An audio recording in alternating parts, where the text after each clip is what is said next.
7th, 2026 Governance and Priorities Committee meeting. This is one of the fullest houses we've had in a very long time. So based on our agenda this evening, very excited for what we've got in play this evening. So I will now call the meeting to order. Members of council, there's an agenda before you. Administration, do we have any additions or modifications to the agenda? Deputy Mayor, no additions. Thank you. So, thank you very much. Councillor Palechka with the motion, please. Yes, thank you, Deputy Mayor, that the April 7th, 2026 Governance and Priorities Committee meeting agenda be adopted as presented. Excellent. Thank you very much. And with that, I'll call the question. All those in favor? That is carried unanimously. Next on our agenda is the public input session. This is the time that we allow members of the public to speak to council about anything that is not on the current agenda. Administration, has anyone registered to speak this evening? Yes, Deputy Mayor, we have Randall Altime. Excellent. I see Mr. Altime is in the audience. Please step forward. And so if you are ready and able to go, please sign your name on the check-in sheet there. And in order to speak, make sure you press the button on the front of the microphone and it'll light up red on the back. Just a reminder for public input session, we do request that members keep to approximately 5 minutes per topic. I think you have 2 topics this evening, so we'll keep you to around 10 minutes if possible, and then we'll allow some time for council to have any questions or comments to you afterwards. So, Mr. Altime, please go ahead. Thank you, Deputy Mayor, and thank you to the Mayor for inviting me and for you listening to me tonight. So I want to start off with that Stony Plain has such a cool history, and it saddens me that very few people know it. So tonight I want to share a little bit of it with you. And then at the end, I have a couple requests from council. So first of all, I want to show you one of the coolest things I own, and that's my co-op membership, and the number is number 1. And I want to tell you that story tonight about how this happened. So in 1982-83 winter, I went to visit my grandmother in the Meridian Old Folks Home, across from where the mayor used to live. And first thing she showed me, she said, "I just got a plaque from the co-op for being a member for 40 years. That's so cool." And I looked, and she's number 1. And I asked her about it. She didn't say too much, and so just left it at that. Well, a couple years later, she passed away, and I thought, that's just too cool. So I went to the co-op, and I says, "Can I get my grandmother's number?" They said, "We don't really usually do that, but that's sort of a special request." So they said, "Yes, I can have my number."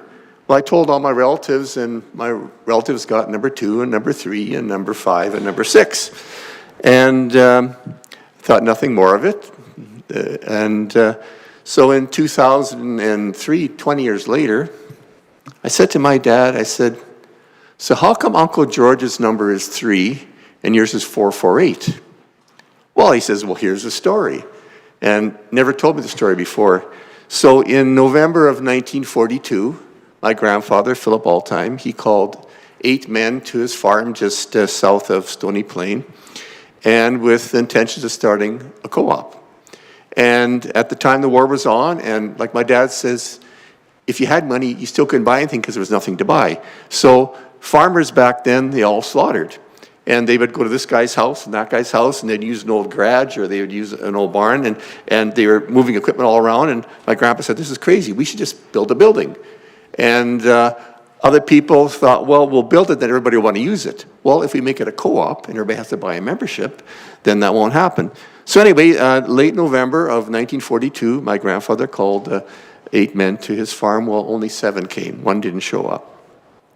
So my Uncle George Altime had just turned 18 on November 4th. So my grandfather said, "Okay, you're the 9th guy." And they all put in $10, which was a huge amount of money back then. So they had $90, and they decided to build a slaughterhouse. And that slaughterhouse was built just if you know where the brickyard is, 100 feet to the north of the brickyard, on the old, north of the old Grand Trunk Railway bed. If any of you know that lane there, that used to be the old Grand Trunk Railway bed, which went under. And part of it was kept in the town for a spur for the grain elevators and that road. So, and what I'm telling you is 20 years of research by me, because there was no information out there, and even the co-op didn't know.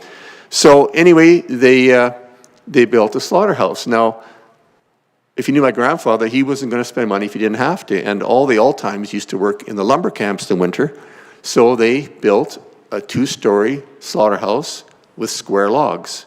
They cut all the logs themselves and built it. And so how do we know that was there? Well, I talked to people that are in their 80s now. They used to go to high school in Stony Plain. They said, we used to go there, skip school, and go there to smoke. So they knew where the slaughterhouse was. They knew what it looked like. And the co-op has no pictures. And so that was November 1942. So that's sort of where this story sort of stagnated. And then 5 years ago, I was invited to the co-op's 75th anniversary because I'm number one. And I met the manager at the time, Dean McKim, and he says, so happy to meet you. And I says, yeah, you're celebrating your 75th year, but it's actually 79 years. You have the date wrong. And what had happened was they built a slaughterhouse in 1942. Okay, now what do we do? We can only butcher in the wintertime. So my grandfather, again, he got more members involved, and they built a cold storage, a meat locker in Stony Plain. Because at the time, farmers didn't have power. So they could only butcher in the wintertime. They had to eat up everything in the wintertime. So there was a meat locker in Stony Plain, just, I think it was just behind where the Drayton Insurance is there on that street. So they built a meat locker. Now, in 1942, the war was on, and money was very scarce. So what my research said, it would have cost about $25 to register with the provincial government. Well, no, my grandpa, he would go, why would we give the government $25? We don't need to do that. So they didn't register it. The co-op started then, but they didn't register it officially with the provincial government. Well, in 1946, when they built the meat locker, they did register it because it was a lot of money and a lot at stake. So that's the official date that the co-op uses. So all my research showed me where this slaughterhouse was built, and I thought, you know, almost nobody knows the story until I asked my dad. He was the only one who knew the story. He was 16 at the time, and because there was a meeting of men, he got to hang around and listen to what was going on, and so his version is very accurate. And so when I talked to the co-op, I said, you know, why don't we have nothing in Stony? 99% of the people in Stony Plain do not know that the co-op started here. And my research shows that we were the first co-op basically in northern Alberta from Red Deer on. We were the first one at 19, that's why the date's very important.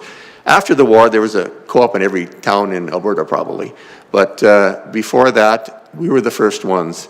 And now we boast 100,000 members. And so to keep the story alive, while I'm still alive, I've been working on maybe having something in town to designate that this is where it all started. And a few weeks ago, the co-op contacted me again. They said, do you have any pictures? Do you have any stories? I said, yeah, I don't have any pictures, because when the co-op moved from Spruce Grove to Stony Plain, their head office, they threw everything out. That's what an old manager told me. They threw all the old pictures and all the old information away.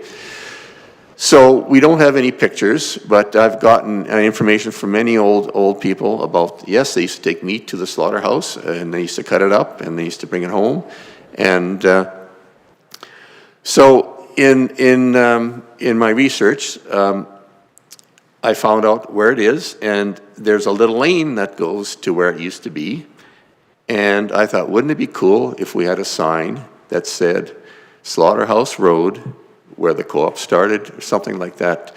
We celebrate very little in this town about our history, and I thought that is something that's very special. And I was hoping that the town would consider naming that road Slaughterhouse Road and have some designation to the beginnings of the co-op. So that's my first request. My second request is, like I said, I've been researching this for 20 years. My dad died a year and a half after he told me a story, so I didn't ask him any more questions. And I didn't know where it was built, how it was built, what they built. And so now with all this information, I hope that it's captured somewhere. And so secondly, I've been to the Multicultural Center, I've been to the Pioneer Museum, I've been to the town, I've been to the co-op, and there's very, very little.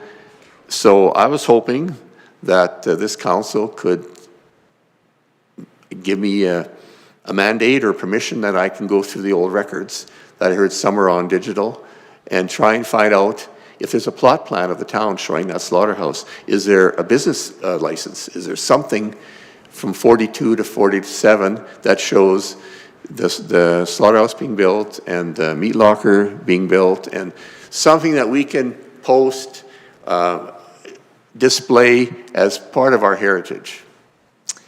And thirdly, I am a local historian, and I don't know if people know this, but the beginnings of Stony Plain actually started in Poland in 1692. It's a cool story. And I have an open invitation to you people. I will come and share that history anytime with you, because I believe people representing this town should know the history. It explains a lot how we tick, why we do things we do, why we've done things in the past. So that's what I have for you tonight. And if you have any questions for me.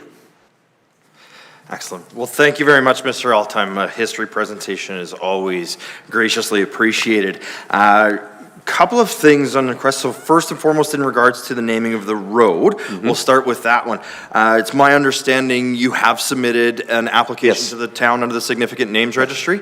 Perfect. Administration, do we have an update as to where that application is at? Through Deputy Mayor Dole of Council, we've received the application and we're currently reviewing it. I don't have a update as to where it is in the process right now. Excellent, thank you very much. And I'll just look to council to see, does anyone have any questions or comments in regards specifically to the reference with the slaughterhouse and the location and the potential naming of the road? Councillor Niebergall?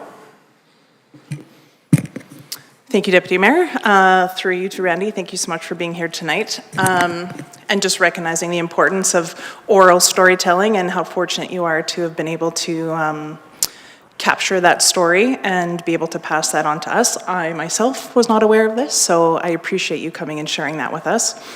As the newbie here and not having this background information, I just wonder, respectfully, about how the name Slaughterhouse Road may land with people who don't have the context. And so maybe a friendly proposal of maybe something like Co-op Lane or Co-op Way or something. I do believe that it should be recognized that it is pretty special to have that here and to have that part of our history. But I do have some like, ooh, if you're not from here and you don't know the backstory, it might kind of take on its own meaning, and I would want the actual meaning of what that is to come through and resonate for everybody. So I might propose something like, you reference lane, so maybe like Co-op Lane or something of the sort, but yeah, I don't even know if I'm allowed to offer suggestions. If I may add, Deputy Mayor, it was called Slaughterhouse Road for 20 years. It was its name, and then when the slaughterhouse was shut down, I believe Parkland Packers opened up, and then they shut that one down. And what we call it isn't as important. I mean, I don't want to sound arrogant, but calling it Philip Altheim Road, and the story about he was huge influence.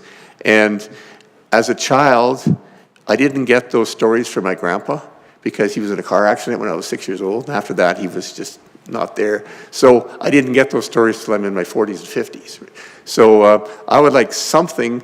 I want us to celebrate the co-op, and like I say, now it's Northern Alberta is us, and 100,000 members, and it all started here with 9 people. So, absolutely.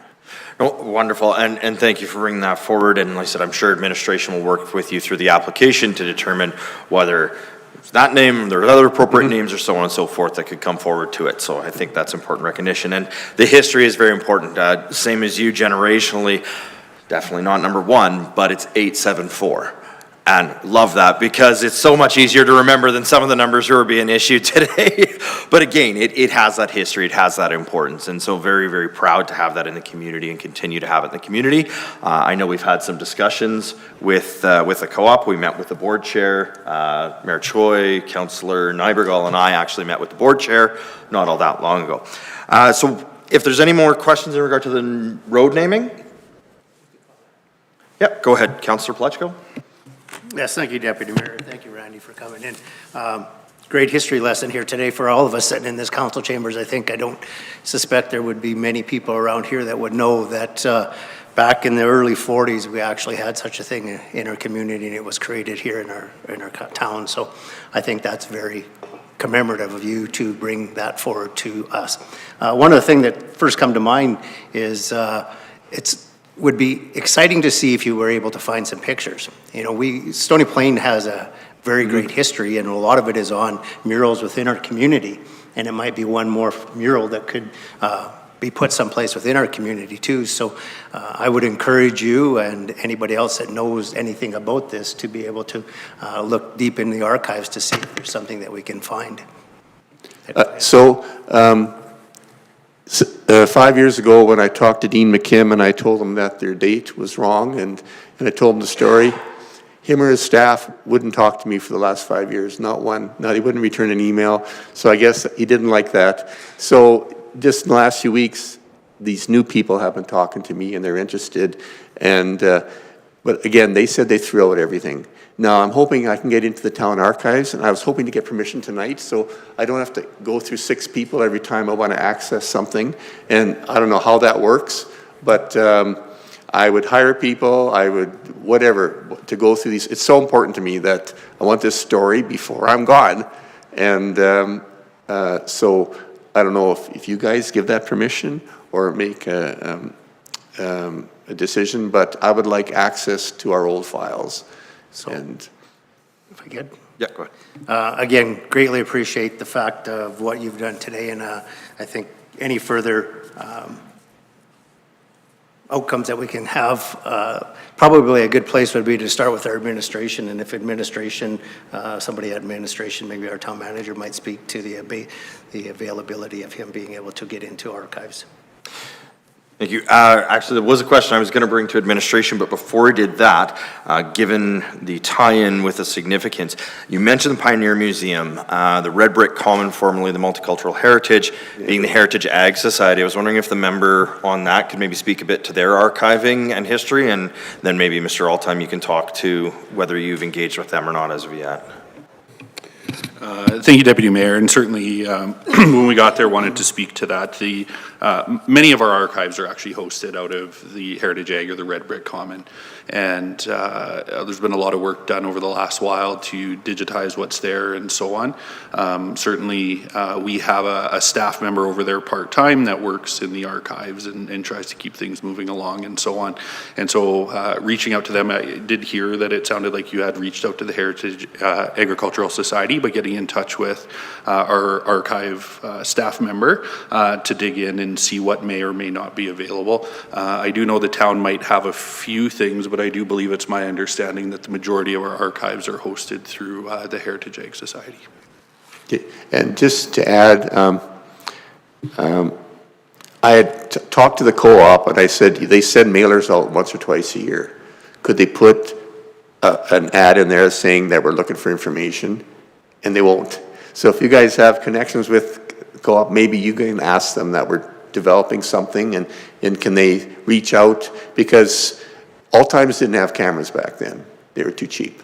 But somebody had a camera, and somebody took a picture of that slaughterhouse. And somebody took a picture of people in their butchering. Somebody has it.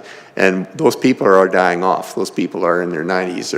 And so before those people are all gone, I would like some kind of mailer to go out to the co-op members or the members of Stony, whatever, to find information before it's all gone. Thank you. And I'll just look to administration to comment in regards to anything for the archiving. Thank you, Deputy Mayor. So a couple things on access to our system. So, what we're referring to generally, archives, so to speak, ours would be mostly digital files related to bylaws, minutes of meetings and so on. I know we would have those going back to day one. Building files, yes, maybe going back that far, not so sure. But they would be digital files. And what we can do, certainly working with Mr. Altheim, we can search some of those names, properties and so on and so forth. We can conduct our own search on those. And whatever information we find, we can turn over subject to any kind of rules that we have to follow. So that's something we can do. But again, it's all an internal electronic system takes time to learn how to use, so on and so forth. It's not a, there's not a pile of old newspapers in the basement of the town office that would be considered archives that way, so. Excellent. Thank you very much. So we'll just look for any other questions or comments from council. Mayor Choi? Thank you, Deputy Mayor, and thank you, Randall, for coming, and definitely appreciate the conversation that we've had over the years, and definitely the little history lesson. And yes, I knew that was Slaughterhouse Road because of my grandfather's work here at the restaurant, and me growing up in the area. That was one of my play areas that we played at, just back down there. Actually, when I was growing up, we called it the Summers Road because Jim Summers had that property in the end there, and. Make sure there's no fish and game people here. He caught a lot of perch over the years, ice fishing, and he dug a little hole, and we threw the perch in the little dugout he had there, and then that's where, as a teenager, I went fishing for perch, and I also took my kids there as they grew up to fish perch, so not like that's allowed or not, but that's what we did, and he did tell us the stories about the Slaughterhouse Road and everything else. But I'm glad that you mentioned that because you mentioned that Parkland Packers started with Herman and Uli. And actually, Herman's wife, Marguerite, was the museum archivist. So I think I have her number, so I can get that connected with you. So you can talk to her about what she remembers and how she can access that information, if there is. But definitely a lot of history in our community in Town Stony Plain, and we're definitely proud of it. And I appreciate the suggestion of naming that road and seeing where that road leads to and where it comes from. We do have expansion plans for 49th Avenue that does come around the tracks, and it connects to that part of Slaughterhouse Road, which you mentioned. So in terms of other municipalities, I've seen municipalities would name a portion of that road. I can see from 779 to the entrance of where the Brickyard Road comes in as Co-op Road or All-Time Road or All-Time Lane or something, because from 779, that's a lot of co-op is on that road. So it kind of makes sense and kind of, share that history in the community so that when other residents move in, they're like, we have a co-op road. Like, what does that mean? Like, I think it continues that long tradition of how that shared knowledge and that kind of pride in our community that, Stony Plain is where co-op launched. So thank you for that. Thank and you. I will connect with you after, and I'll get you Margaret's phone number and name. I appreciate that. Account. Thank you. And one more time, an open invitation. I'd love to come and share the history of Stony Plain with you any time. It doesn't have to be here. It could be at the mayor's house, So we have lots of rich history. And if if your grandparents, great parents aren't from here, you wouldn't understand it. But it's a really cool story. And I'd love to share it with you all. So thank you very much for your time tonight. Yeah, I do believe we have a couple more. I'll just, Councillor Loynes. Sorry. That's okay. I just wanted to say thank you so much for the history lesson. Being as I was not born and raised out here, like my colleagues, I truly appreciate the information that you so openly shared with us. And I will take you up on that. So thank you so much. Councillor Anderson.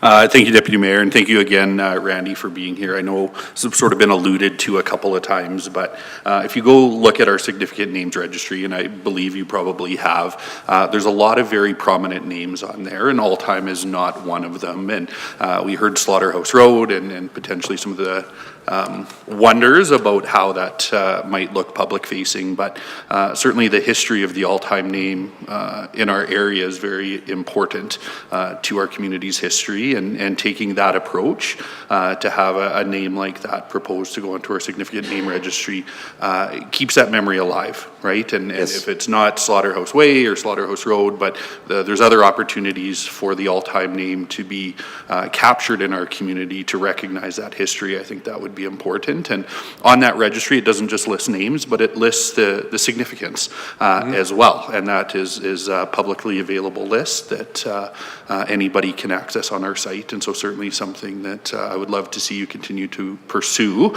even if it may not be the original concept of Slaughterhouse Way. See where that one lands, but the All-Time name for sure. And then just to piggyback on Mayor Choi's comment, certainly we can connect you with some of the staff over at the Heritage Ag Jag Society or the Red Brick Common in the archives there, and give them the preemptive heads up that you may be reaching out to see what's available there as well. So thank you for your time. Appreciate any help I can get. Absolutely. No, and thank you very much. And again, Mr. Altheim, thank you so much for coming presented to council this evening. As I mentioned, the history of this community is incredibly important to not only this council, but the entire community.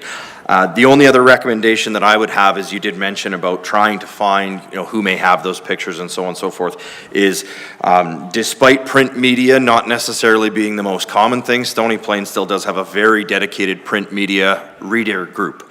So I'd strongly recommend, if you have the opportunity, to reach out to the editor. I believe his name is Josh Thomas. I think the number and email are posted right in the newspaper. Maybe a letter to the editor, and having, if you put that request out to the community through something like that, with your information for them to submit photographs or even just their own oral history, so you can keep collecting that. That might be another avenue to explore as to where you might be able to drum up some of that good. And which paper is this? That would be the Stony Plain Reporter. Oh, the Reporter, okay. Yeah, through the Stony Plain Reporter, the Spruce Grove Examiner. Okay. I believe it's all under the same editor now. And I know there isn't much content in it nowadays, so a good public interest story like this might get some good airtime in it, or print time on it. And again, those are available throughout the community still. You can still pick it up in front of the post office. It makes it to a fair amount of doors in the community still, so hopefully that'd be a good resource to start connecting you with some people who may have some of those files. Kick it around maybe in a box that they inherited and has just been sitting in the basement, and they don't know the significance of that document, but maybe this is a way for them to find out about it. But again, I'd like to thank you very much for coming in this evening and sharing it with council, and absolutely welcome further conversations on it as we move forward. I look forward to sharing more of our history. Wonderful. Thank you very much. Bye-bye. Take care. So with that, we typically do offer 3 spots for public input in our agenda. I'm just wondering if there's anybody else in the gallery who'd like to speak to anything not on the current agenda. So seeing none, we will proceed to the next part of our agenda, which is our presentations and delegations. Our first presentation, item 4.1 on our agenda this evening, is for Carrar Performing Arts. So I'd like to welcome you to please come forward, print your name on the sign-in sheet, and when you're ready, you can go ahead with your presentation.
We dance, we sing, something home.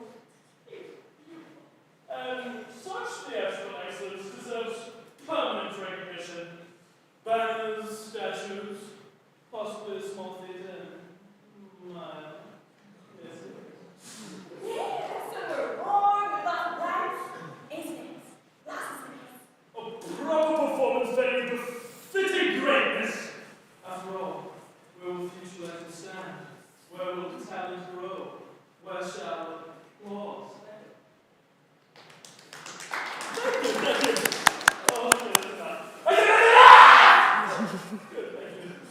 Excuse me,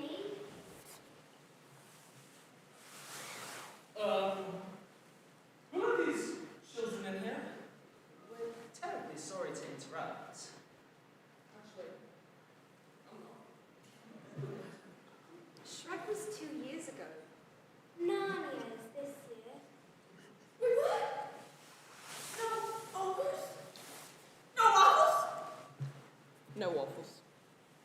Are you suggesting that we're obsolete? No! We're merely suggesting that every year, something new steps through the wardrobe. New stories, new children finding courage, new families discovering something together. The costumes change. The sets change. But what happens behind the curtain? That stays the same. Confidence, belonging, community. Oh, well, I guess it must be a wardrobe instead of a swamp. Well, as long as there's still love.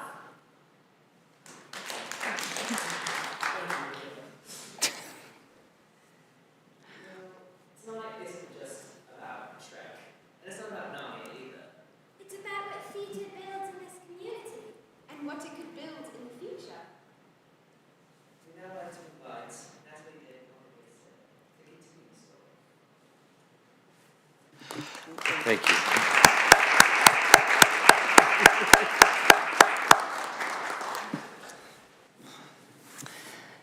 Good evening, Mayor, Deputy Mayor, Council.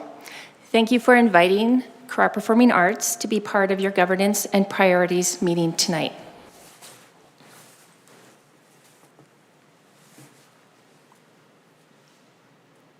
Is it playing?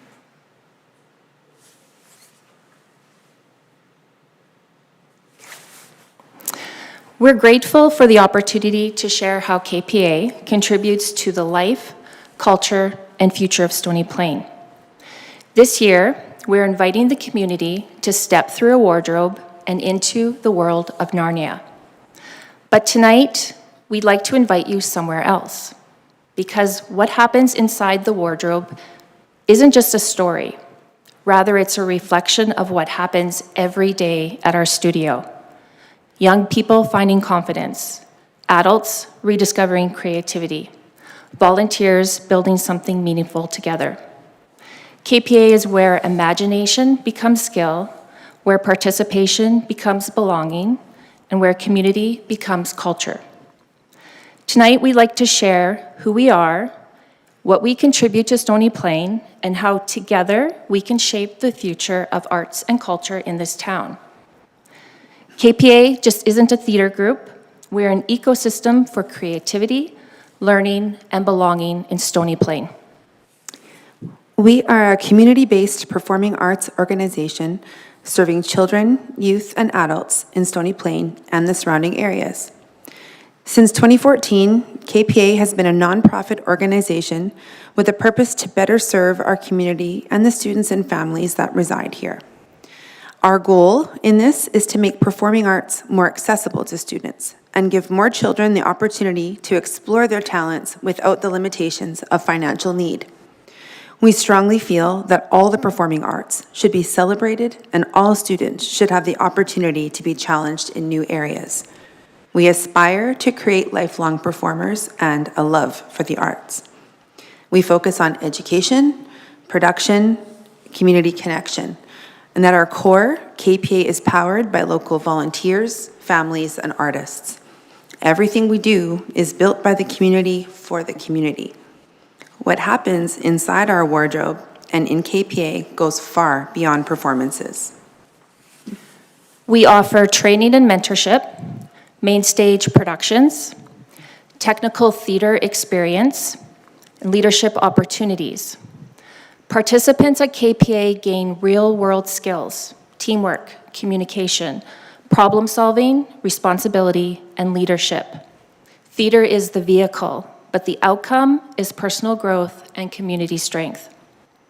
The people who step inside the wardrobe and through the doors of the studio are community members.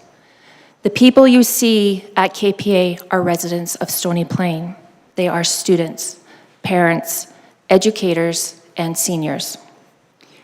Each year, KPA serves a wide range of ages and abilities, creating an inclusive space where people can grow, contribute, and belong. Our student body is not just made up of members from our community. Students travel from St. Albert, Edmonton, Beaumont, Fort Saskatchewan, and Sherwood Park. In 2021, we had a student body of just under 250 students. Today, our student body has surpassed 400. Our impact is measurable and growing. And KPA's community impact matters. Our impact can be felt socially, culturally, and civically. Socially, we support confidence, resilience, and connection, especially for young people. Culturally, we ensure arts and storytelling are accessible, close to home. And civically, we foster engagement, volunteerism, and partnerships that strengthen community life. This isn't just theater, it's community infrastructure. KPA's economic and local value stretches beyond the stage. In addition to social and cultural impact, KPA contributes tangible economic value. However, for the past 16 years, we've had to utilize a theater space in another community, Fort Saskatchewan, because Stony Plain does not have, currently, they do not have a suitable performance facility. That means we bus over 200 students out of town for rehearsals and performances. Families died in Fort Saskatchewan before and after shows. Our entire cast and crew stay in their hotels for a week. Production teams shop in their stores. Audiences spend their evening in another downtown. For 16 years, that economic activity has supported another municipality. That is not by choice, it is by necessity. If Stony Plain had an appropriate theater space, that spending, activity, and visibility could remain here. There's also a funding impact. Because our performances occur outside of Stony Plain, we don't qualify for certain funding streams tied to local venue use. We have pursued these opportunities, but eligibility requires the performance to occur within the municipality. So this is not simply about space. It's about retaining economic activity. It's about eligibility, and it's about positioning Stony Plain to benefit from the arts that it's already producing. KPA has had growth and momentum that has exceeded even our own expectations. Our wardrobe is getting crowded. KPA has experienced steady growth in participation, audience attendance, and volunteer involvement. In 2018, we moved our studio to a new and larger studio comprising 6,000 square feet. Last year, we expanded once again, developing the bay next to us. We now proudly occupy a 10,000 square foot performing arts school. Each year, more people want to be part of what we do. That growth tells us there is both a desire and a need for accessible performing arts in Stony Plain. However, even with our most recent expansion, we're already approaching capacity. Our future growth does have a community collective focus in mind. As we look ahead, we're focused on expanding our role as a community collective. We envision more partnerships, expanded programming, shared space opportunities, and even greater accessibility. This performing arts season alone, we have expanded our community hub to offerings in homeschool learning, technical theater pre-vocational training, summer theater school, and a school of music. But sustainable growth requires infrastructure planning. Looking ahead, we envision a dedicated theater space in Stony Plain, not just as a home for KPA, but as a shared community asset. A flexible, multi-use venue that supports performances, education, rentals, civic events. A space designed to grow with the community. We believe a theater aligns with the town's long-term goals around growth, livability, youth retention, community well-being. Cultural infrastructure allows us to retain economic activity currently leaving the community. Cultural infrastructure also helps retain families and build vibrant communities. A theater is not just an arts investment, it's a community investment. We're not here tonight asking for immediate funding or for decisions. What we are asking for is partnership and inclusion. As the town continues long-term planning, we ask that performing arts and the need for a dedicated theater space be part of those conversations. We welcome continued dialogue with council and administration. Thank you for taking the time to step inside our world tonight. And we want to invite you to join us at Narnia this June and to continue this conversation. Step through the wardrobe with us, not just to see Narnia, but to help shape the story of arts and culture in Stony Plain. And we're happy to answer any questions you might have. Excellent. Well, thank you very much, first and foremost, ladies, for the presentation. But before that, I'd just like to ask for another round of applause for the fantastic performers this evening.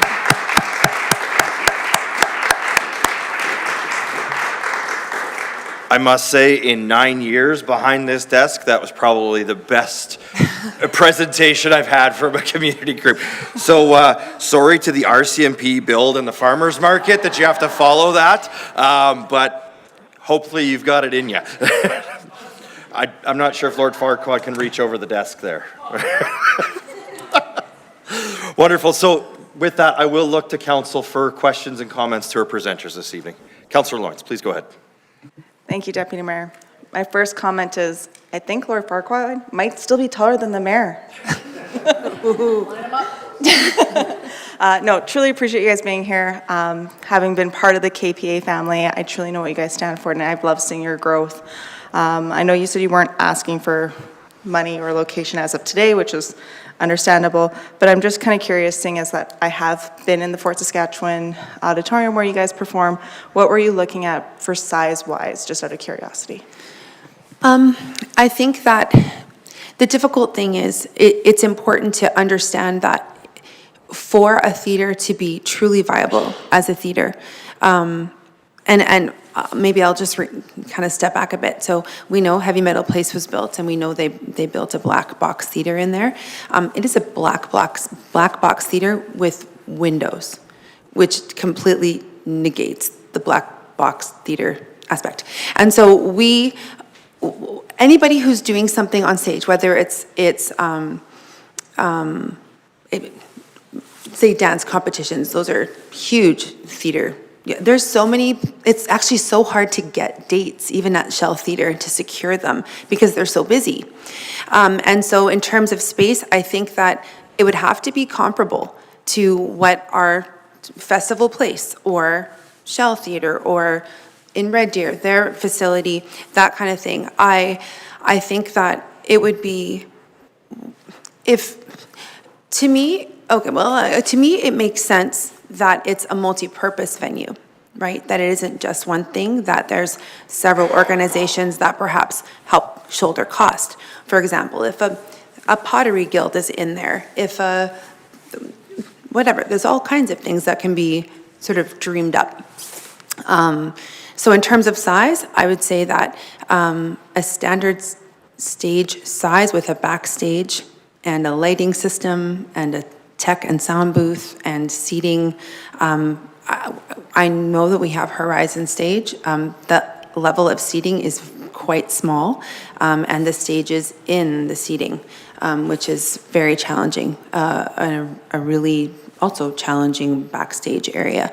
And so when we're taking 200 to 250 performers into a space, we have to be mindful of what the backstage is like and what the stage can accommodate in terms of our class sizes.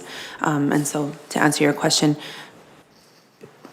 Similar to Shell Theater? Yes, Festival Place. similar, Yeah, no. yes. No, I appreciate that, thank you, because then on our end, we are able to at least try to Kind of accommodate- visualize, yeah, it. understand. And I like that you said it's a multi-use space, so then we could see our high school go there for drama programs and things like that as well. So, no, I appreciate that, and thank you guys so much for coming in. I enjoyed the laughs. It's not just that. We haven't been in Horizon Stage for how many years? Since 2010. 2010. We can't even hold our recitals there. So recitals is one thing. Our productions, though, we've grown with the theater, and our audiences every year are expecting more and more. So to go back, it's not fair to our cast, our crew, or to our audiences. But a theater, if you look at our high schools, all our high schools go to Edmonton for their grads. A theater space could accommodate those grads right here at home. And outside of our production, our Ukrainian program has danced at the Chermosh Festival every year since I can remember. And last year they moved from the Arden Theatre to the Orange Hub in Edmonton. And a few months ago, they were having some difficulty with Orange Hub. They had taken space away from them. So in their 40th year of doing festivals, they canceled the entire festival. They can't find a theater space. And that affects another dance group, but it affects us because we're not performing at Chermosh. And Chermosh does mean something to our Ukrainian department. And for us directly, our productions typically sell about 2,500 seats a year. And so that's a lot to accommodate in a small seating venue as well. Listen, thank you. Any other questions? No, I appreciate that. I didn't realize Chermosh had been canceled last year, having spent 4 years going to them with my kids. So very heartbreaking to hear that. So definitely is a need for the area. So appreciate it again. Thank you. Thank you. Other members of council with questions or comments? Councillor Niebergall. Thank you, Deputy Mayor. Thank you so much for the presentation tonight. I just wanted to affirm that we hear and see your presentation, but I will also give props to my colleague here who always brings us back to task and is a very strong advocate for arts and a center for hosting many theater performances, et cetera. And so I just wanted to give a shout out that you very much have a council who's listening, but you do have a very strong ally here who makes sure that when we're arguing over rinks and swimming pools, that comes back to the table. So I appreciate you taking the time and the manner in which you came to present tonight, because that really gives, I've been out of the game for a while before, having done dance recitals and that kind of thing, but it's been a long time. And so if you're not in it, you don't really, it's not fresh, right? So I appreciate you coming and giving this kind of information and presentation, because it does give some context to the conversation, the real-time conversations that are happening around table. So just thank you so much for coming to do that tonight. Thank you. I think everybody's requested to speak, so we'll just keep going around the horn. So we'll go Councillor Anderson next. I've been waiting for this one for a while. I've known you've been coming, and I'm very, very excited. Kudos to our cast for coming in, and I know you've heard that's unlike we've ever had in my time with the town anyway. Inspector McGilvery's face behind you was awesome because he's trying to figure out how he follows this up, but I know he's got something in his pocket.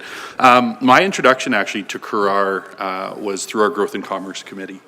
And it was looking at the economic value, as you spoke to, that comes with an organization like yours and the expansion that you've experienced, and was privileged to share in the story of Currar and where you started and how far you've come. But being a school teacher, and every once in a while this just ties in so powerfully when we have groups in like yourselves, because our schools unfortunately are losing theater space. Our schools no longer have stages in their gyms, which was at one point was something that many of our schools had. Our staffing budgets start to tighten up and we lose things like theater and performing arts. And once we lose them, it is actually not going, yeah, you get it. They're so hard to get back. Yeah. And, that's something that I know I see a colleague that I teach with in the audience as well, that we continue to advocate for in our schools. I'm fortunate in this position to be able to advocate to a community, but the one thing that I would suggest that has absolutely blown me away and led me to be such a strong advocate for theater in general was the community that is built and developed through performing arts. And for some, it's individuals who have struggled to find that same sense of community somewhere else, right? Maybe don't fit the niche of an athlete or sort of the science fair, or, you know, whatever that might be. And performing arts provides a place, it provides a home, it provides an opportunity. And the one thing that I've always felt with Currar, even coming in, and I think I might have shared this story with Natalie and Rhonda, but in high school, 17 years old, I played the triangle in the high school band because I did not have the ability to read music, play music, or anything else. And so, you know, Mom was so proud in the front row because the conductor would point at me in the back, and I would just sort of do my triangle. And I realized then how much of a gift it is to do what you do. And it certainly wasn't something that I was gifted with. But I've also, in visiting Currar, been roped into little dance things and so on, and learned that even though I have 2 left feet, that there's still a place. It might be the humorous side or whatnot, but you know, there's a community that's created there, and there's a community that's created in the arts. And unfortunately, as we've said, we lose that a little bit when budgets get tightened. Stony Plain, and you know, I always pull up our strategic plan, but there are so many pieces that align between Currar and what we value as a community, and one of those being art and culture. And you are the epitome of that. Something that I've been really proud of our council over the last 4 or 5 years is the focus on youth engagement. What does that look like? Not just having a youth center where people could come or, you know, whatever, go as they wish, but really looking at what our youth need to feel connected within their own community. And we as council can't necessarily provide that to the youth in our community, but we can partner with organizations and support organizations like Currar that fill a gap and fill a need.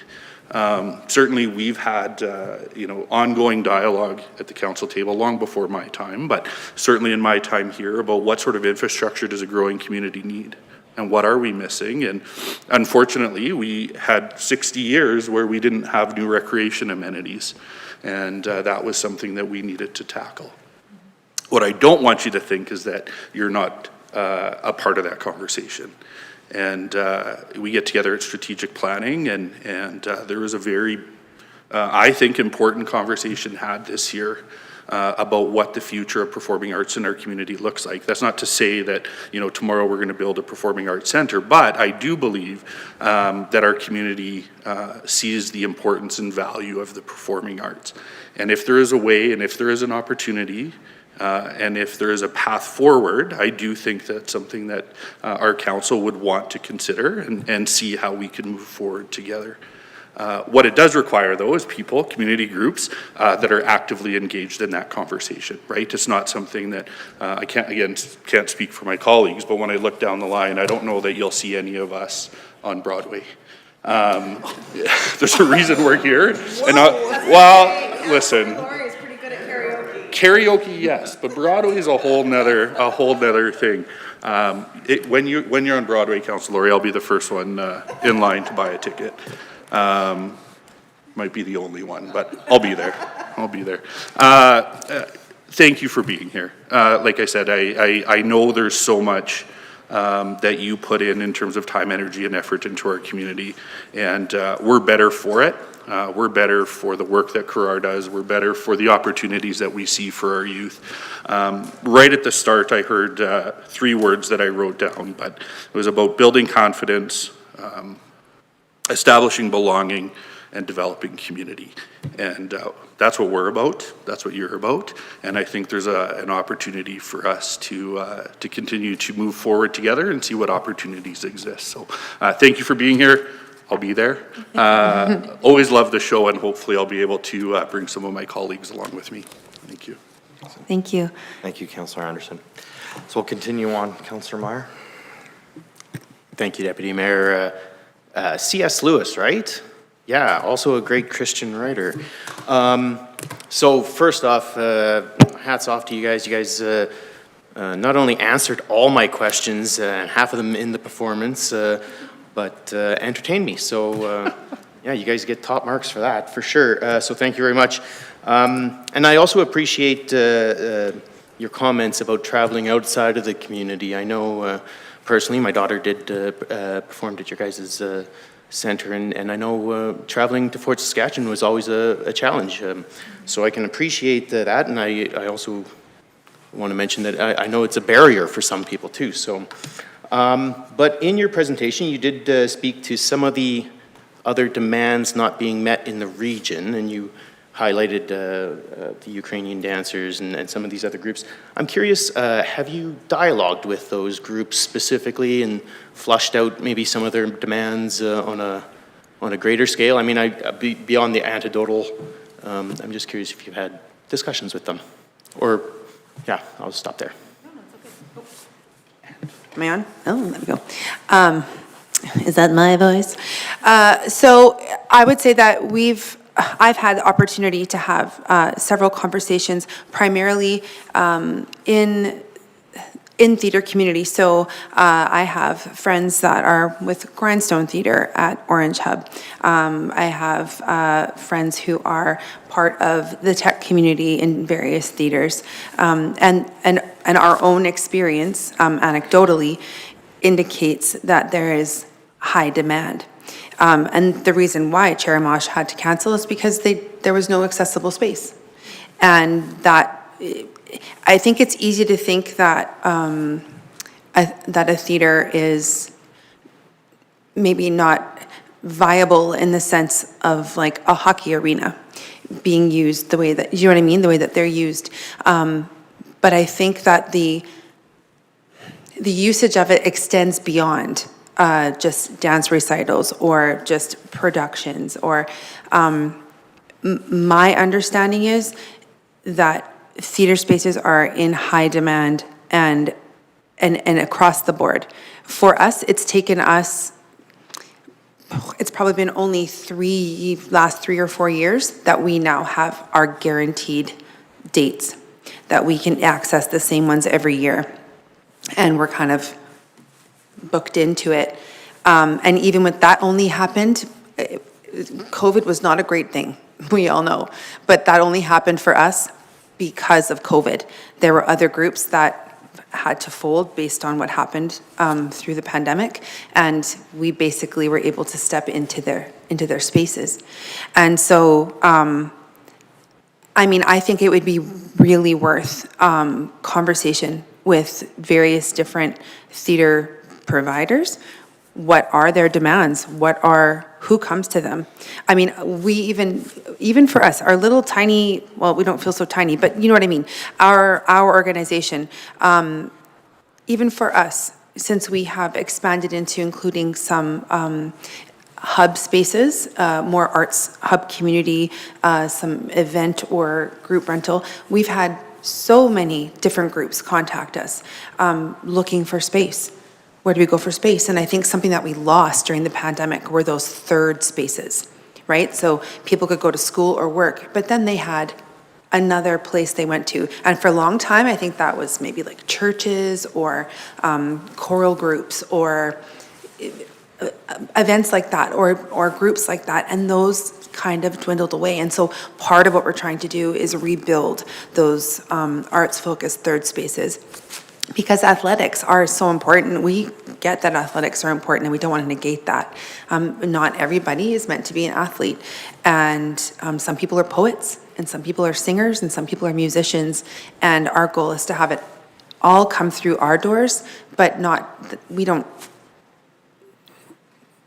own that. That's not Currars, that's our communities, right? So I guess long story short, I think the possibilities are rather endless in terms of the various groups that need spaces. And I think that there's really good resources out there to find out. I'd be very willing to have more conversations with different organizations to find out kind of what their capacities are and what they see come through their doors on a regular basis. I'd be happy to get that information. That would be much appreciated, and I just want to say I wouldn't sell your, any activity comes in lots of different forms, right? And it's all important. So I wouldn't say just because it's not sports, it's not activity, you know, like it's, anyhow, thank you very much for your answer. Speaking directly of Chair Mosh and their cancellation of their festival this year, they actually have been trying to get into the Shell Theatre at Fort Saskatchewan for years and years and years, and they can't because the dates are booked well in advance. We have our date, and we don't have any plans of letting it go. Well, and also, I think the reason that the Shell Theatre is so good, and I think the reason that it could also be equally as good out here is accessibility. Yes, from here, it's far away, but it's easily accessible off the Yellowhead. It's got huge free parking. There's hotels nearby. It is, it's not hard to get to. When we talk about going to the hub or to the Arden, the parking is a nightmare. The backstage is nightmare. Nightmare. And it's the Shell Theatre, like Festival Place, are set up for different kinds of performers to come in. Their backstage areas, the lobby area is big enough to accommodate large audiences. So I think it's like having the expectation that we are about arts in Stony Plain. We are about that. And having the expectation that we also could be an arts hub as a town, as a community, I think is just a really cool aspiration. So that's just me. Thank you. We'll continue on. Mayor Choi. Thank you, Deputy Mayor, and thank you for the presentation, and definitely a lot of insights and kind of details there. Definitely, as a parent, a couple of my kids went through drama, musical theater, dance, and all that stuff, so I understand the need for our community. I spent many hours on the road driving to Sherwood Park in Fort Saskatchewan when my kids were young, just, again, to witness the performances and just support, our local families. And definitely this is a great presentation to allow us to kind of plan how things are going to go forward. As mentioned by Councillor Anderson, that it'll be 59 years since the last time Stony Plain actually built an indoor recreational facility for that, which when we opened that's the first one in 59 years. So it's been a long time coming. And I think hopefully we're able to kind of speed along some more of the development that we see going, and definitely needs in our community, and definitely in the Tri region as it grows. So I think together, Lord Farquhar and I can build something. There's actually ample of land that hopefully the town's able to secure just on the west side of our current Heritage Park.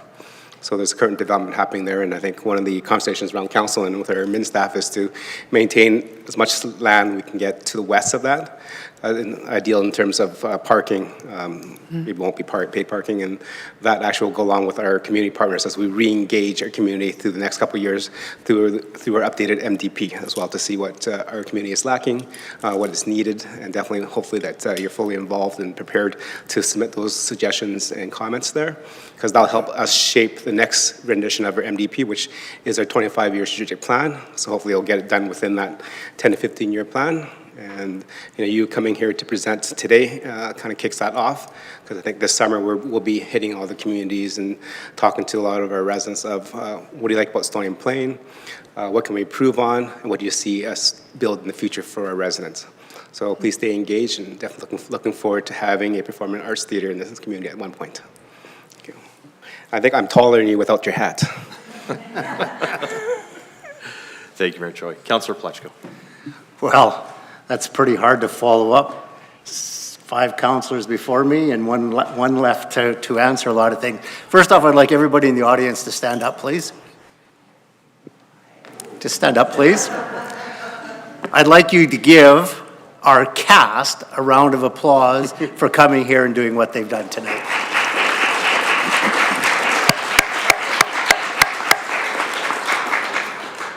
It's the first time in my 9 years of being on council that we've actually been entertained prior to a great presentation. So I just wanted to acknowledge that tremendous job that you young people have done for us tonight. You put a smile on everyone here sitting at council. So thank you very much for that.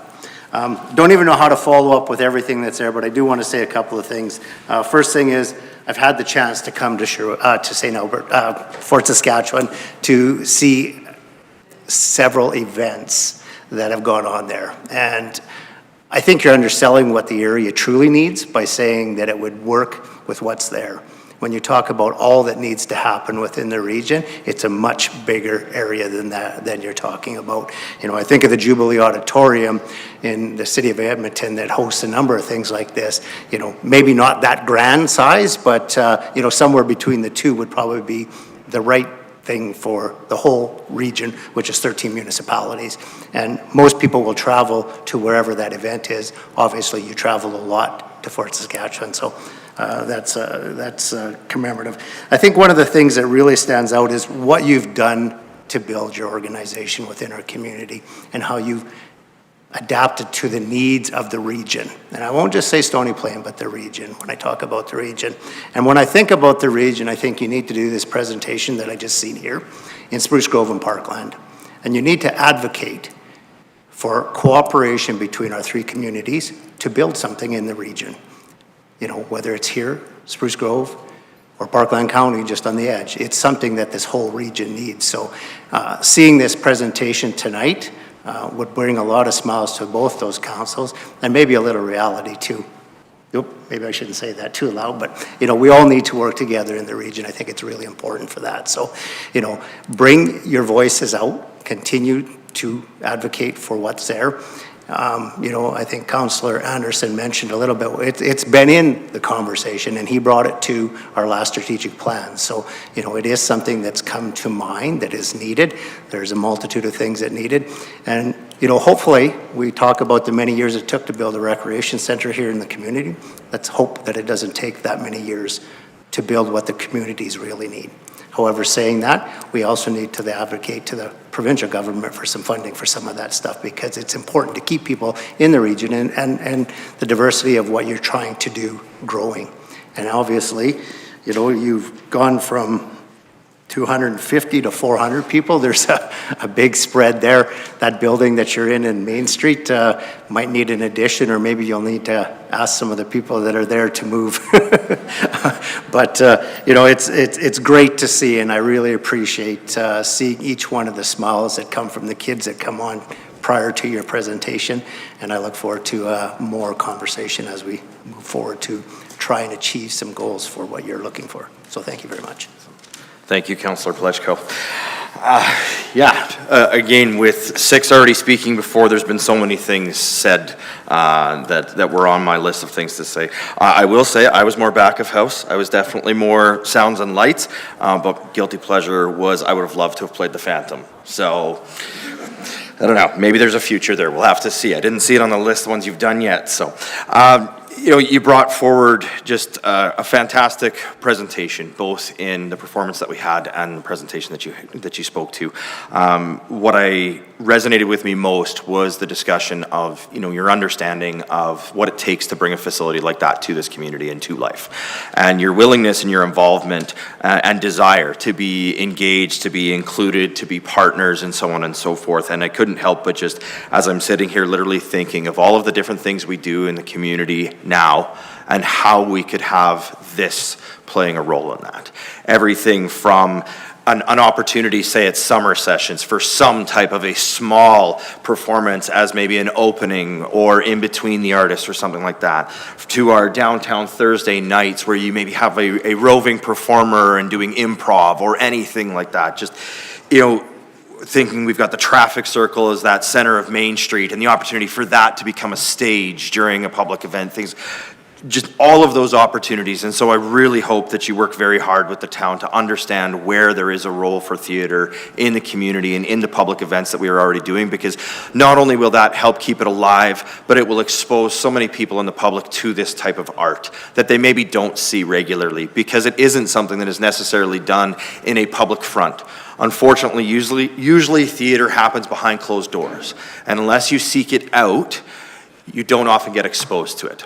And so the opportunity to find ways to bring it into the public eye and find ways to expose people to theater without having to buy a ticket and without having to seek it out, I think is incredibly important to moving forward in this community and in this region, what is possible.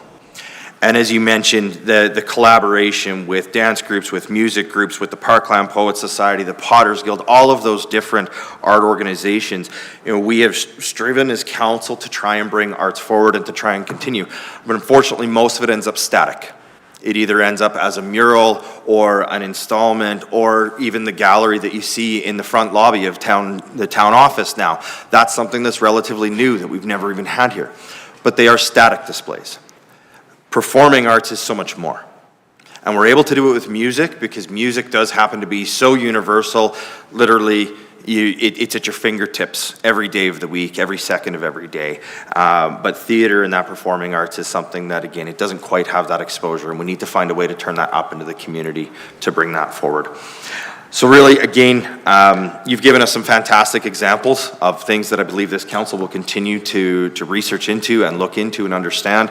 Mayor Choi alluded to some spaces in the community that we are looking at for future development and what kind of public facilities go there.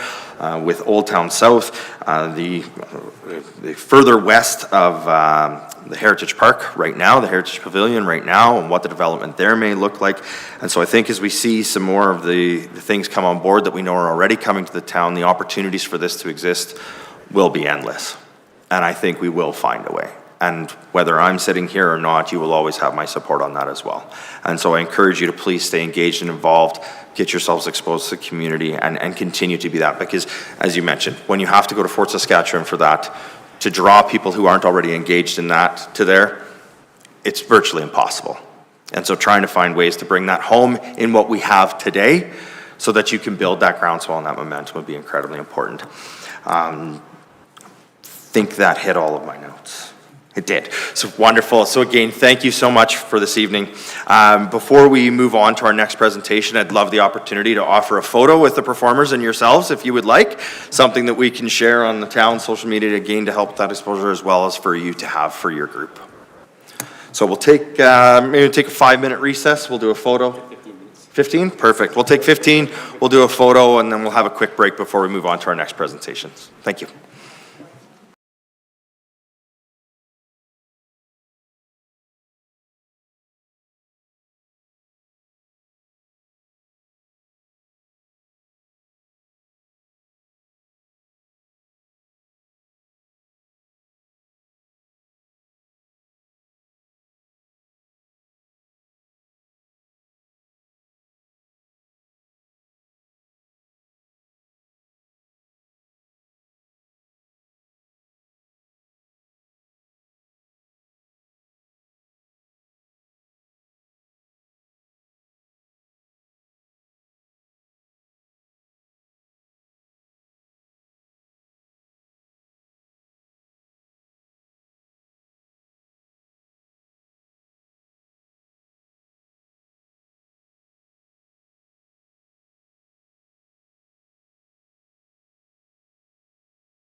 Very much to our presenters from earlier, and now the next three on the agenda get to try and follow that. So I wish you the best.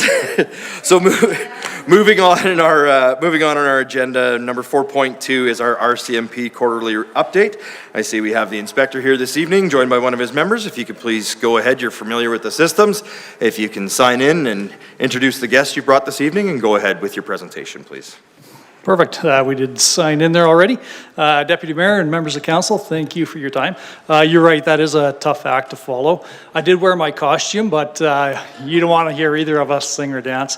I think it was Councillor Anderson mentioned that he didn't think many of the council would be performing like that, but both Sergeant Kusa and I were actually at the State of the Region just a couple of weeks ago and saw a video, so we'll have to see. If you haven't seen that video, you might want to search that up on YouTube.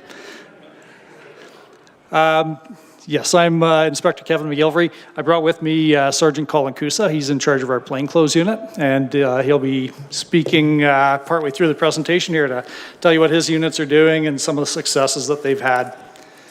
So just to get started, we quite often get questions about our vacancy rates, that type of thing. I'm happy to say we are 100% full. All of our current 94 positions are full. Out of those 94 positions, we do have 5 people that are long-term sick. So long-term sick is 30 days or longer. And we've got 3 people on mat leave. So we do have eight vacancies, but those are considered full because they have people in them. The nice thing, I think, as you know, a place like the town of Stony Plain or our funding partners don't get fund for those vacant positions. It's paid out of Div Admin. So that's where you'll see of the 19 positions that Stony Plain has, you might end up around 17 or so for the year. Rest assured, you don't get charged for those vacant positions.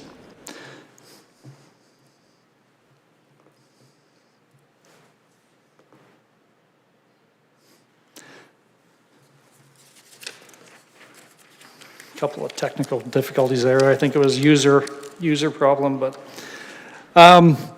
so I've got the stats there. Hopefully you've had an opportunity to look at these. These are the stats for just the first couple of months of this year and show the period over the last 5 years compared year to date, January to date. So a couple of them kind of jumped out at me a little bit. You'll see in that first category, the sex assault crimes. So we've been averaging 2 the last 3 years, and then this past quarter we've had 8. I think Corporal Geens was here. I think might have even been last time or the time before that I was here. I believe that they are connecting with a lot of our victims a lot more than we've been able to in the past. So I think they are building rapport with people and making people more comfortable to come in and talk. So I do believe that is the reason for that increase. As we go down there again in person crimes, you'll see criminal harassment. It continues to climb as well. And we see that across the board. That's not unique to Stony Plain. We see that across the board. People are different in 2026 as of late. Just the way they react with things, and it's almost becoming commonplace where they do criminal harassment or they do utter threats, that type of thing, because a lot of that can be done online, anonymously, or openly to their face. So a lot of the increase in that is due to those reasons. On the right-hand side there is our property crime stats. You'll see theft of motor vehicle is a little higher than we would like. Last year, we had it down fairly good for the entire year. We didn't have many vehicle thefts last year, knock on wood. But this year, you'll see we went from 6 last year to 11 this year. And one thing that Sergeant Kusa is going to be talking about here is he'll give a good news story, and you may have seen it in places like Stony Plain Chat or that type of thing. We had a couple prolific offenders in our communities, and they are now in custody. But I've talked before about prolific offenders and the effect that they can have on our stats. So that is what's contributing there. The other one is the next one over that jumped out at me was, actually it's the next one after that too. There wasn't anything really that jumped out of concern on this page. This one here, you'll see the spousal abuse one. That is really different from year to year. So if you look from last year to this year, there is a significant increase. There was a decrease the year before, but fairly significant increase there. There's in our policy, the spousal abuse coding is a wide range of things. It's anybody who is in a relationship with somebody, and if there's any disharmony in that relationship, that's how we score it. So it could be a child custody agreement that somebody didn't show up on time. If they phone the police, for us, that's scored under spousal abuse. So why those can fluctuate so much is we'll sometimes have folks that are going through the court process, or for whatever other reasons, it might just be one couple. Again, it's almost like it's different terminology than the prolific offenders, but they're big users of our office. And they call for each complaint that they have with their former spouse. So one couple in a community this size can really make our stats fluctuate as you see here. I think the last time I was in, we just talked about, I can't remember who it was that had the question, but just about the population increase and our file load and how that was looking. And so the stat I brought this time, of course, well, our population stats are a couple of years old. I know we're probably closer to the 20,000 mark there now. But you can see they don't fluctuate a lot. Let's see, especially from 23 to 24, even though we increased by a couple of hundred people, our criminal code caseload per member actually came down a bit. But over the last over that 5-year period, it ranged from about 85 to just over 100 criminal code files per year. So that's not alarming to me. Again, that's within the range that we'd be looking. So as we see the population increase, of course, obviously we look at our workload and that type of thing, but nothing's jumping out at me there yet that would cause concern.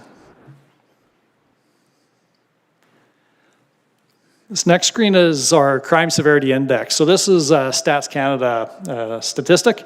I believe the provincial level right now is about 94, I think is what it is, somewhere in there. So you can see it at 88.2. We're a little bit lower than that. This is again a 2024 stat. That's the documents we were working off of. I believe last year I was just over 90, and this year's stats, of course, aren't out yet. They should be coming out shortly. So, but fairly consistent over the years. You can see back in 2017, 18, 19 in there, there was a rash. I don't know what was happening at that time, 7 or 8 years ago, but been fairly consistent since that time. We've just wrapped up our annual performance plan for all the priorities that we had set for this past year. I'm happy to say we met all of our objectives with regards to property crime projects. We've got a couple more on the go right now, and while our objectives are changing a little bit for this year, rest assured that we're obviously still fighting property crime and drug projects and that type of thing too, but we picked some of these in consultation with the public and our policing committee, which I see we have a couple of our members here from our policing committee tonight. That's how we pick our objectives for the year, so we're going through that process right now. Drug projects, we were one short on that. We had to disband our drug unit for a couple of months last summer just due to resources. They were back on the watch, so they didn't have quite the time to work on things like they had hoped. The second part, I hear it a lot from our communities. Police visibility is a huge part of what the public expects. And it is good for our members to get out there too and speak with people outside of the intense times that they sometimes have to be dealing with people. So for bike and foot patrols, and these are the stats for our entire area.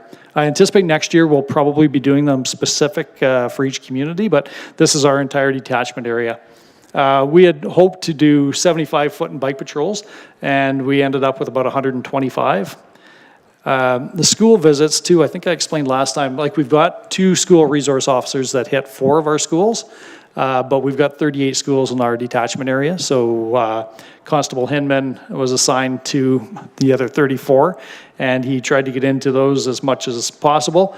Our goal was for him to get into 200 and do 200 school visits, and he did over 300 this past year, so that was good. That's anything from stopping in to read a book to the kindergarten kids to forensic presentation to the grade 9 students or anything in between. So, and then public engagements, we did just over 150.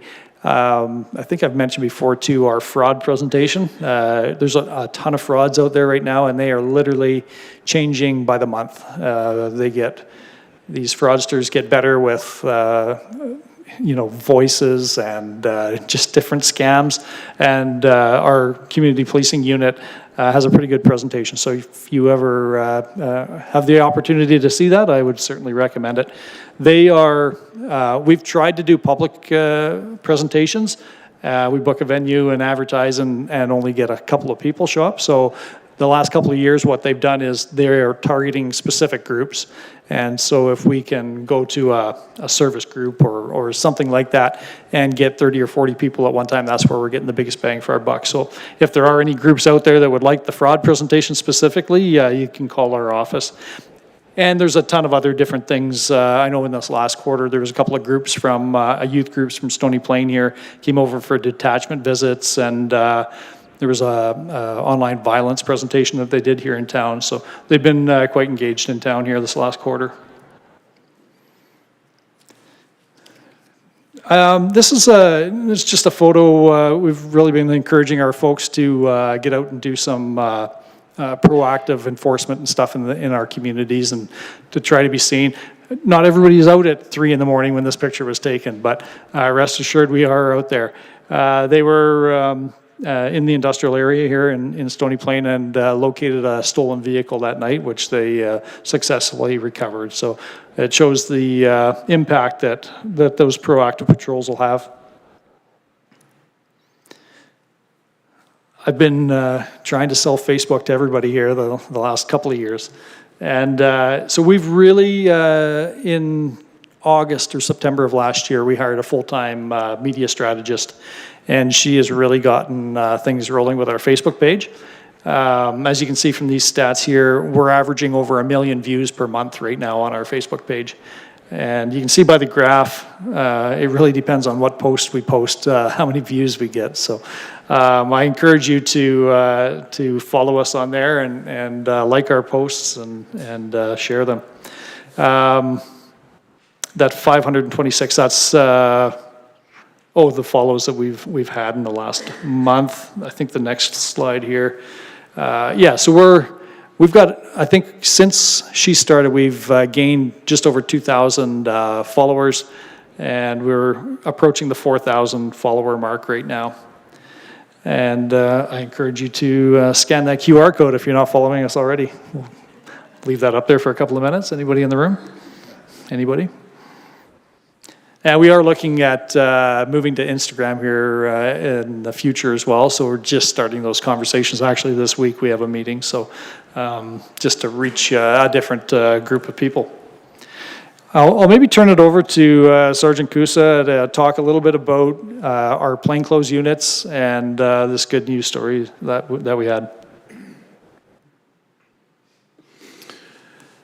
Hi, I think I know most people on council either have met you through one of the various boards I've sat on the last few years in town, including minor hockey or in the police committee meetings that I've been to so far. I've lived in Stony Plain since 2013, but just in January transferred to the Parkland Detachment, which has been a nice break and a way shorter commute. I'm in charge of the plainclothes units in that are kind of towards the back of the building. There's 4 units that work back there. One of them is called the Special Investigations Unit. It's a group of investigators that focus predominantly on domestic violence related issues or sexual assaults. They also take care of a lot of the child forensic interviews, which is a interviewing technique that needs to be employed when you're dealing with somebody who doesn't have the capacity to appreciate, where you have to be very careful about leading them in terms of the evidence they give, often in regards to sensitive investigations like sexual interference or sexual abuse or child abuse going on. Another unit that we have back there is the General Investigation Section, which the easiest way to describe that to most people is like if you watch police shows on TV, it's kind of like plainclothes detectives that take on serious crimes that happen in Parklands area. So your armed robberies, your serious aggravated assaults. Thankfully, since I've been here, we haven't had a homicide. And then the other 2 units, one is a drug unit, which is pretty self-explanatory in terms of target. One of the things that we have had them doing a little bit more is assisting with proactive enforcement of illicit tobacco. Not something that I would say that everybody in the public loves that we do. Some people view it as we're acting as like the tax police, but the reality of the situation is that it's becoming a big problem in the province. It's diverting a tremendous amount of tax dollars away from programs that money was previously used to fund.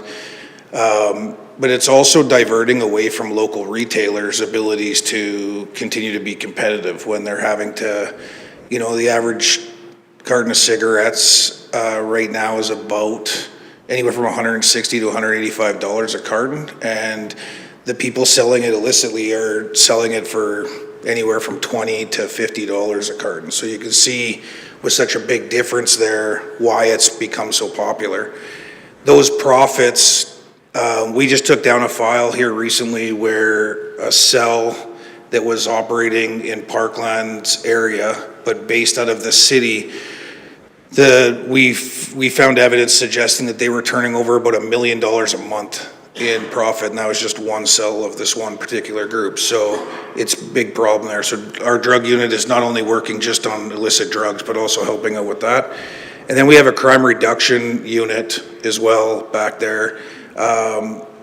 That's kind of one of the newer forms of policing that the RCMP is engaged in across the province as of late to try to target with the realization that a small number of prolific offenders are often causing a significant amount of your crime in your detachment area. So it's kind of like monitoring people who are out on conditions, monitoring people who have a history of that and now they're getting out of jail. And instead of waiting for them to, go on crime sprees that go on for months and months, trying to be on top of them right away. We can't control, obviously, whether the courts decide to let them out again right away, which is a frustration at times, but we can often shut down the activity before it gets too bad. And the slide up there is an example of that. We identified a male and female offender from our area who were both getting out of jail within a week of one another that we knew were previously involved in a relationship. And that whenever they get together, we seem to see this repetitious behavior of stolen vehicles and break-and-enters and that sort of thing. Within days of them getting out, it started. So a vehicle in Stony Plain was reported stolen first thing in the morning. So somebody went out to start their car, let it warm up before they headed to work in the morning, and these guys drove by, jumped out, jumped in it, and took off.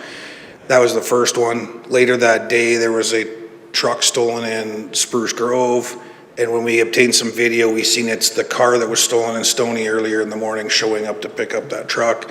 We suspect it was this too, and so I was able to take this team and say, we have no other priorities than finding and locating these 2 individuals and trying to shut down this behavior.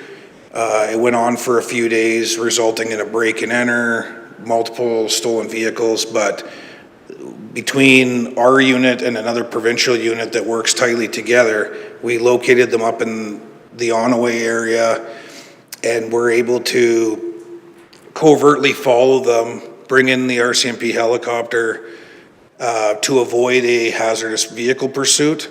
And then we deployed covert spike belts on, they're driving one of the stolen vehicles from the break and enter in Spruce Grove. And then we were able to bring that vehicle to a stop effectively. The two people jumped out and ran, but it wasn't too long after that we were able to get them both in custody. And now we're using a new program that the province is being quite supportive on with respect to using electronic monitoring, so ankle monitors and that sort of thing. So we've put in paperwork that if these two get out again in the near future, that we're asking that they be, forced to engage in that electronic monitoring program, which cuts back on the number of man hours that we spend going out and physically checking people, but we can basically just fire on the computer and see where they're at, whether they're complying with the conditions that the courts have ordered, et cetera. So that has really helped. Units like this, I think, are really helping drive our property crime, and potentially, or especially in towns like Stony Plain and then the city of Spruce Grove, a lot of these people live in the rural area and then come in and target. And so we're able to use that unit all throughout Parkland, targeting the people and trying to drive down the amount of crime that they're responsible for. Just kind of, I think, having a proactive or a good effect on the property crime rates. Thank you. Yeah, I think this is a good example too. It shows the importance of the post-model policing that we do here at Parkland Detachment. As you know, we're fairly closely, we're very close to Spruce Grove, Parkland County, and criminals don't have borders, so they are traveling everywhere.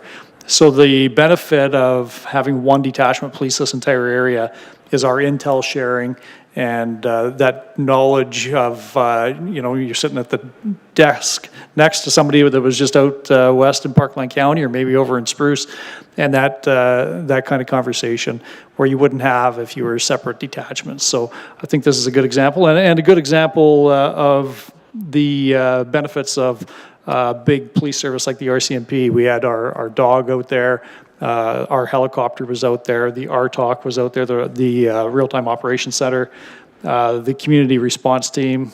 We had members there coming in from Evansburg and that sort of thing. So good collaboration, and it is a needle in a haystack to fan out, and the guys and girls were saying that they got lucky by running into them in Ottawa, but it wasn't luck. They created their own luck. They had members all over this detachment area looking for the suspect vehicle. This was a vehicle that was stolen, I think, about third in line of their string, and they happened upon them and had a successful arrest with no injuries and no damage or minimum damage. So yeah, that is our. I've been doing a good news story for the last year or two, and that is our good news story for this month. And we are open to any questions. Excellent. Well, thank you, gentlemen, for your presentation, and I will look to council for questions. Councillor Lawrence. Thank you, Deputy Mayor. Inspector, you answered most of my questions before I had a chance to ask them, so I appreciate that. Once again, always asking about the criminal harassment, sexual assault, and spousal abuse. Again, we never like seeing those numbers up, so thank you for telling us why we believe those numbers are up. But going back to a comment that Sergeant Klusa mentioned in regards to dealing with children and the special circumstances that follow that. I do follow your Facebook page, so I have noticed as of late, a lot of it has to be missing children. There are other missing people, but I'm focusing on the children. The missing children or an offender that was released and things like that. But I don't see those numbers in your report. And I'm just curious, just because again, as I follow your page and I'm seeing those be, as of late, the more common things that are posted. I'm just curious where we would see those numbers. They are just above the spousal abuse. You'll see persons reported missing. So this year we've had 13 in the town of Stony Plain so far, so fairly high. Same as last year, but yeah, those, like, again, that's our policy. Some people may not say they're missing, but we consider them high risk, maybe because of their lifestyle that they're leading. And a lot of them have left where they're supposed to be on their own will, but they live a high-risk lifestyle, which is high risk to us, especially with the age you'll see. We post most of them on our Facebook page, and you can see that a lot of them are young. And yeah, it's high risk for sure. We certainly put a lot of resources, person hours into those because they are so high risk. But yeah, it's not, we don't want to, it's not a kidnapping. They're very, that would be a very rare occasion. But we get quite a few here too, from our different group homes and that type of thing. We get quite a few people that are reported missing out of those as well, so.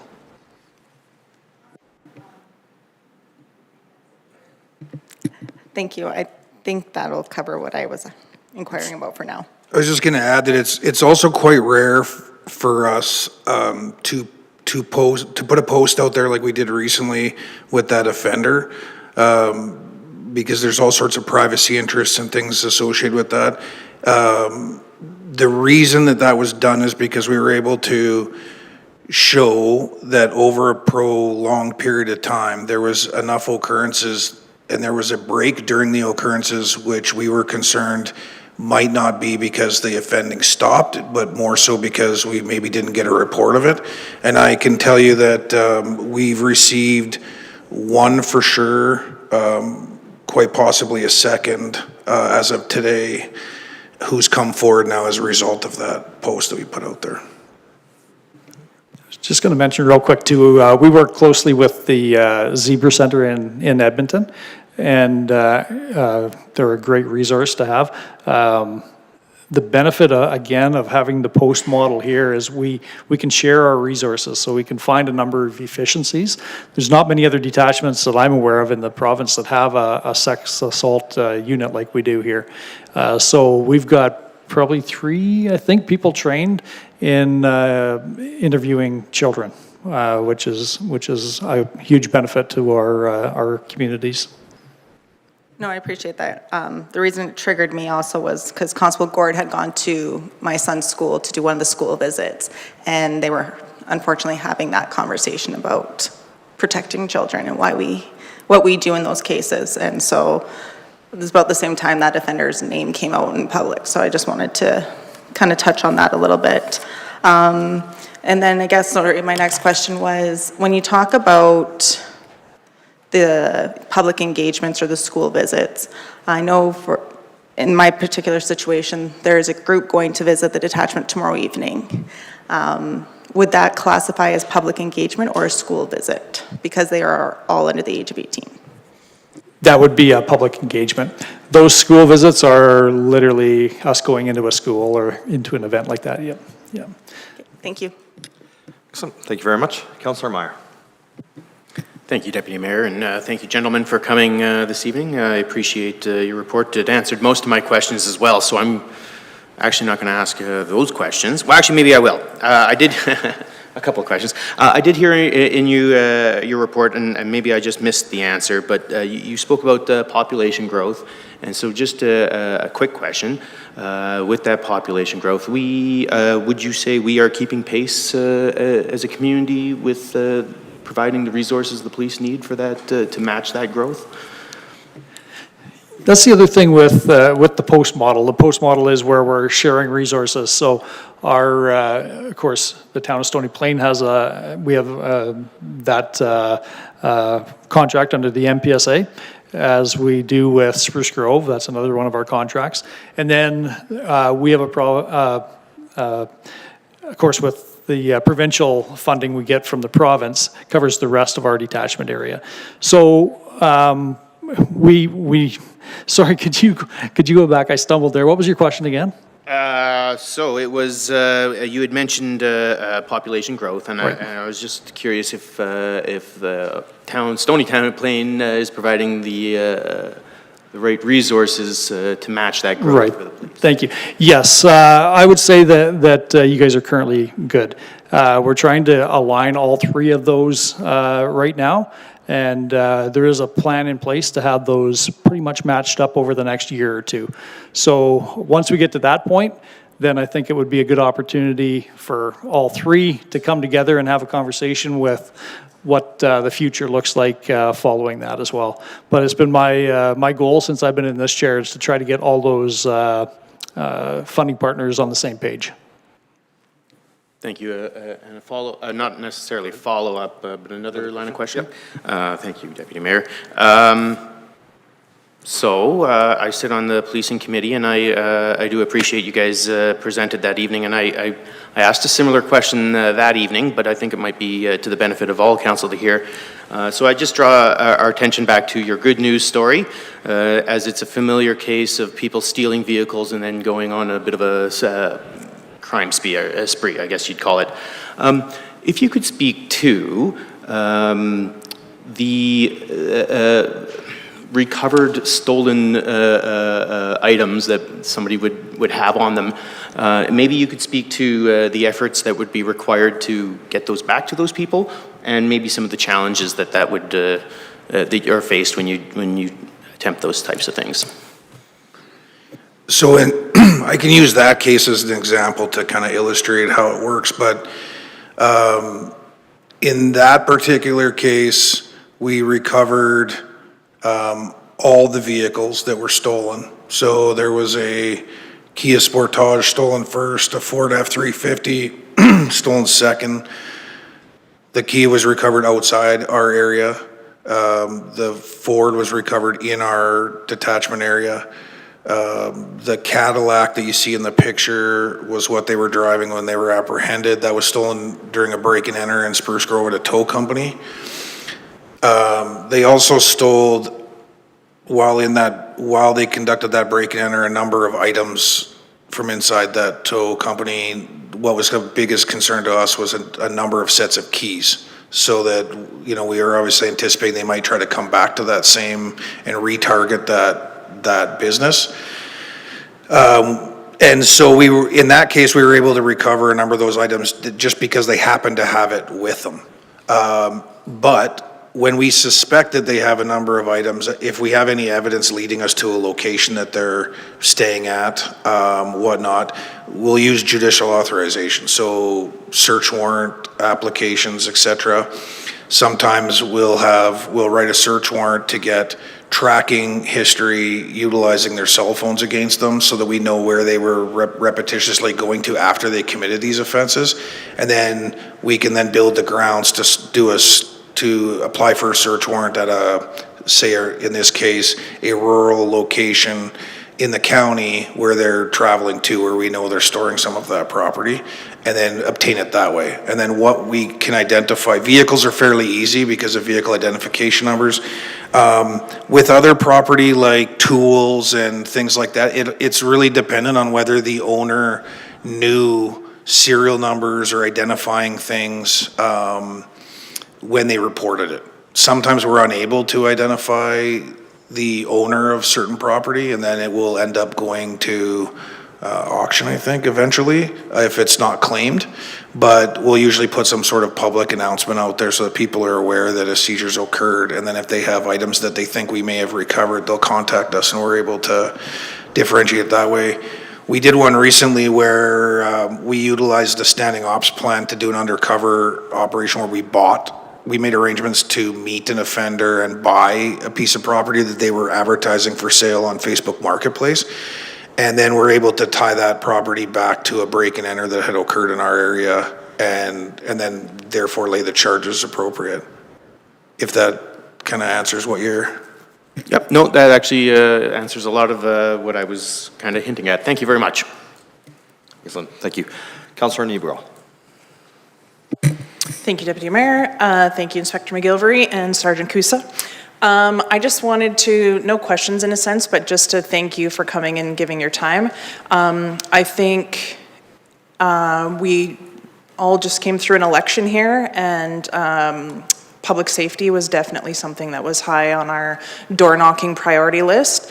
And to hear, I know for myself, sitting on this side, to hear the background work and stuff that is happening that doesn't often come to maybe public knowledge is I guess in a sense, a little bit troubling that this is in my backyard, first of all. But then I think to myself how thankful I am that this is in my backyard and that it's being addressed and that there are plainclothes units that are doing their work that I could be standing beside them and not know anything is happening. I think when we think of the RCMP and the presence of our public safe, being safe, we think about being able to visually see members. And so getting out this information that there is this background stuff happening is really important, because I don't think that that registers in our public's perception of how you are keeping them safe. So thank you. I was telling Kevin when we watched the presentation before us, first thing I said to him was, don't even think about it.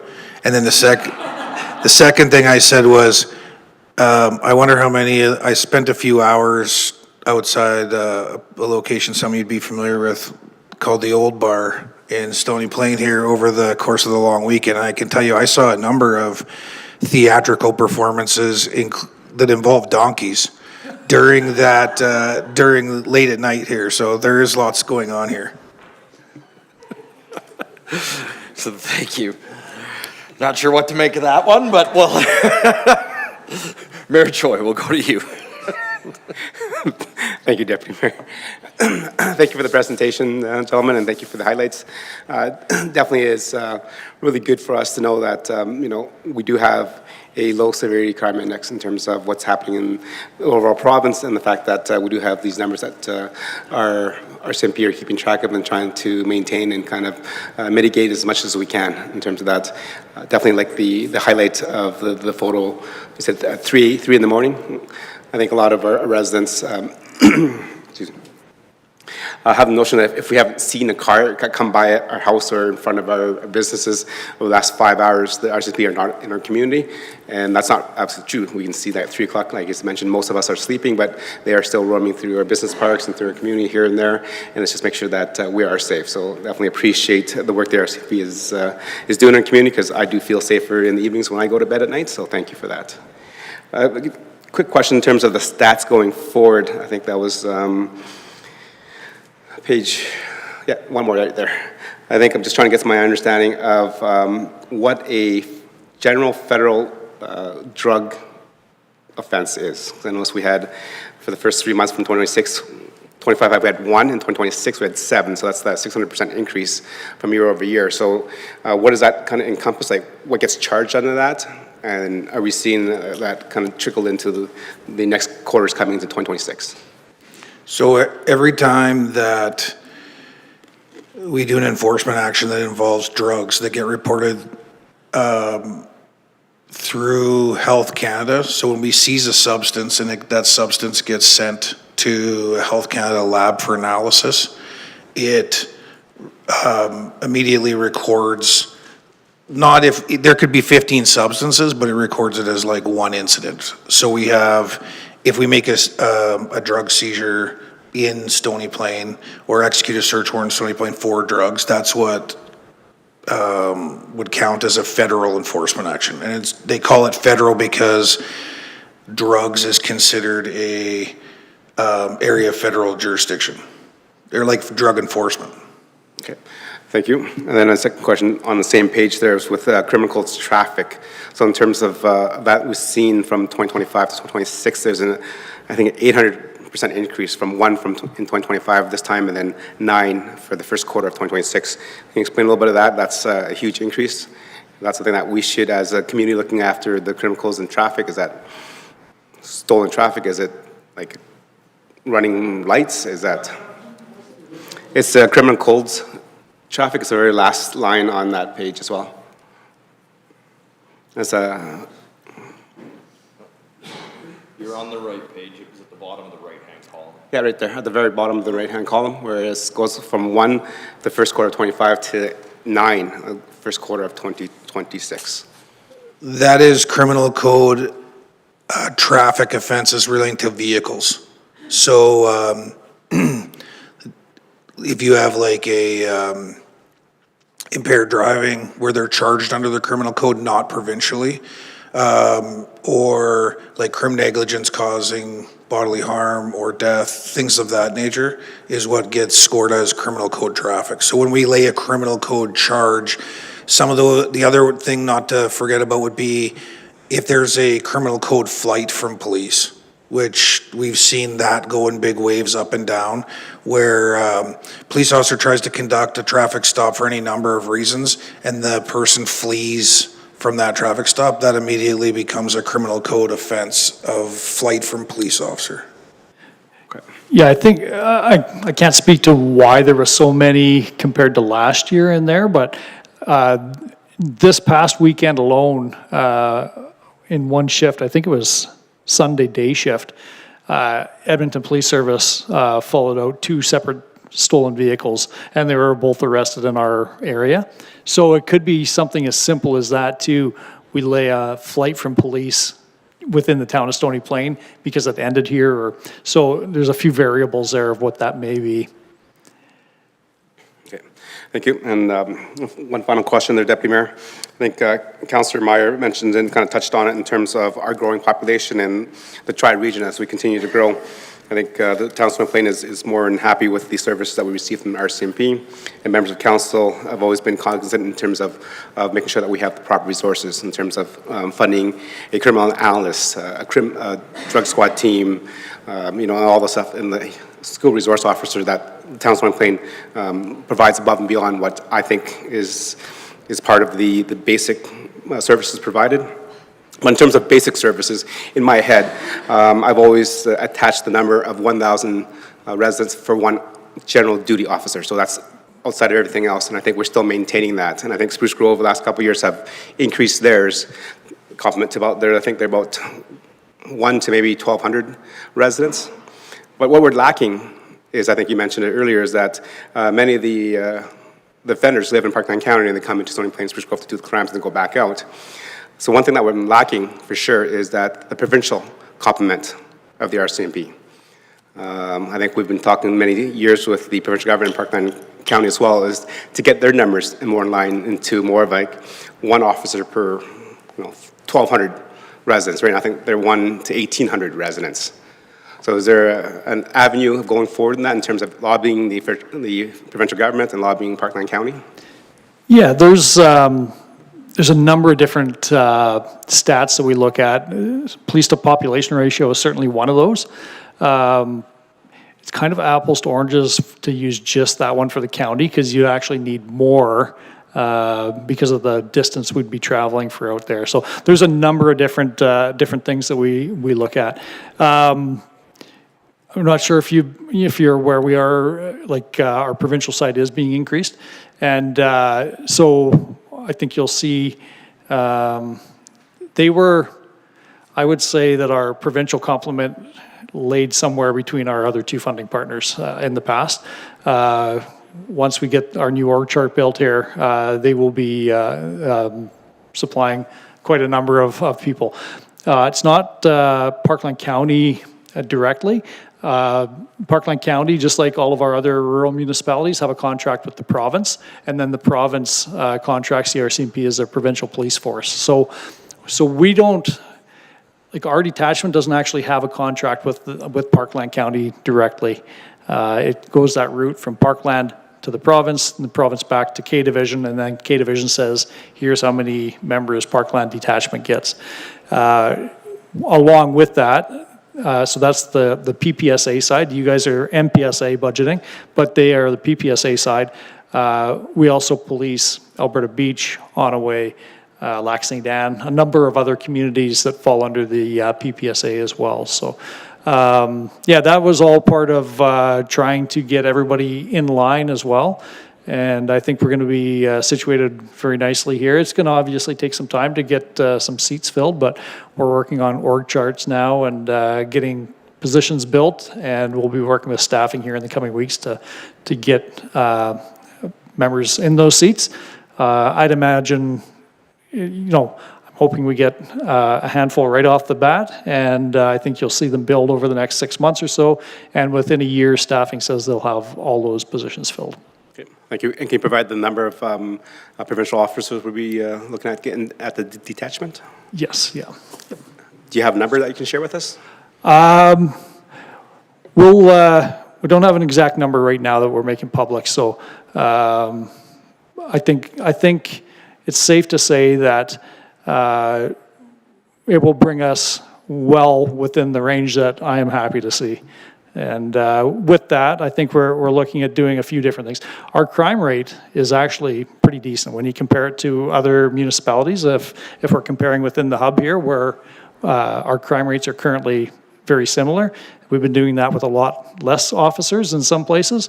So our goal with this is there's a number of things that we're hoping to do, but we want to increase our quality of investigations, and we want to do more police visibility because, like we were saying, people, if they don't feel safe, they think the crime is high, and people like to see the police driving down the street to feel safe. So we're hoping to be more visible. There's a number of different things we're going to be tracking. We're hoping to reduce our response times, increase our clearance rates. There's a number of things that we'll be tracking, but there'll be more to come on that over the next year. Okay. Thank you, Inspector. Thank you, Sergeant, for your presentation. Excellent. Thank you very much. I'll just look across quickly for any others. Councillor Anderson? Thank you, Deputy Mayor, and thank you, gentlemen, for the presentation. And we'll echo my colleagues here. I think you've gotten pretty good at preemptively understanding what we're going to ask and sort of what some of the themes are. And so that knocked in a couple of things off my list here. But a couple of just quick highlights, talk about good news stories. Certainly had Constable Hinneman at my school site. Wasn't sure what was going on. He was being surrounded and inundated by junior high students. And so I sort of wandered over. I know he can handle himself, but just wanted to check in to see how he was doing. And, it was fielding questions and students were engaged. I think it started with, why are you here? Who's in trouble? And he was pretty good at flipping the conversation to engagement with the students, which was great. And so I went over with the same question, like, are you looking for somebody? Can I give you a hand? But, he had it well under control, but it was great to see him there. Yeah. Engaging with the students, which was awesome. Social media, I know my first term on council, we talked about that and as a tool, and you talk about sort of that engagement and visibility. We have a lot of people that spend a lot of time on the computer, and so certainly that visibility I think is really important, and being able to share some of those stories I think helps people feel more comfortable and safe within their own community, which is great. I had the sexual assaults underlined as something I wanted to talk about, and as devastating as it is to hear the increase in those numbers, I think there is some solace in hearing that people within our own community are starting to feel more comfortable to report some of those things. And I think the underreporting of domestic violence, sexual abuse, and so on is significant. And when we have relationships within our community and between our police officers and our residents that are built on trust, that allow those disclosures to be made, I think there's a comfort to be found there, as much as we would love that not to be the case, that those relationships didn't need to exist. Certainly knowing that we have people in place that are building that relationship and rapport to ensure those things are reported is significant. And so, tremendous amount of gratitude to the teams that are actively involved there. Do have two quick questions, if we could. In our last corporate plan, we talked a little bit about, and actually we're on the right page, which is great, how our municipal enforcement supports the work of the RCMP. One of the statistics we see here, and I know it's small potatoes in the big picture, but we do see a bit of an uptick in terms of municipal bylaws and municipal bylaws traffic. This is the left side, sort of the last three columns there. An uptick year over year, and just maybe some comments, if you wouldn't mind, through you, Deputy Mayor. Do we have the municipal resources we need to support the work of the RCMP? Is that something where we're lacking and we need to consider some additional support? I know that was a big topic of conversation in corporate planning about how many municipal officers we're providing and so on. So if you wouldn't mind, just some insight into the numbers there, and do you have the support from our municipal staff that you need to do the job. Yeah, first of all, we've got a good working relationship with all of our CPO agencies across our detachment area, which is good, and Stony Plain's no different. We have, again, we've talked about how we've been low on resources, funded resources over the last number of years. And as we increase our establishment, I think we're going to be able to do some of those other things that we haven't been able to do before. Up to this point, I haven't been able to take people away from investigating armed robberies and sexual assaults and domestic violence to focus on traffic enforcement. Now I believe that we will have a resource or two dedicated to that. And it's many hands make light work. We've formed a regional traffic safety committee there over this past year, and all of our CPO agencies are part of that, as well as the Alberta Sheriffs. And so as we get better resource, I think you will see uptick on our traffic enforcement. When we look at that, it's to reduce, you'll see on the next page, these collisions. Every community that we police has a number of collisions, and if you look at speed itself, the faster you drive, the more chance you have of being in a collision, and the more severe that collision is going to be. It's a simple fact. So if we can help reduce that speed, I think we will lower our collisions and lower the severity of those collisions. Distracted driving is another big one. We track a lot of different stats with regards to collisions, and rear end collisions is probably one of the it is the highest cause of collisions in our detachment area. And so my thought process is, if you're rear-ending somebody, you're either driving too fast for the conditions or you're distracted driving. So fair warning to everybody, I think distracted driving is something we'll be focusing on right off the bat here. And distracted driving wasn't something around when I was a new driver at 16 years old. We didn't have cell phones. So today, in this environment, we see that all the time. I don't see it when I'm in a marked police car, because people see me coming before I can see their cell phone. But I can let everybody know that we will be doing it in plainclothes vehicles and everything else, because it is very dangerous to be distracted driving. It's a long-winded answer to get back to your question. Yes, we work closely with the Stony Plain CPOs, and we've never had a problem. If we ask them to do something, they're always there for us. They work within their mandate. They're not 24 hours like we are, but when they are on shift, they are always willing to help.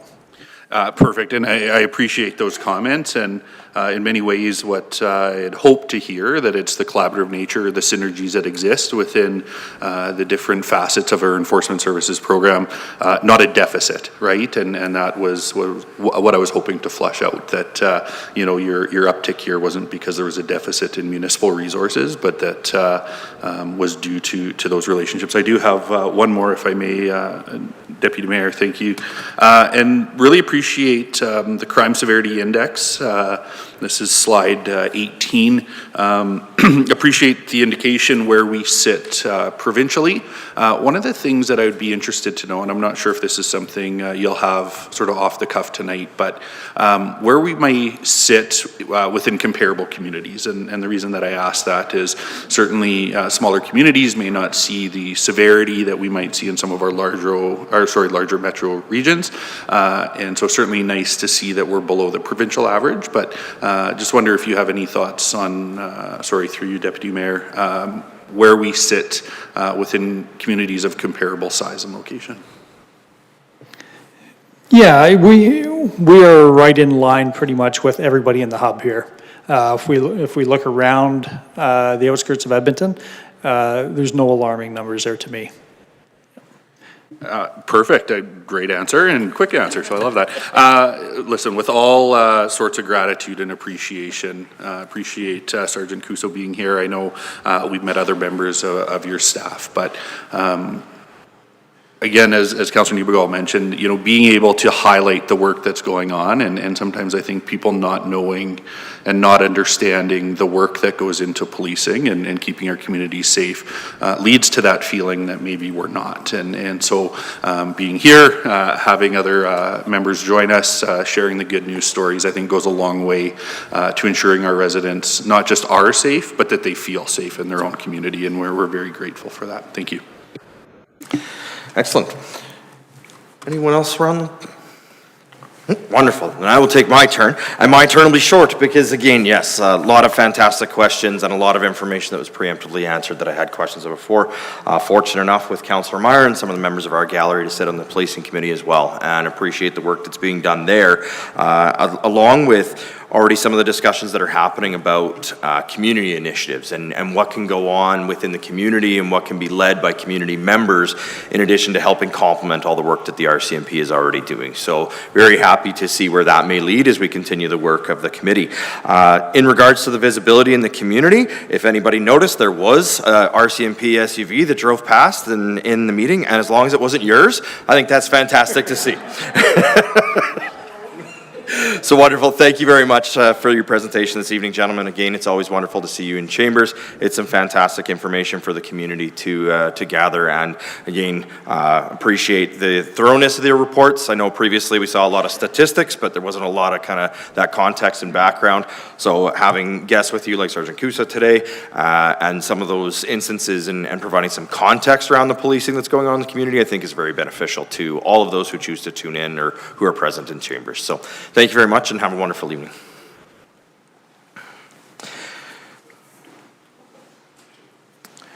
And so with that, we will move to number 4.3 of our agenda, which is another presentation, and we have the Building Industry and Land Development Association. So welcome to chambers. Please come forward for your presentation. I'll ask that you sign in front of you and push the button at the base of the microphone when you are ready to speak. Introduce yourself and please go ahead with your presentation.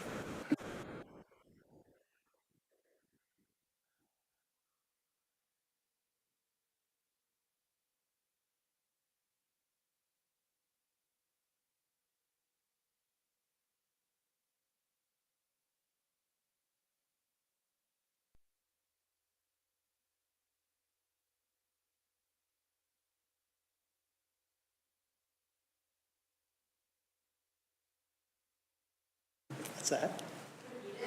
No, man. Yeah, that's right. It's still coming. Yeah. No, it's been a fascinating day. I was able to speak with St. Albert Council earlier today, and they were nominating their poet laureate. And so their poet laureate then provided a poem, which I thought was a unique happening. But I had no idea how unique my day was going to be and what Stony Plain had in store. So thank you for the opportunity to be here this evening. My name is Josh Culling, and I'm here along with Jamie Kitlerchuk, who is the chair of our Stony Plain Working Group. We're here speaking to you on behalf of Build Edmonton Metro, the Building Industry and Land Development Association of the Edmonton Metropolitan Region. Today we'll introduce you to Build, outline some development stats to help you understand how Stony Plain relates to the rest of the Edmonton region, and provide you with some opportunities to consider as you pursue your land use bylaw update later this year. Build Edmonton Metro is the collective voice and leading expert resource for the region's residential real estate and development industry. We represent every corner of the industry, from those building towers in downtown Edmonton to those building new neighborhoods in your community and everything in between. Our work spans all 13 communities of the Edmonton Metro region, and our focus is simple: building places for people to call home. Our membership includes over 500 companies. That's not just large land developers, it's the renovator working on a basement suite, the trade contractor building a new home, and the financial professionals helping families to get into their homes. When we speak on behalf of an industry that touches nearly every aspect of community building in this region. Together, along with yourselves and with your members of admin, our members are shaping the communities of today and tomorrow. We don't just advocate from the sidelines. Each year, hundreds of our members volunteer hundreds of hours on committees, working groups, and forums, bringing technical expertise and on-the-ground experience directly to the policy table. We have working groups specifically dedicated to many of the municipalities in the region, such as Stony Plain, When Build presents a position, it's backed by real industry knowledge. The context for our advocacy is important. Alberta has been breaking housing start records, and the Edmonton metro region is at the center of that growth. People are choosing to live in communities across this region, not just the city of Edmonton. And that puts all of us, industry and municipalities alike, on the front lines of some very real challenges: affordability, infrastructure, approvals, and regulatory complexity. Our board, committees, and staff have identified 6 advocacy priorities that focus our efforts. These areas represent where we see the greatest opportunity for work with municipalities to improve outcomes for residents, for industry, and for the long-term health of our communities. And many of these overlap with Stony Plain. Our interests and our priorities are the interests and priorities of the region as a whole and Stony Plain. So let's look at some stats to understand the metro region and how Stony Plain relates to it. So this chart shows population growth across the Edmonton metropolitan region from 2015 to 2025. The Edmonton region as a whole grew by approximately 30%, while the surrounding municipalities, so not including the city of Edmonton, grew by 16%. Stony Plain, you can see this on the slide to the right, or the graph to the right. Stony Plain grew by approximately 13%, slightly below the surrounding regional average. This context matters. The region is growing rapidly, and that growth is distributed across communities like this one. So we're seeing that growth all through the region, including Stony Plain and other communities outside of the city of Edmonton. This is looking at housing starts. So we can see that across the surrounding region, starts nearly tripled over this 5-year period. Stony Plain starts have generally increased as well, but the trend has not been as consistent as the region. There were dips in 2022 and 2023, a period of high regional population growth. What is notable is that Stony Plain's share of surrounding regional starts has grown from approximately 2.6% in 2020 to 4% in 2025. The shift reflects real and growing demand for Stony Plain, what Stony Plain offers to the region. This slide compares Stony Plain's 2025 housing starts against the surrounding region as housing, region by housing type. A few patterns stand out here. So Stony Plain's 32-foot frontage single-family starts are broadly in line with the region. The 60-foot frontage, so like an estate-type house, and duplexes are relatively higher than the region. However, single detached lane, so a smaller lot, single-family home with a detached garage, and row homes are notably lower in Stony Plain than the rest of the region. As Jamie will discuss, these are housing types that serve price-sensitive buyers, young families, first-time purchasers, and downsizers. Their absence from Stony Plain starts profile reflects a gap between what some buyers need and what the market is currently able to deliver here. We'll pass it on to Jamie. Is this on? Yeah. Okay, thanks, Josh. As a developer member of Build, what I'd like to do over the next few slides is go over some buyer profiles that we would typically expect to see in Stony Plain, just based on our market research and analysis of those who we've seen housing sold to in the area. So on the first slide, I'll start with the first-time home buyer. This buyer is price sensitive and looking to enter the market for the first time. They might not need or be able to afford a single-family house, but they typically prefer something that isn't a condominium. They're looking for fee simple, low maintenance, and options near parks and amenities. The challenge here is an affordability gap. As detached homes have climbed, entry-level options like townhomes and duplexes haven't always kept up in terms of supply. So if Stony Plain isn't offering attainable products in this range, these buyers are forced to look elsewhere, and the community will struggle to retain this portion of the population. The next demographic we'll look at is the active trades family. So this is likely the most recognizable buyer group for council. Often young couples and families in the trades and services, typically aged 30 to 45, with household incomes in the $95,000 to $140,000 range. They are typically looking for a 3 or 4 bedroom home with a double attached garage and a backyard, but they prioritize something that's practical over flash. The challenge is that costs have outpaced wages, and some of these families can no longer qualify for the single-family homes that they're looking for. So if we're limited by product options or the products they're looking for are out of reach, this segment either delays ownership or leaves the community in search of something that suits their needs at the budget that they are working with. So the next demographic that we're looking at is the stable suburban family, I guess you could call it. So this is a mid-career family looking to upsize to a 4-bedroom home with more space for a growing household.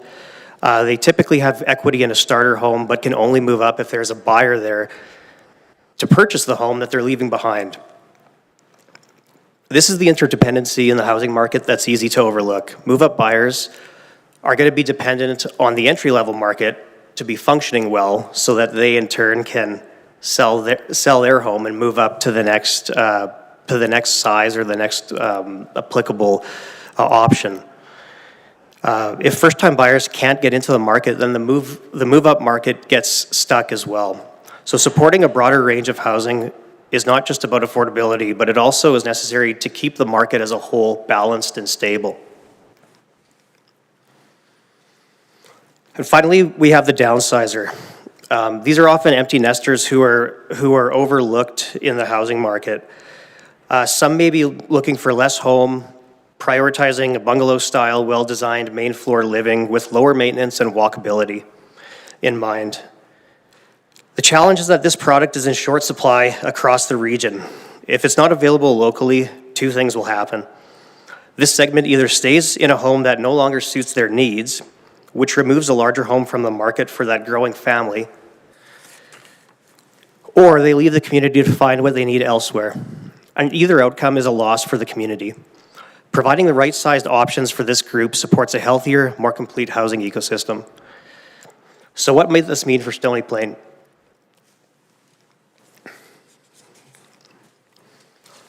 With increases in development and construction costs, single-family homes are out of reach of some buyers who would otherwise choose Stony Plain.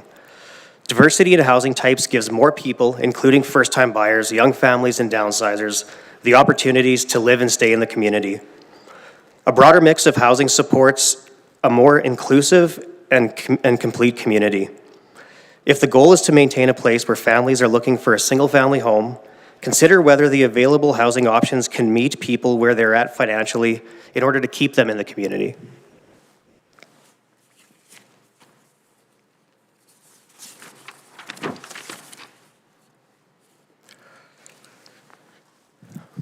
So some considerations here for the town. What we're seeing is significant demand for smaller price-sensitive options throughout the region. In Stony Plain specifically, lot regulations are going to be the barrier to developing entry-level row housing. Single detached lane and row housing starts are lower here than across comparable surrounding municipalities. These are the housing types that serve a good portion of the buyers that we just described: the first-time buyer, the trades family that's being priced out, or the downsizer looking for a right-sized product. A review of the land use bylaw, regulations and policies related to minimum lot sizes and building pockets would open the door to a greater variety of products. As always, Build would welcome the opportunity to support this work. We're happy to work with administration on options to expand flexibility and options in the area. Now I'll pass it back to Josh. We believe city building, in this case town building, works best when everyone's at the table.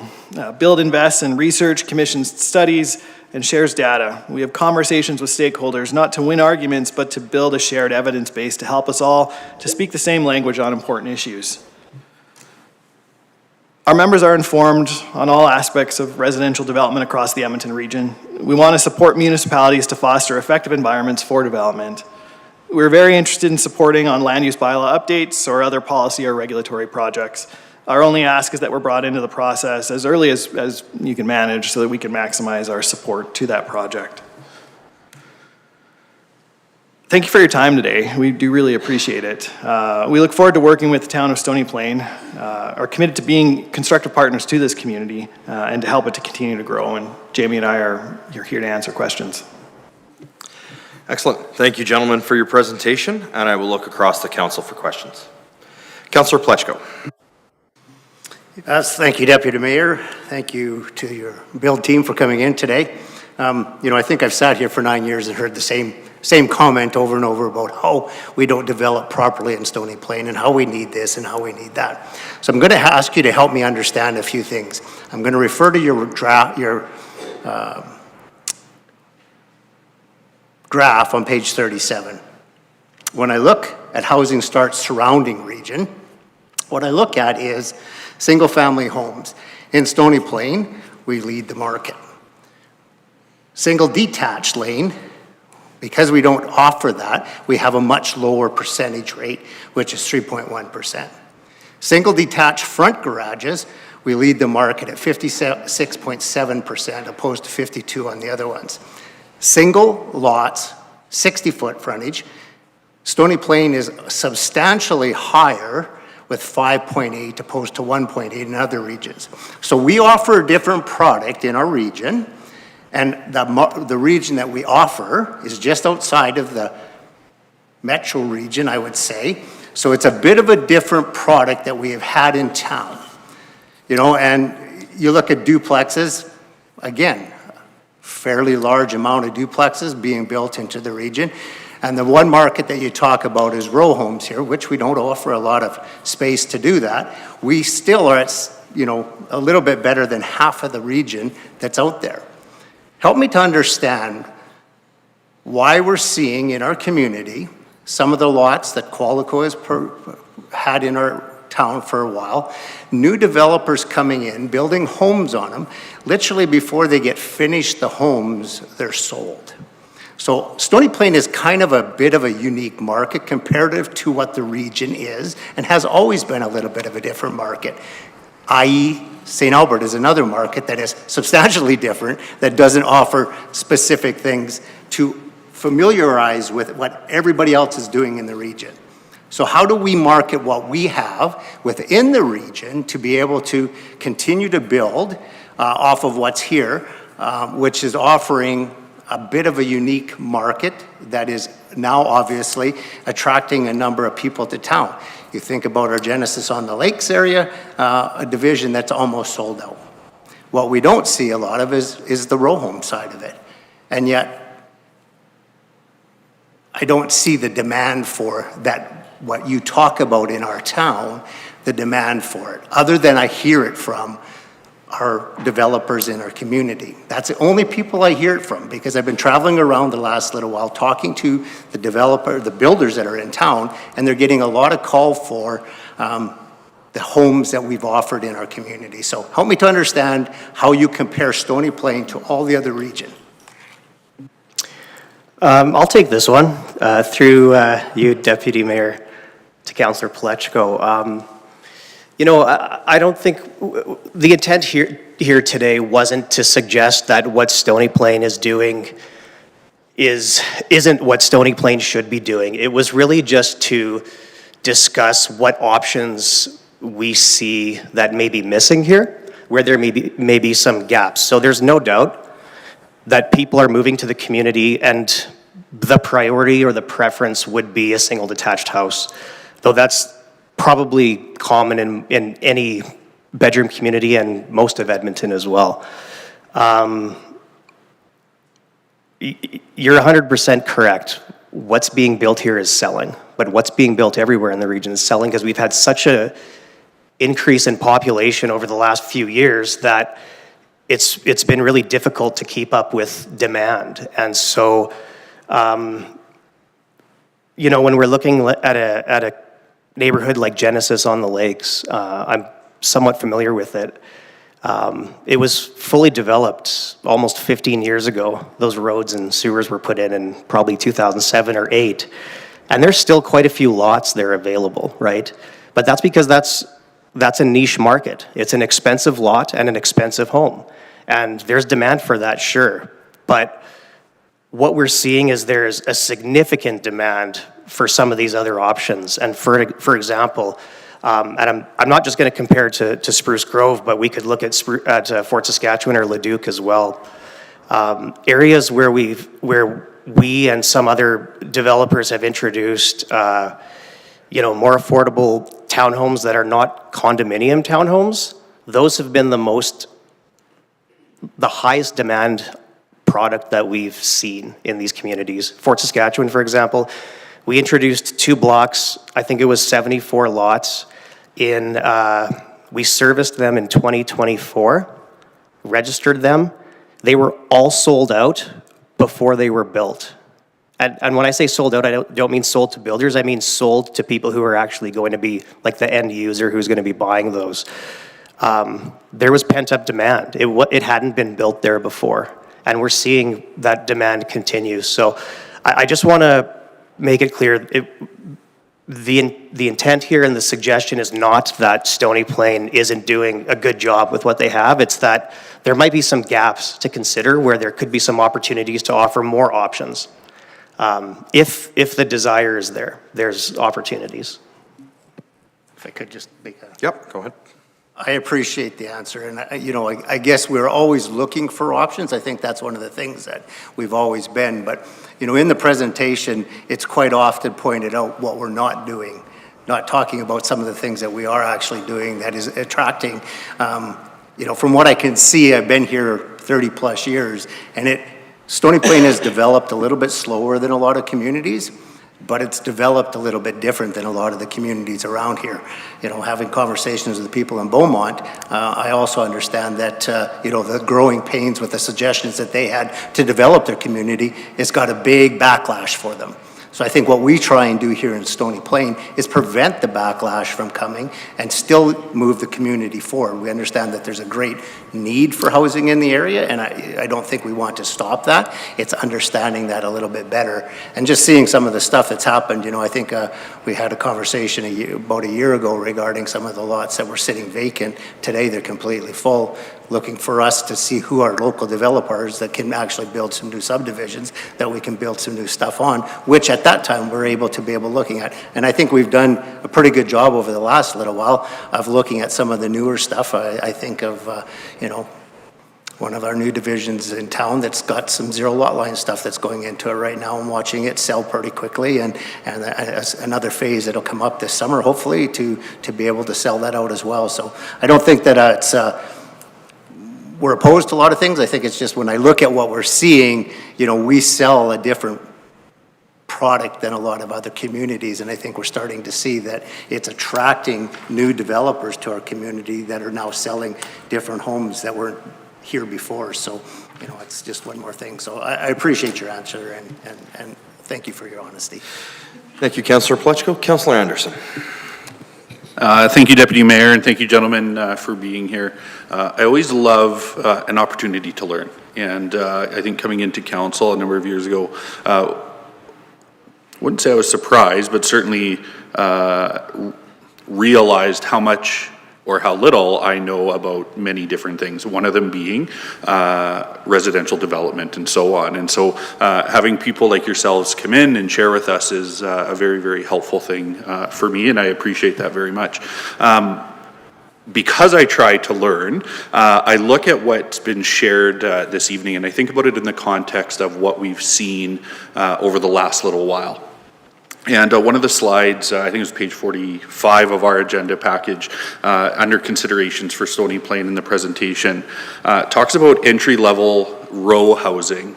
There it is, in Stony Plain. We saw a little bit earlier that our row housing starts were lower than the rest of the region.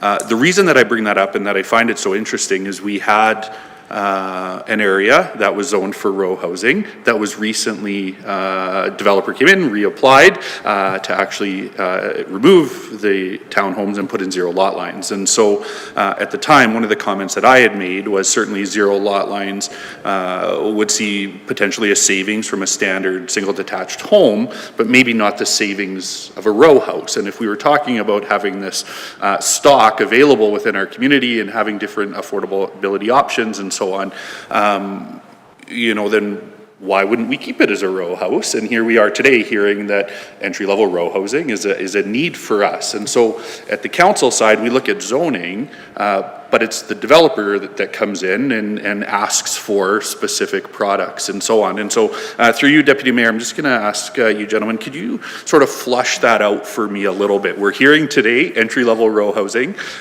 Jamie, I believe you're still with Qualico. Here is the build representative, but it was Qualico that came in to remove townhouses and put more single detached. And so it just seems counterintuitive to the presentation we're seeing tonight, and I'm trying to reconcile that this evening. Sure. Through Deputy Mayor Laurie to Councillor Anderson, I will try to leave my Qualico hat off for this one, but I am aware of the application that you're speaking of. So without getting into the minutia of it, the challenge with facilitating row housing in Stony Plain is strictly a land use bylaw regulation issue. The minimum width for a townhouse in Stony Plain is 16 feet wide.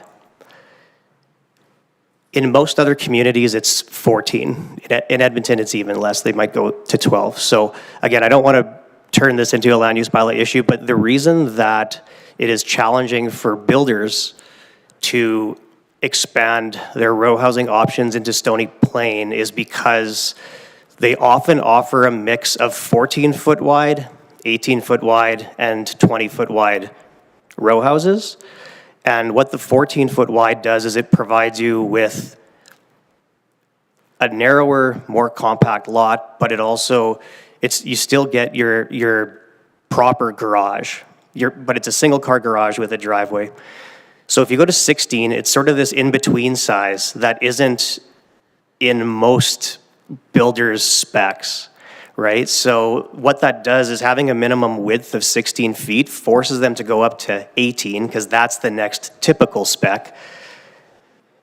And then they can't compete with Spruce Grove or West Edmonton or Leduc or Beaumont or Fort Saskatchewan, who all have the option of 14. And that's not to say that you're going to get 100% 14-foot wide townhomes, but they often want to do a mix because the 14s do sell quite well. And so that's where we've seen the hesitancy from our builders, at least, in expanding that specific product into our Stony Plain neighborhoods. Okay, I'm gonna chew on that one for a little bit. Certainly, you know, in many ways, this circles back to the whole concept of zero lot line in our community. We actually, I remember the debate quite well. I believe it was Mayor Choi that made a motion that we are going to increase some of those lot widths, and that was a decision of council because we wanted to be cognizant of some of the concerns we'd heard from neighboring communities with the really narrow lots and the zero lot line product and so on. You know, is there potentially a gap here specific to the townhome? Certainly we appreciate that coming forward. But I will, through you, Deputy Mayor, and to you gentlemen, maybe just some comments on the zero lot line product. And so much of what we heard today was the inability to afford new homes at multiple of the scenarios that you played out and the barriers that exist within. And certainly we've heard of the benefit of zero lot line in providing moderate or modest, I should say, not moderate, cost savings to the initial purchaser. You know, the concern on the other side was that those marginal savings aren't necessarily carried on forever, and we've heard that from residents and we've heard that from others that, you know, it's the initial purchaser that, you know, may see that cost savings and may not get passed down to, you know, the second and third buyer and so on. And so when we looked at, my apologies there, the housing starts, this is 37 for us. It's the 2025 housing start, Stony Plain versus the surrounding region. Where do you see sort of that zero lot line product fitting into here as a, and maybe this is the wrong slide, I'm not sure, as a more cost-effective option that fills some of the scenarios or needs that were spoken to in the presentation this evening? Through you, Deputy Mayor, to Councillor Anderson. So where the zero lot line would fit in is in the blue and purple categories, typically. So those are going to be your sort of standard sized lots, standard to smaller sized lots, I would say. So yeah, you have seen maybe a little bit of an increase in the purple, which is the rear lane, rear garage. And I suspect you'll probably see more going forward, just because I would say historically neighborhoods in Stony Plain had sort of been designed with more of that front driveway, double car front garage kind of style, but there's more of an appetite, at least from a planning perspective, to focus, you know, with new neighborhood designs a little more on pedestrian friendliness, streetscapes, and that sort of thing. So you know, you're going to see probably more opportunities for that lane product to expand going forward, I would think. Okay, thank you for that. And if I may, Deputy Mayor, just some sort of closing thoughts and a question potentially for administration. One of my concerns when I look at the single detached lane, and maybe this is my ignorance, but one of the things that I see is the increased cost of the added roadway, putting those lanes in, having to maintain them, and so on, a cost that once everything is built out falls on the municipality. And so when I initially saw these statistics, I actually did not feel discouraged that our laneway product was where it is in comparison to the region, and it's interesting to hear that we may start to see more of that. But through you, Deputy Mayor, to administration, if I may, just some considerations around the rear lane product, and is that something that increases costs on the municipality in terms of maintenance and so on? I know one of the biggest things that I hear around snow clearing from residents, once we get past the general frustration, is the lanes take so long to clear, and you know, they're left waiting for that to occur. And so, Deputy Mayor, through you to administration, just some thoughts on a municipal perspective of manning, maintaining, not manning, the single detached laneway product.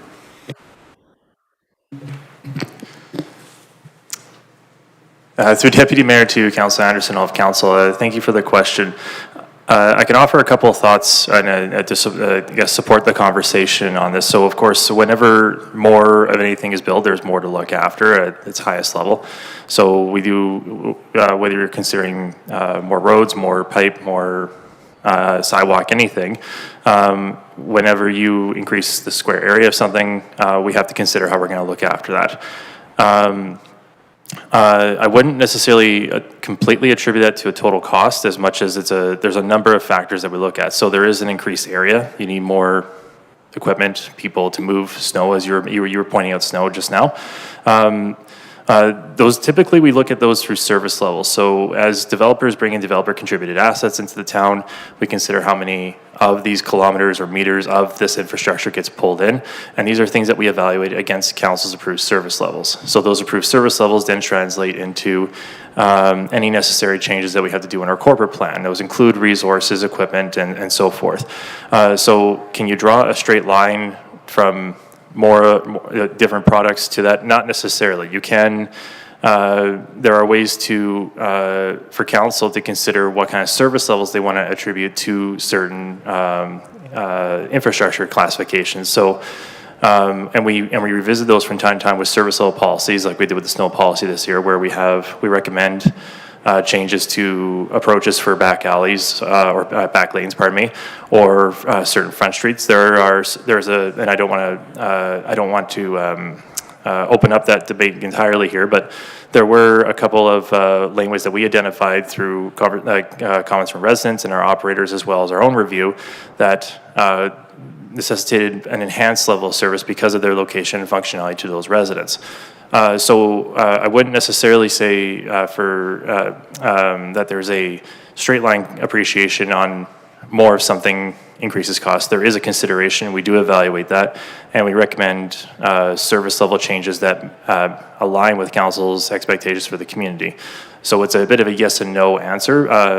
Pardon me if I've tried to thread that needle a little bit there, but if there's further clarity I can offer, please let me know. No, I do appreciate it. I appreciate the comments from you gentlemen. I appreciate from our general manager. Certainly lots for us to chew on. My greatest takeaway this evening relates to your comments around the row houses and some of the challenges that exist based on our current bylaws, and certainly something for us to take away and chew on. So appreciate your time this evening. Excellent. Thank you very much. Councillor Meyer. Thank you. Thank you, Deputy Mayor. I'm just going to turn to page 29 here. Oh, actually, first, thank you, gentlemen, for coming and presenting this evening. I appreciate this. And so my questions are actually, I'm quite interested in your guys' perspectives. On page 29, it says who we are. Collective voice of the region's residential real estate development industry. Our focus is on building places for people to call home. Hey, we're in the same business there. Whether owning or renting, urban or suburban, big city energy or small town charm. There you guys go, right there. Okay, so with that in mind, the first question, I have about 5, but I'll try and jot them off as you answer them. So in your guys' perspective, how important is it that municipal services, community supports, and infrastructure keep pace with development?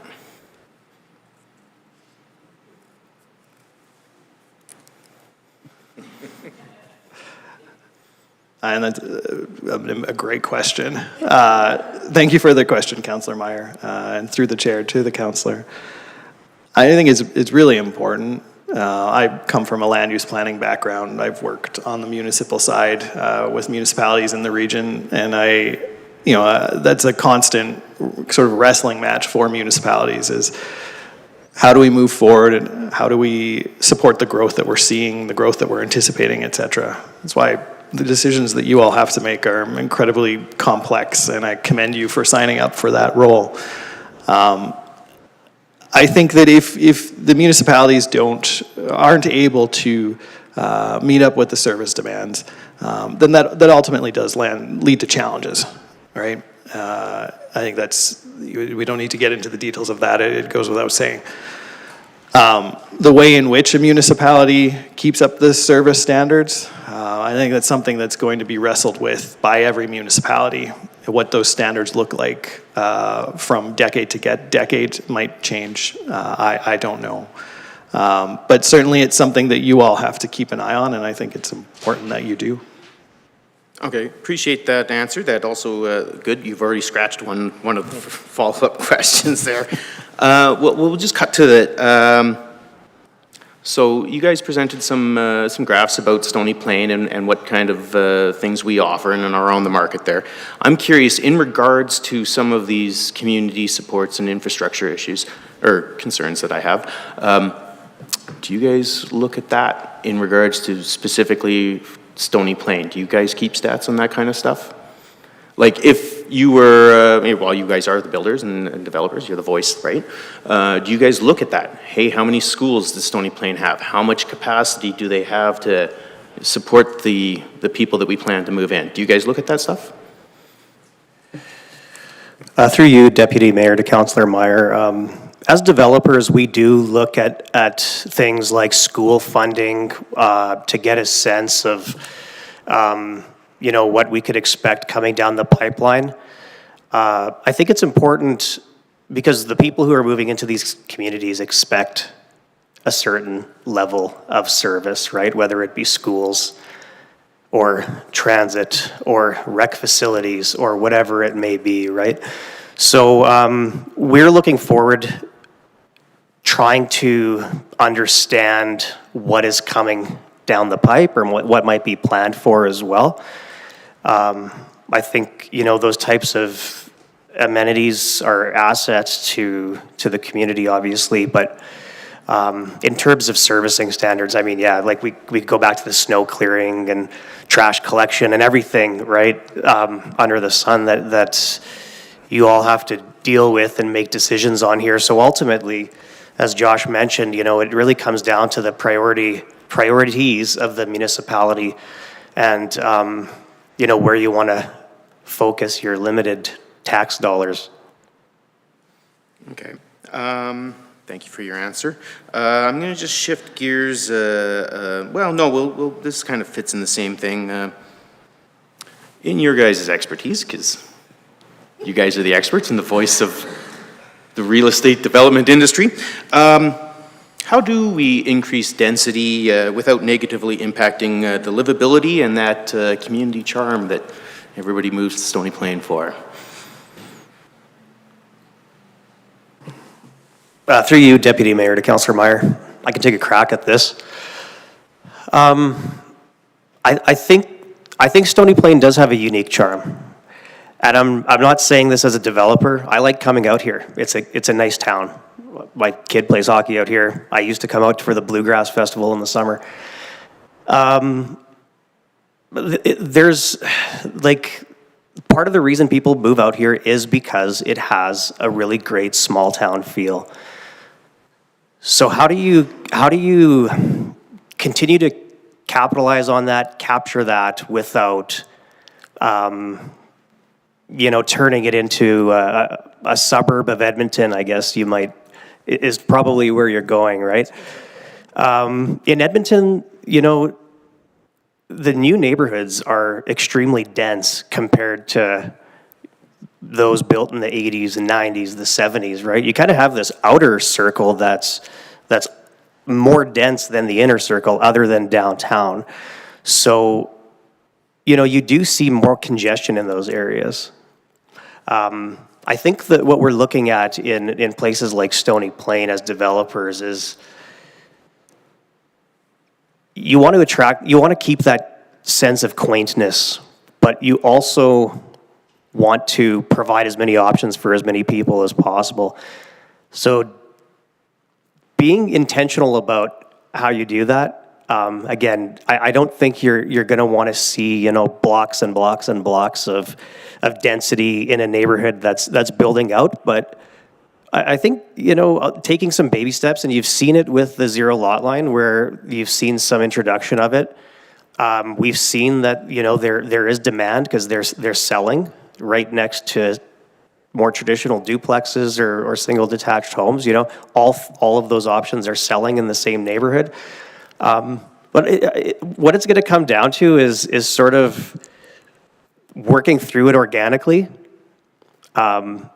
Maybe allowing something or supporting something that's a little bit different or a little bit uncomfortable and see how it goes. But there's nothing suggesting that Stony Plain has to or should, you know, 180 and do what other municipalities are doing. I think overall we're seeing like some really positive stuff here, especially, you know, over the last 5 years, really since COVID. You know, we've seen that growth, but we're seeing a lot of positive momentum. Now it's, you know, every municipality is trying to find their way. How do we deal with that? Because it's not just a Stony Plain thing. We're hearing the same thing in Spruce Grove, you know, where it's like, at first they didn't expect that the density would be as successful as it is, and now that it is, they're kind of saying, "Oh, well, is this what we want to be doing?" Right? So we're hearing the same thing everywhere. I'm being fully transparent, maybe too transparent here, but like we're hearing it everywhere. I think as developers and builders, we're conscious of it.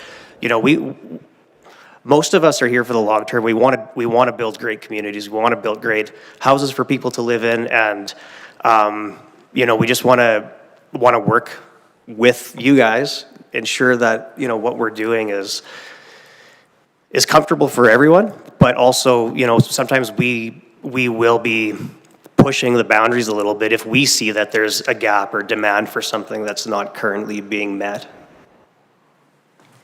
Appreciate the candor, guys. I do. I especially like we're here for the long term, because so are we. So If I could, just changing gears now, but it's sort of a philosophical question. What responsibility does industry take in improving affordability?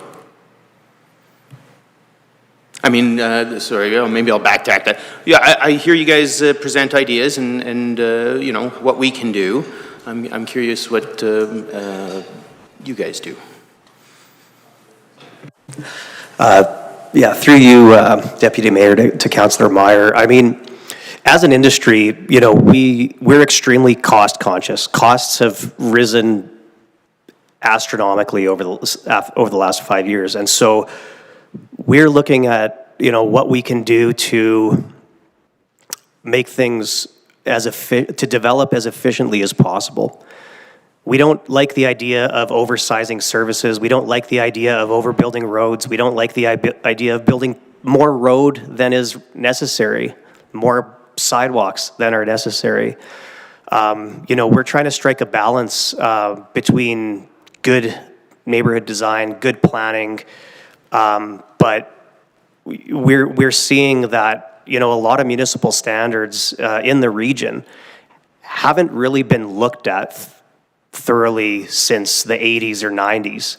And we're seeing, you know, EPCOR in Edmonton changing their standards for things like, you know, water usage and sanitary modeling, and the rates are going down just based on like household sizes, based on you know, efficient appliances, more efficient faucets, everything, right? Kind of adds up to that. So, you know, I think there's opportunities to look at infrastructure as a whole and find ways to ensure that it's designed and sized appropriately. So that's an opportunity for cost savings right there. It also helps the town in the long term, because you take over this asset, you're required to maintain it and eventually replace it.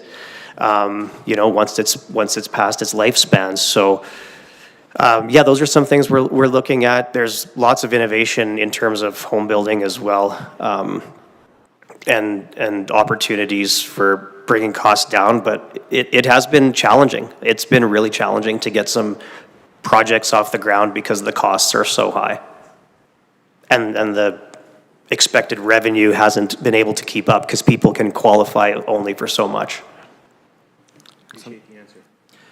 Thank you. That's the last one, Councillor Meyer? Yep. Wonderful.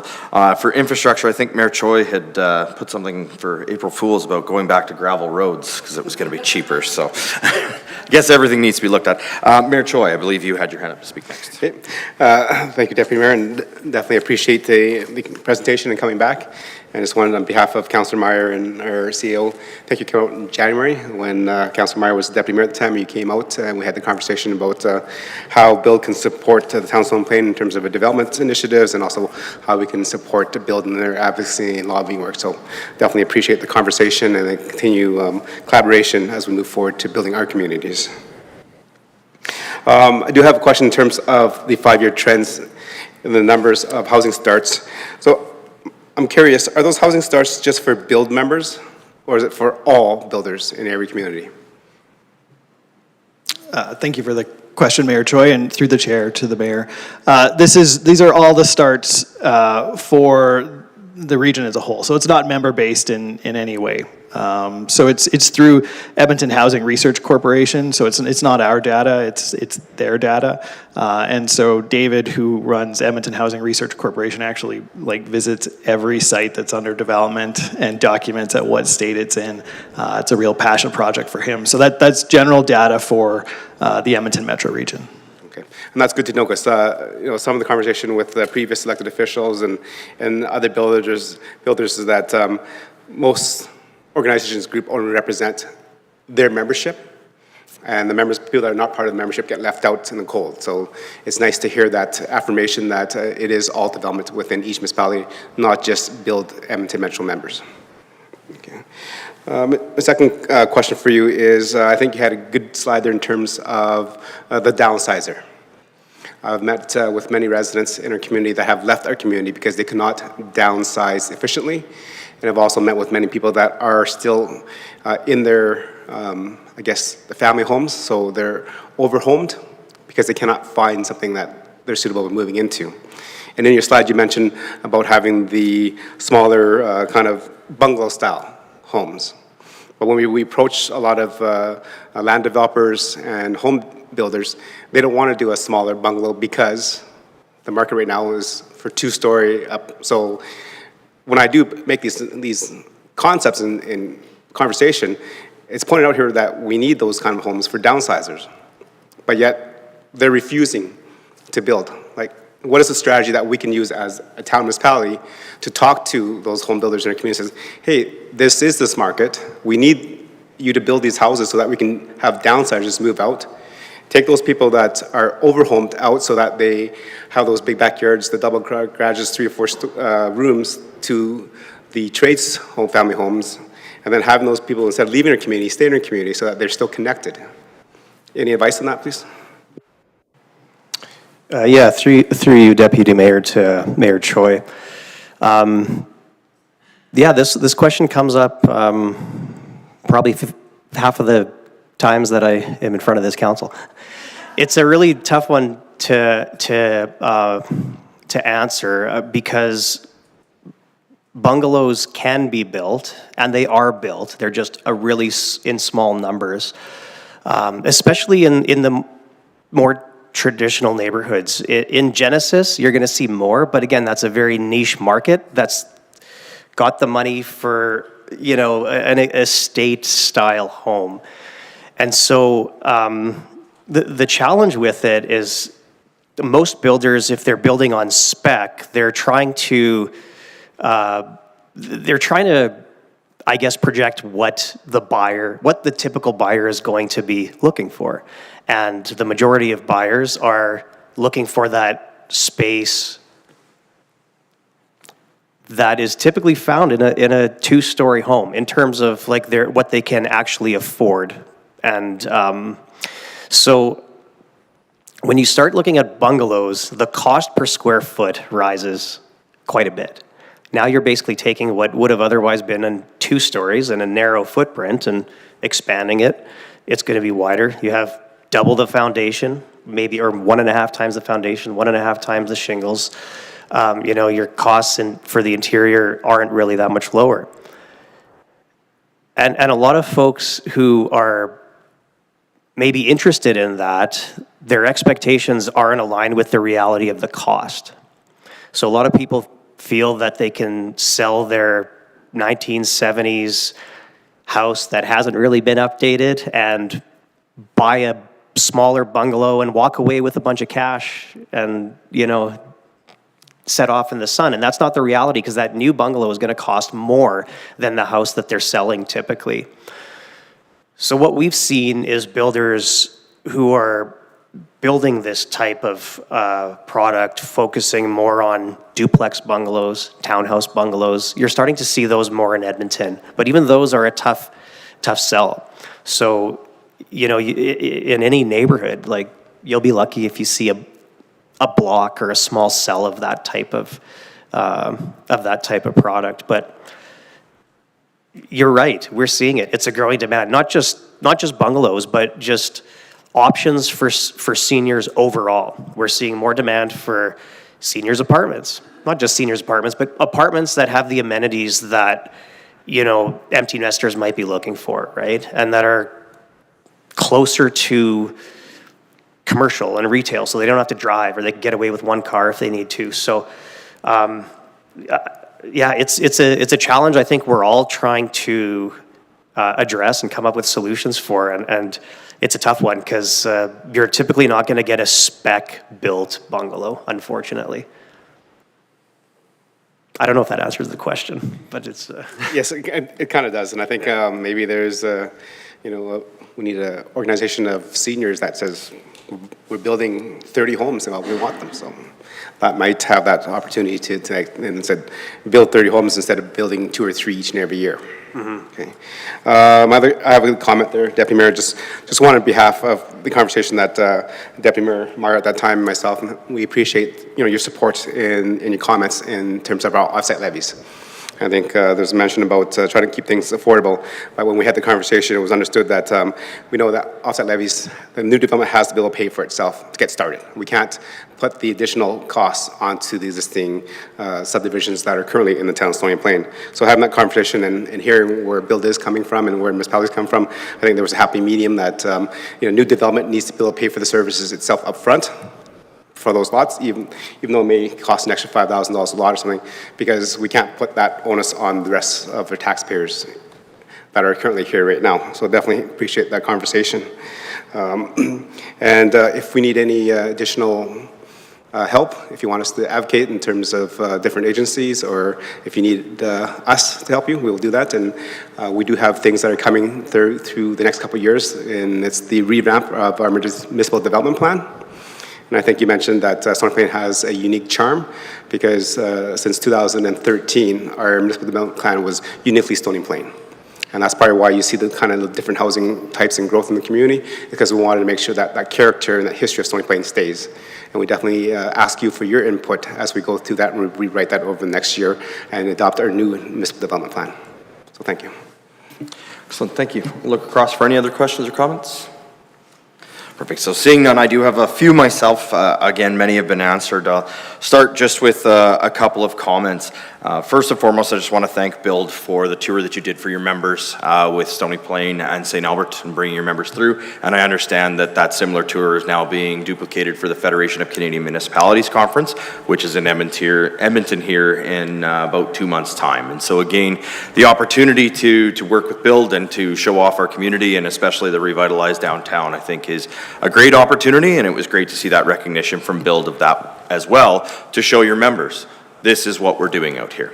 And that leads to one of the key questions that I have is in regards to attracting more Build members, more Build developers, more Build home builders to Stony Plain. We've noticed over time that Stony Plain has had a very small segment. You have a very large membership, but we do have a very small segment of the developers and the builders in which Build represents. And I'm wondering if you can provide some insight as to how would we go about attracting and diversifying to have more of those out here, because frankly, we know that some developers and some builders specialize in certain markets and others specialize in others. So if we're looking at diversity of stock, if we're looking at diversity of product, we probably need a diversity of builders and developers as well. So what can we do to help attract that to the community?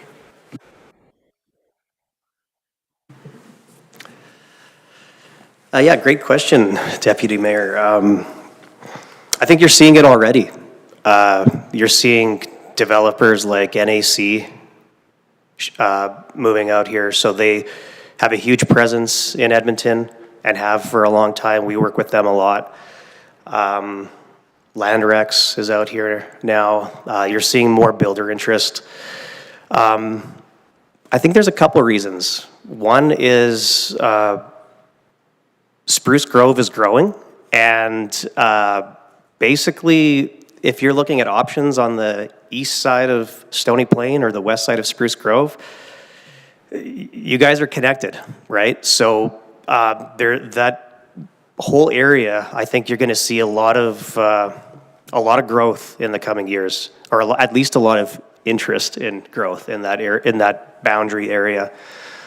But I think that developers as developers and builders, Stony Plain is generally a really good municipality to work in. The staff is very solution-oriented, I would say. And you don't get that everywhere. So, there's some communities that actually push good developers and good builders away because it's so challenging to do business there. I think that's really important, as a community to continue to think about that and the impact that has on the types of businesses and that you attract, right? If you're starting to attract developers and builders that have had a long-standing good history in the region, I think that says that you're probably doing something right here, because other municipalities are actually sometimes pushing them away, which is not a good thing. So yeah, I could say keep doing what you're doing, but also look for those opportunities to provide flexibility and, you know, just be open-minded. If a developer who's got a good track record is interested in working in the town and maybe comes with something that is a little bit innovative, hear it out. You know, you might be surprised. You might get something that you didn't think could be done in Stony Plain, but actually turns out really well. Excellent. I appreciate that. And I know I had a conversation at the last Build Lunch with Kaylin about looking at maybe doing a build event, a build lunch, some type of a showcase out here in Stony Plain again, to look at what does it look like to build in the metro region versus the inner city, and what does that kind of development look like out here. You mentioned the extreme density that is being seen, and I know we've seen high success in development that has a certain percentage of the different build forms, everything from the larger lot single detached all the way down to the townhome.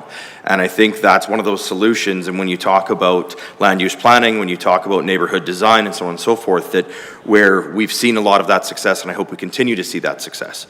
When a developer comes in or a builder comes in and wants to slap an entire quarter section of townhomes together, obviously that's going to create a lot of pinch points, a lot of challenges, a lot of parking issues, and so on and so forth. But when we have well thought out communities that are brought forward, and that brings me to my next question on that, is in relation to our land use bylaw currently. I don't believe we have any significant restrictions on the number of units or a percentage of units in certain build forms. Do you think that it would be beneficial if we were looking at, say, reducing the lot width on the townhome from a 16-foot to a 14-foot, in complement to that, to ensure that we recognized the completeness of the community? Do you think that it would be detrimental in any way, shape, or form to, say, put a limiting percentage on that? To say there is a minimum lot width of 14 foot, but it can be no more than 10% of the lots within the neighborhood plan. Would that be a detriment? To you, Deputy Mayor, I would say it'll depend on the percentage. 10%, yeah, that's probably going to be a detriment. 50%, I think that's probably something that most builders would say, yeah, we can work with this. And you're going to be looking for flexibility on a block. A block might only fit so many fourplexes, and if they're trying to do every second one at this size, flexibility is key. So, yeah, in Spruce Grove, we're kind of dealing with that a little bit on zero lot lines, where in some neighborhoods they're limiting it to 20% of the single detached houses. And, it kind of forces the developers to think about, intentionally where they're going to see the best value for that. And as it plays out, you might see that percentage go away once there's a certain comfort level gained, right? But I would say typically things like percentages probably make more sense at the ASP level versus the zoning bylaw. But yeah, I think there's different tools you can use to kind of monitor and restrict, as you feel fit. Absolutely, appreciate that. I'm just looking through my list of questions here to see if I had any specific additional questions. Actually, the last question that I have before my closing comment on it is, in all of this statistic, there is nothing in respect to the high density development. I did hear you speak a little bit about in the seniors and seniors apartments and so on and so forth, and I'm just wondering from a build perspective, is it just that you don't necessarily represent higher density development such as apartment blocks and condos and those type of things, or is it just not something that you typically track? That's a great question through the chair to the chair.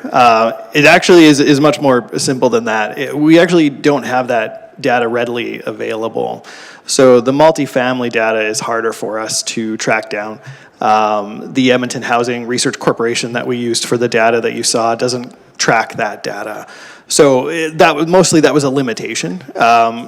Many of our members do build and develop in that particular sector. So as build, certainly if there were questions that you had in the future, if there were resources that we could provide, we would certainly be open to that. But it's definitely a limitation of today's presentation. Excellent. No, and I thank you. And part of the reason that that comes up is if you've taken a look at our agenda, you do see we have our housing strategy update that's coming up later on in our agenda, as well as our Housing Accelerator Fund progress. And we see certain areas in there, particular into that multifamily and high density, where maybe right now we're not hitting those targets, though we do know we have some upcoming projects and so on and so forth. So it would be interesting if Build could build some kind of a profile on that engagement of housing as well, because we do understand that while home ownership may be an ultimate goal, there is a significant amount of the population that will be rental. And whether those are single-family homes or whether those are high densities apartments, that data is incredibly important. Just in closing comments, again, there was a ton of fantastic information here this evening. I do resonate with the profiles that you have presented today. I have heard it multiple times in our community about the type of housing that people are looking for, and people are looking for housing in which they can start in. People are looking for housing in which they can stay in the community, and they're wanting to understand where those build forms exist, whether that is in high density, single bedroom units and so on and so forth, or whether that's in attainable housing and so on and so forth. What I find interesting, again, is back to that build form conversation, is even in our developments like Genesis, which started as a very large lot estate type development, we now actually see significant development even in the row housing product. And we do know that that will continue to occur in there because of the zoning that exists in there. And while they are much more, the costs on those units are much higher because, again, the neighborhood also helps dictate into that cost of the end product and so on and so forth. Some people maybe want that type of a feel of living in a community like Genesis, but aren't necessarily looking for a multiple thousand square foot single family home. They prefer that type of a home product. And so it's been very interesting to see as our communities develop out the type of build form that is happening, not just in a smaller, more affordable considered community, but also in some of our larger, more sought after, more exclusive, I'll call them, type subdivisions as well. So I think the trends do show that the housing product, no matter what subdivision it is in, has a certain demand point. Obviously, I would think in some subdivisions that will flux on the product that's available based on the entry point in that market. And so, again, fantastic data. I think we have a lot more on our agenda that we're going to hear about housing tonight, so very excited for it. And so I'd like to thank you, gentlemen, for coming in this evening to present to us. With that, council, we are at 8:25. We will take a quick 10-minute recess, and so everybody can refresh and what have you before we move into our last presentation and then the bulk of our agenda. So we'll meet back in about at 8:35.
All right. Just waiting for two councillors to return here. We're at our designated time. Since we'll have a second for them to get set up, we'll go ahead and we'll invite the final presentation of the evening, the Stony Plain Farmers Market, to please come join us. Ladies, please come forward and sign in, and we'll get your presentation set up, and when you're ready to go, you can introduce yourselves. There.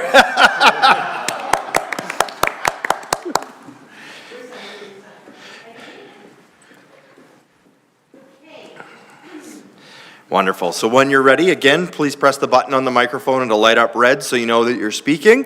Please speak directly into the microphone, as that's the best way for both us and those watching on YouTube to hear your presentation this evening. So please go ahead and introduce yourself and move forward with your presentation. No pressure, right? Okay. My name is Dominique Scott. I am the Stony Plain Farmers Market Manager, and this is my second season. I have been at the Stony Plain Farmers Market for many years, at least 10 as a vendor. I started off my business through the farmers market. And this is my very amazing, I don't know. Right-hand man. Yes, absolutely. Without her and that one over there who makes really good cobbler, that would be Linda. Without them, my job would be much more difficult. So, I'm probably going to fumble through this because I've never done anything like this before in my life. This is a first for me. Okay, so I want to start off and say that this is going to be very casual. This is more like, this is who we are and this is what we're about and this is what we do. Kind of like your your long-lost cousin, but not like, you know, the creepy uncle sort of situation, right? Not the one you banned from the family, but more like, you know, oh, I forgot about this person. Okay, so how do I don't know. Where's the fella that helped you? How do we move this along, please? Got it. There you go. We're good. Oh, there's rescue. Woo. Thank you. Okay. So we've been around for about 52 years. Started off quite small, and then now about 300-ish people. Our first market day was last Saturday, and I believe we saw about 400 people go through. I think the first time I sat down was the last half hour of the actual market. So we provide direct sales outlet for agricultural products, handcrafted goods, home-prepared foods, which also provides the Alberta producer with a diversified source of income. A lot of phone calls that I'm getting from new potential vendors are ones that, you know, they have a job already, their husband or partner has a job, and they're now looking for that little extra side income because, you know, life is a little more expensive than it used to be. So they come to us, and I do my best to find a spot for them. So obviously, it's a perfect opportunity to showcase our market because we are a great big believer in make it, bake it, grow it. So if you make it, you bake it, and you grow it, we are for you as a vendor and also as a consumer. So we want to encourage improvements in the quality of life and enhance community rapport and development, including tourism. So I know that we get a lot of outside community people, whether if they're visiting the vendors, if they have family, they always bring them. I think over the weekend we had lots of people from out of town come and visit, which was really nice. Anything you want to add to this page? Okay. So our vendors. So we have two levels of vendors. We have the main floor, which has existed longer than the lower floor. Main floor has a concession that serves, you know, little snack foods and whatnot, and we also have a kitchen on a lower level.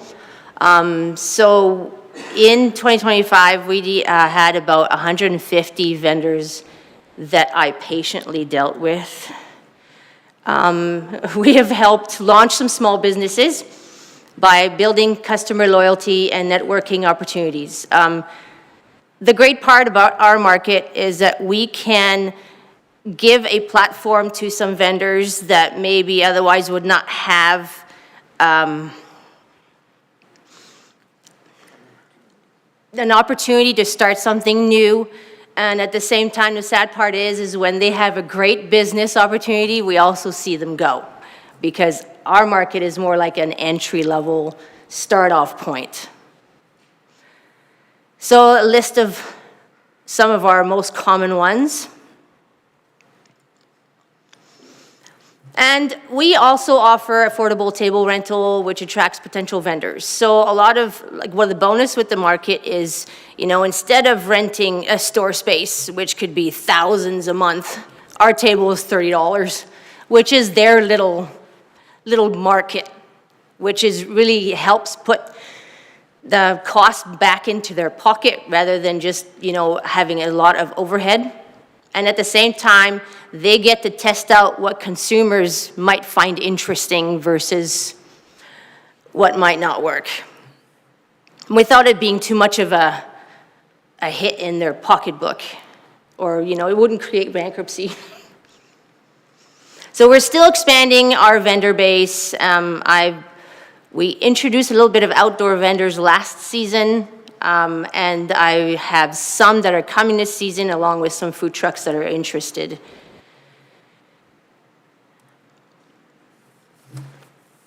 Okay, another thing that we do that's really, really good is we support nonprofits. This gives an opportunity for nonprofit organizations to reach a consumer base that maybe they wouldn't be able to if they were to just make phone calls, because a personal presentation is a whole lot more effective than a phone call. And we have about double the nonprofits that are interested in being part of our market this season. So that's just a nice little list of what is out there. And this season, a lot of our celebrations, a lot of our market days fall on celebrations. So last Saturday was Easter, long weekend. We even have Halloween that we actually fall on Halloween. And my favorite part about this is that I get excited about creating little opportunities for celebrations. Last weekend, we got a whole bunch of little golden eggs that we stashed across the whole farmer's market, and they had little glowing ducks, and the kids loved trying to find them. I just had to make sure that they were dispersed evenly, so they weren't just like a kid would have a big stash and then that was it. And then of course, anytime you come to our market, it's always a celebration, because you get a balloon if you really want one. I mean, it's for kids, but if you really want one as an adult, we're not gonna say no. Okay, this one's a little bit tough. My predecessor, who was an amazing, and still is in my eyes, an amazing person, my mentor, she was at the market for a very, very long time. She unfortunately has passed. And so we have created this in her honor to remember who she was and what she was about. And last season is when it really, really took off, where now we have kids that come in right away looking for this hidden duck. And the way it works is it gives, as a vendor, if you want to sponsor this little game that we have set up, you let someone know who's in charge, and we have like Andrea or me or even Linda or Joanne, and we have a duck that's hidden on the upper level and one that's hidden on the lower level, and the kids find the ducks, and then they go to whoever the sponsor is, and that gives the opportunity for that vendor to introduce their product and also maybe promote some sales, because it makes someone go to a table rather than pass by the table. And then, I'll let you talk.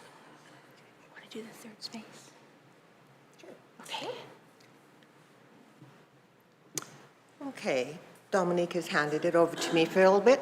Deputy Mayor, Council? I'll just ask you to be a little closer to the mic. It's very hard to hear you. Thank you. There we go, sorry. Our market is a space for people to go to that is a little bit different. It's a space where you can go and visit. It's a space where you can shop, sit quietly and look. It's a place that's not home. I heard this comment used by one of the other folks that were here, the third space. This is what a farmer's market is. It's a place for anyone, any age, to go and do as they choose. We find that we have a lot of regular people that come to do this. We have a coffee table of seniors that are the same every week. There are a senior crowd, and they have brought people to us. And they say, this is a great place to be because I don't have to cook. I don't have to go home and do stuff. I don't need anything that I'm doing at home can wait because I'm going out to the market. And that's what a third space is a place to go and have fun, to be quiet, to enjoy, and to do something different. So that's why we put that spot in.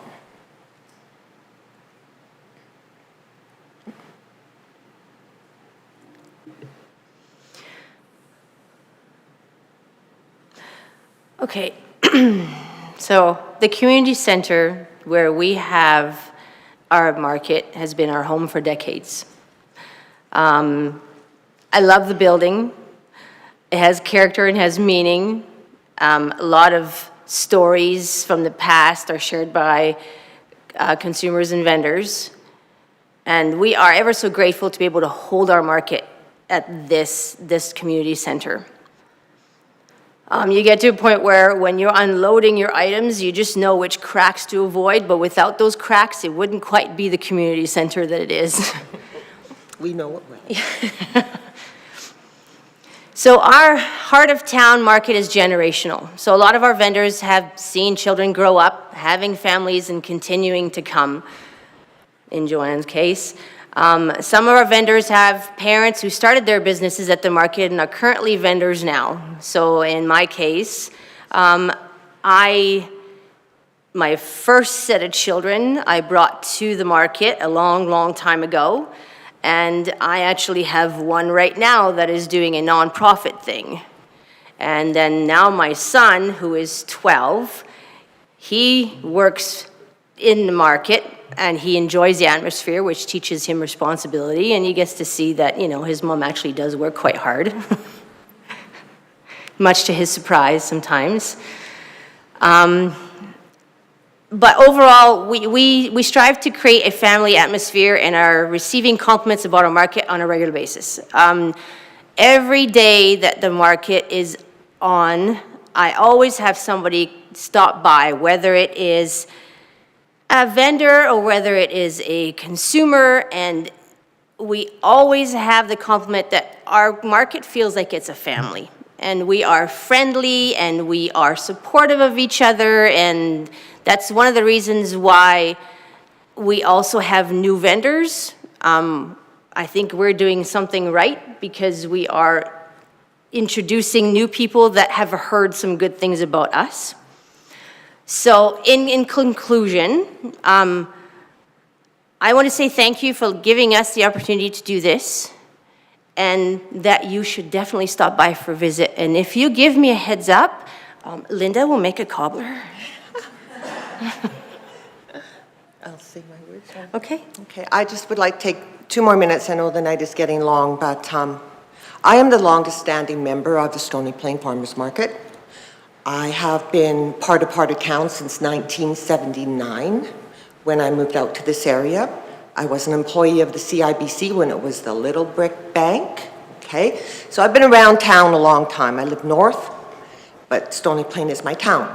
I entered into the farmers market when my family became beekeepers in 1986, and I have been there for 40 years. I have seen this market grow from 20 people upstairs, and we're spreading them out as much as we can to make it look good, to now where we're so full that we're squished.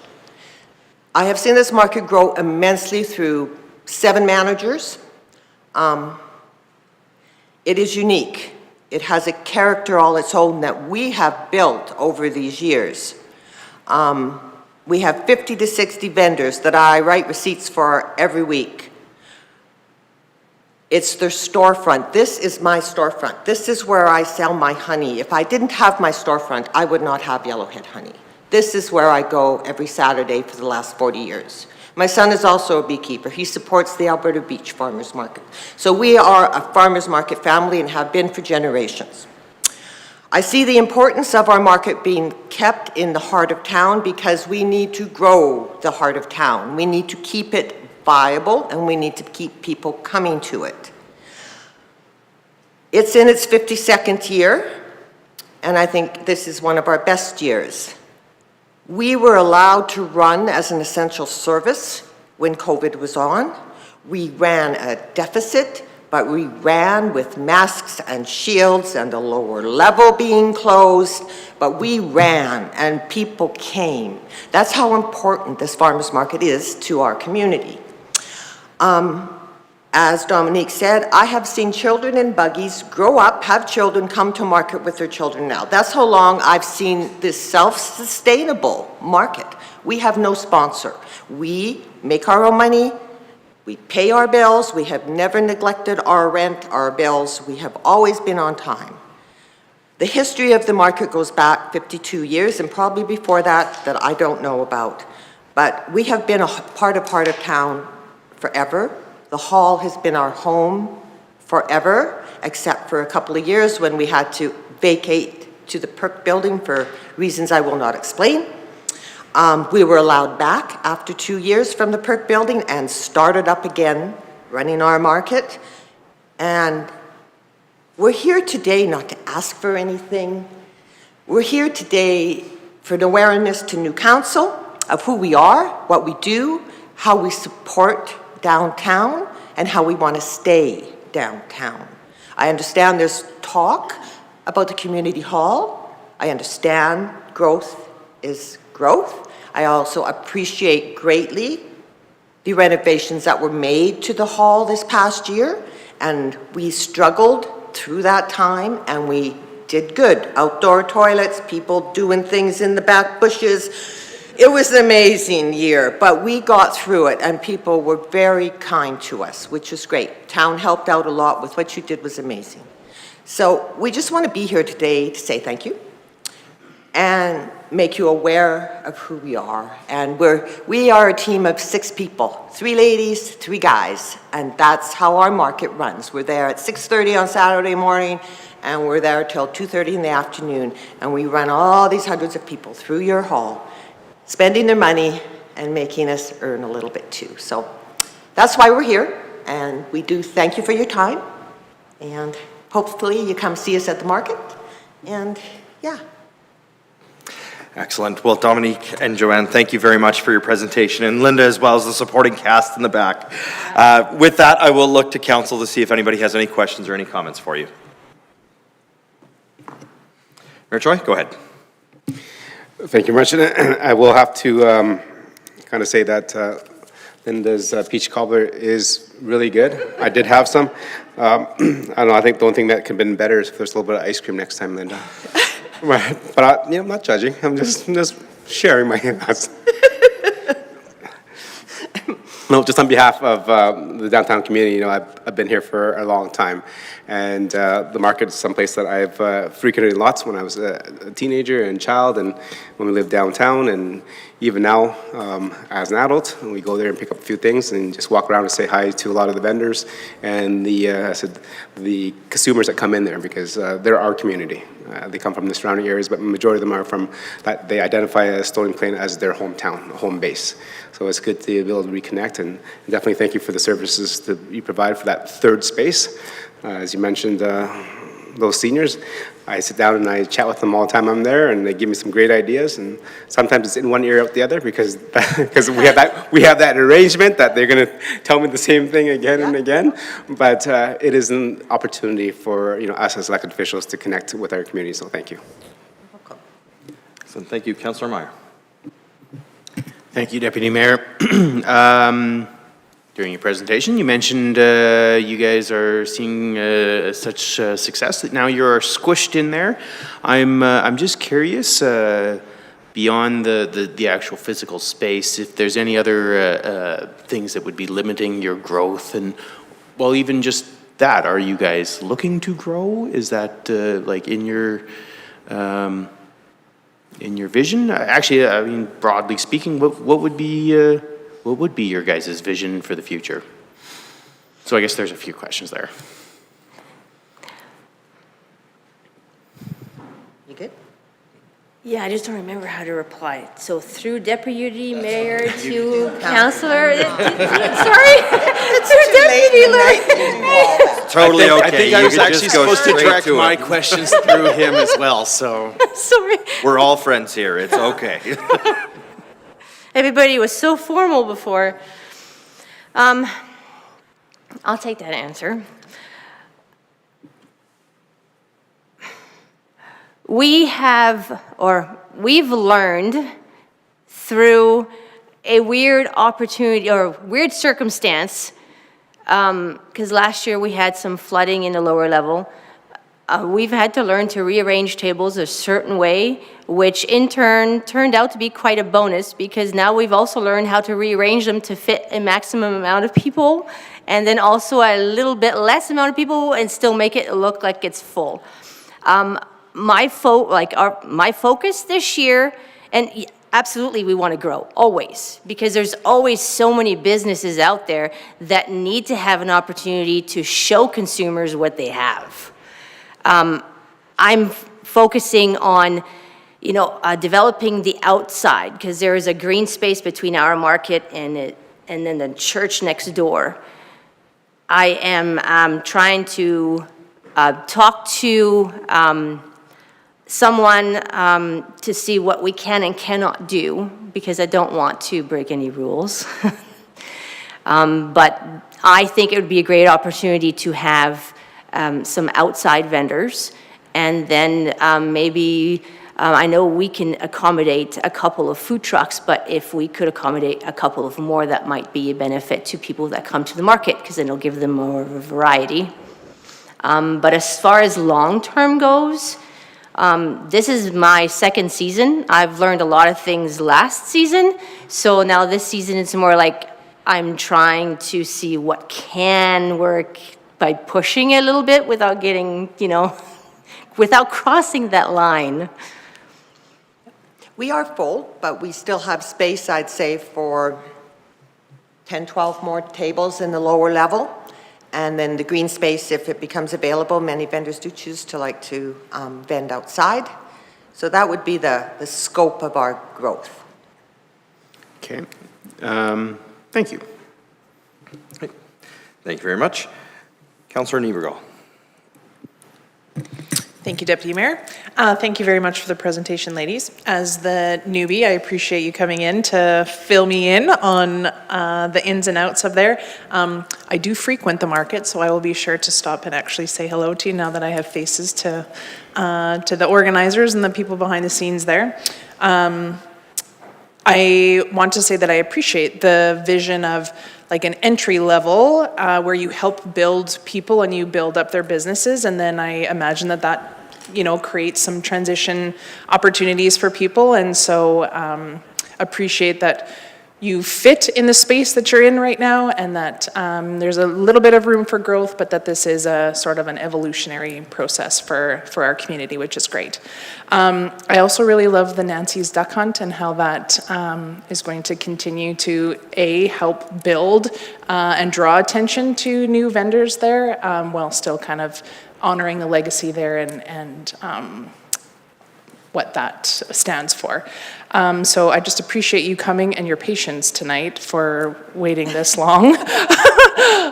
We probably should have fed you, but thank you so much for what you do and for being that sort of a weekend hub for people in the downtown area there. So thank you very much. Thank you. Councillor Lawrence. Thank you, Deputy Mayor. Congratulations on 52 years. Myself and several of my colleagues were able to celebrate 50 with you guys, so it was wonderful to see. I am also a frequenter to the market. My children constantly ask for a loonie to buy honey sticks, generally right in front of you. So always guaranteeing a sale there. But I want to tell you how much I appreciate you guys coming in, sharing your story. Again, we already talked earlier this evening about history and how important it is that we remind people about what and where we all came from. So I wanted to thank you ladies for that, as well as the three gentlemen that are not here. As well as, it's always great to see, I know Mayor Choi is very much a frequenter there, and he constantly posts on social media about you guys, and so that is also another win for you guys. It's great that you are that third space. It's been mentioned actually a couple times this evening as well, how important that is, and it is something we lost several years ago. We won't discuss why, but it's great that you still offer that opportunity, so thank you very much. Thank you. Councillor Anderson. Thank you, Deputy Mayor, and thank you all for being here and waiting us out. I know it's a long evening, but we certainly appreciate your time. I just wanted to really connect with the third place piece that you've spoken about, and that vocabulary actually came up at one of our strategic planning sessions. We were asked as a council what a connected community looks and feels like, and we talked a little bit about sort of the interpersonal or human relationships that exist, but also the physical connections to infrastructure that people have within our community. And I think that's what we've heard this evening, that the farmers market and the community center offers. And, you know, the whole concept of third places is this idea of bringing sort of vibrant community life, but also to combat social isolation, which we know is a tremendous issue in communities around the world, but certainly something that we're not immune to here in Stony Plain as well. And so, you know, I love the stories of some of your seniors population that comes down and sit and have coffee and just connect as an opportunity to have somewhere to be. And so we appreciate you providing that. We appreciate the service that you provide to the community. Every organization like the farmers market only exists as long as it has people behind it to drive it forward. And certainly I appreciate, you said 2 years, I think, in the role, Dominique, and certainly we heard, I believe Joanne, 40 years. You know, whether you're the official manager or not, it takes people with the drive and the passion to make those communities amenities work. And certainly we're known as Stony Plain and having Stony Plain Farmers Market at the community hall, and people look forward to that. People anticipate it coming out of the winter season, I think, which speaks to the number of people you saw last weekend. But we're tremendously proud and appreciative of all that you do. So thank you for being here this evening. Excellent. Thank you, Councillor Anderson. And thank you very much, ladies, for coming in this evening to present Dominique's second best performance of the night. Very well done. Thank you. I just wanted to say again, you know, you did definitely hit the nail on the head in regards to that heart of the town and being generational. And you kind of talked about 2 generations, but in reality, you know, I have significant memories of my grandmother-in-law, Jean, sitting for coffee. I have memories and still current of my mother-in-law coming and getting the nuts and bolts for the kids every single Saturday on a standing order with a vendor, all the way from me coming to the market on a regular basis, all the way to one of my children now working for one of the vendors out on his farm. And so that's 4 generations right there. And so the impact that the farmers market has in the community is far and wide. It is a third space, but it's also a space where people can go and get fresh produce that was grown right in the ground, right here in their own backyard, if they maybe don't have space in their own backyard because of different housing forms like we talked about this evening, and so on and so forth. And so again, it's a place that keeps community alive. And that is something I think Councillor Meyer asked the question about, you know, what's a builder and a developer's role in maintaining community and creating that? Well, you know what, they do have a role, but these are the kind of things that, you know, we want to be in the community. We want to continue to support in the community because those are the kind of things that make community. And that's what makes Stony Plain Stony Plain. So thank you very much for what you do. Thank you for everything you do at the market. Thank you for what you bring to community and the community that you build. And then thank you very much for your presentation here this evening. I wanted to mention, your mic's off. I make a pretty mean apple cobbler too, so. Ooh, I think there's a cobbler competition a brewing at the farmer's market. $30 you can have a table. Wonderful. Thank you so much, ladies. That concludes our presentations for the evening. Very long drawn out, but I think we have 4 wonderful presentations in front of us this evening. So again, just another thank you to all the presenters who came forward.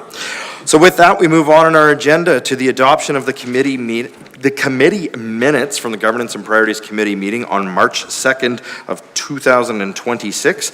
I will look to Councillor Loynes for the motion, please. That the March 2nd, 2026 Governance and Priorities Committee meeting minutes be approved as presented.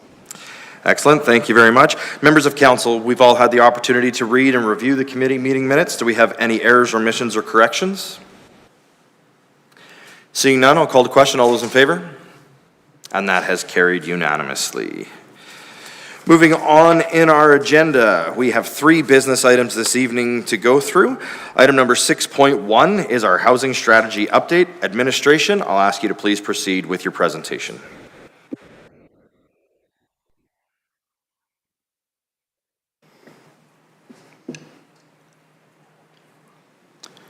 Good evening, Council. I'm here to provide a presentation on the housing strategy. So our housing strategy update is broken down into a background, the strategy's goals, progress update, and then next steps. So the first question is, what is a housing strategy? So this is a guiding document that describes Stony Plains' approach to meeting its housing goals and informing decisions on land use and development. It both identifies needs and establishes those goals to support the development of affordable and diverse housing to meet the needs of Stony Plain residents. In terms of the housing spectrum, just for kind of clarity and provide some context here, there's short-term non-market housing, long-term non-market housing, and long-term market housing. Ultimately, the housing strategy here focuses on the latter 2 of these and does not necessarily get into the short-term non-market housing part of the spectrum. The strategy itself has the core component of the housing strategy, which again sets kind of broad overview for the housing profile, establishes those goals and policies to meet the future needs. The second component is the community profile and needs assessment. This was done actually about a year after at a request of council to update, given some updated stats numbers from Stats Canada. And in this case, the needs assessment itself actually provides additional in-depth analysis in terms of the housing profile for the town. It provides demographic and economic trends as well as historical community growth. It ultimately determines the need for the future of Stony Plain. So I'm not going to read all the stats here, but just at a high level, there's a variety of different stats that is part of that kind of profile for Stony Plain. Again, these are at higher level and in the actual strategy itself, providing broad information for those goals. When it leads into the actual community profile and the housing needs assessment, they're more detailed. Again, these are generally stats, so a lot more figures, diagrams, tables, those sort of things. So for example, here in front of us, this is just a breakdown of the private households by type, couples with children, couples without children, one-person households, lone parent, and so forth. Again, this is from the 2021 Stats Canada census. In terms of the goals, there's 3 goals that are specified in the housing strategy to help Stony Plain reach its housing needs. And each one of these goals has between 6 and 7 different policies. So the goals are increase the supply and diversity of affordable and supportive housing operations, improve access to and choice of market housing, and build partnerships, knowledge, and capacity within the community. Again, I'm not going to get into all the different policies and all the implementations that are in here. These are detailed within the report itself. But at a high level, the first goal has kind of a balance of some that have been completed, some that are ongoing, and some that have not been started. Some of these here have been implemented in terms of just supporting various projects with letters, the affordable housing legal templates, which is part of the Housing Accelerator Fund, the affordable housing guide that is in progress, and I'll get a little bit into in more detail here.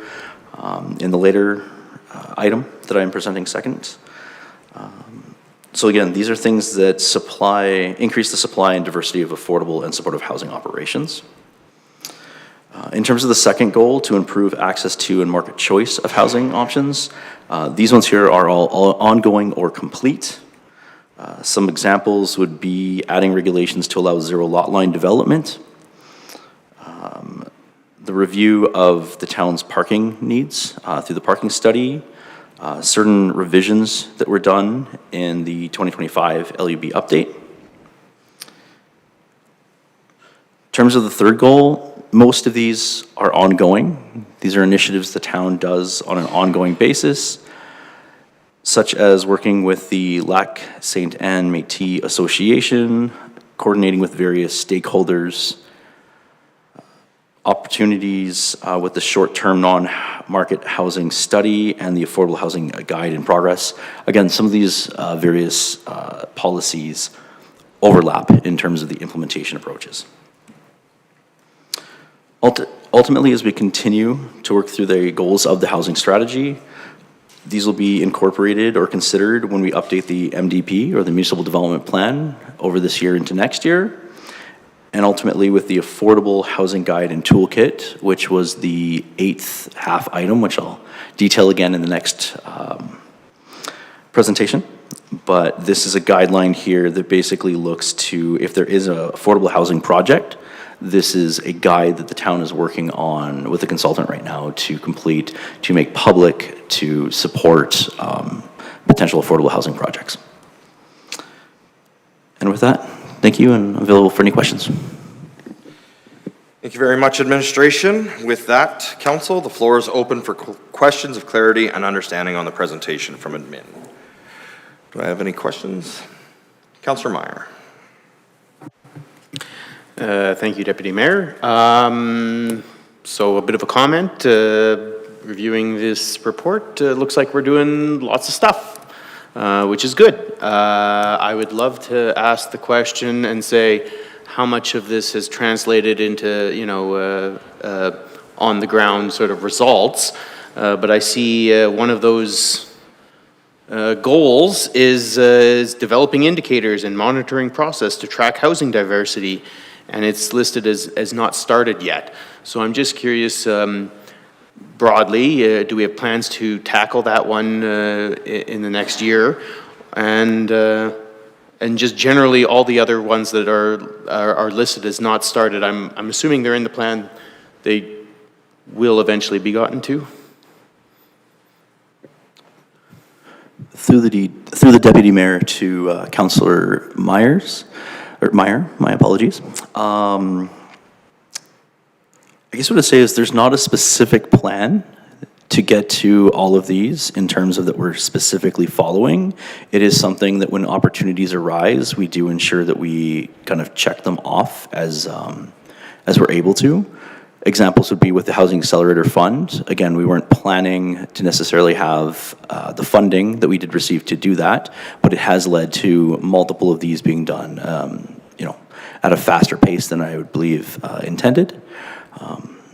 So ultimately, we do work on this. I wouldn't say there's a specific plan or something in the like in the corporate plan per se that would specify getting to them, but we are working through them as we're able to.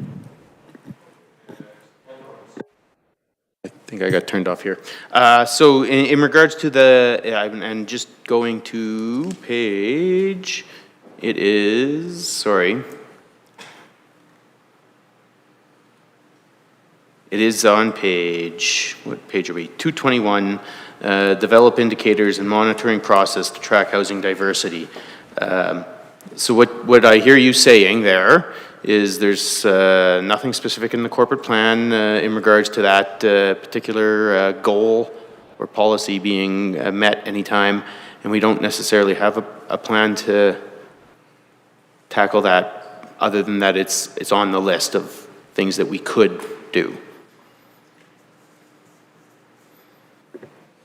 Through the Deputy Mayor to Councillor Meyer. That is correct. At this point in time, we don't have a specific plan to do it. It is something that as we have capacity and the ability to work through or opportunities arise that we would work on, but not specifically at this point in time. Okay, just, sorry. Maybe if you could just help me, because it does strike me as in how I would evaluate this plan. Like I say, I'd love to ask the question, how are some of the things that we have already completed resulted? And I would assume that this would be one of those ways that we'd measure that. So I guess help me to understand how I would evaluate the success of this.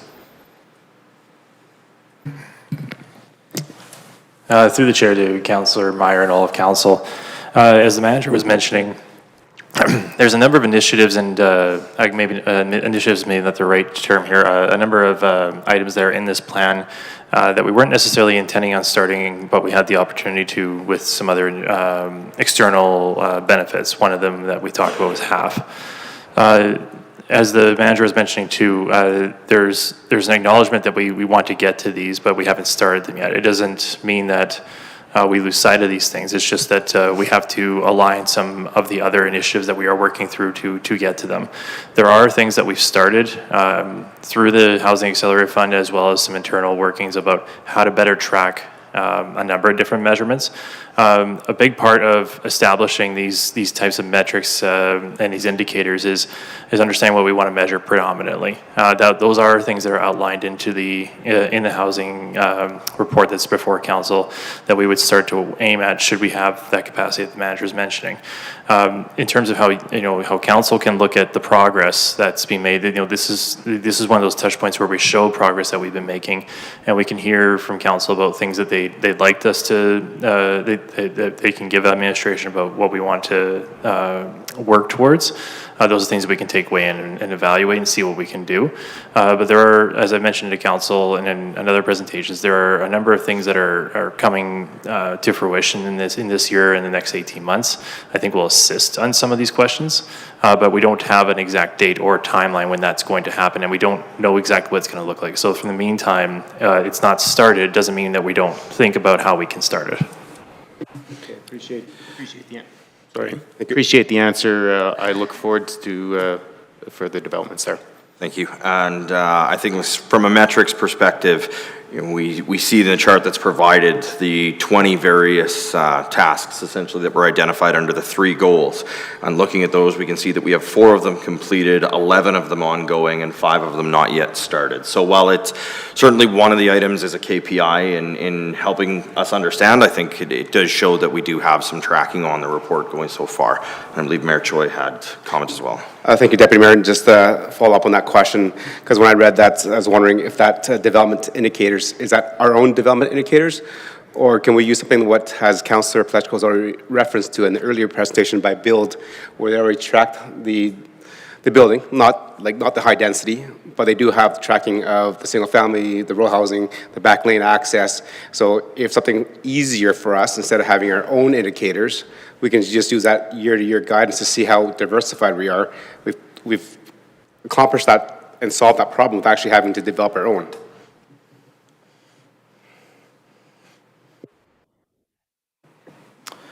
Through the Deputy Mayor to the Mayor. I guess the response to that is that we can use those if there are indicators that we're aware of that others have in order to follow or to track some of these indicators. It's not necessarily, again, something that we have done, but I would say, again, to reiterate, we are able to if we have the opportunity to.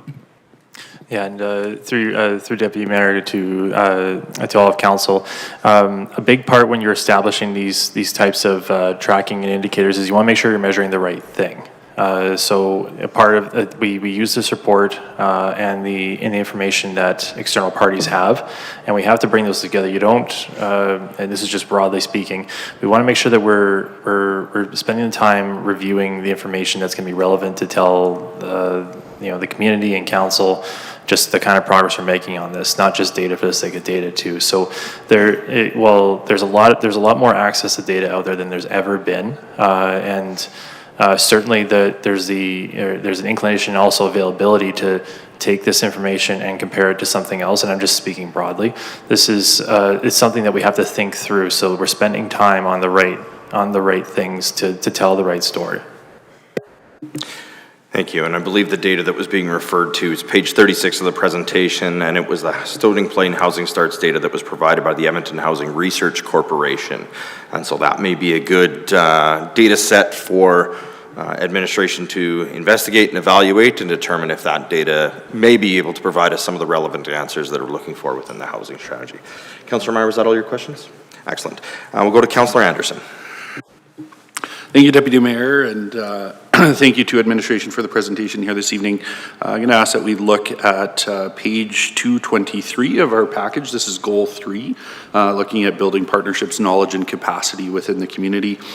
Specifically looking at 4, the fourth policy here around working with community organizations to identify housing options for youth. Now, I appreciate that some of this would fall under that transitional housing piece, which isn't necessarily part of the overall presentation and the overall plan, but I am curious if we've had an opportunity to piggyback or to utilize or benefit from some of the youth engagement work that's been going on through the Community and Social Development Committee to gain some insight through that youth engagement strategy on what is required within our community for housing options related to youth.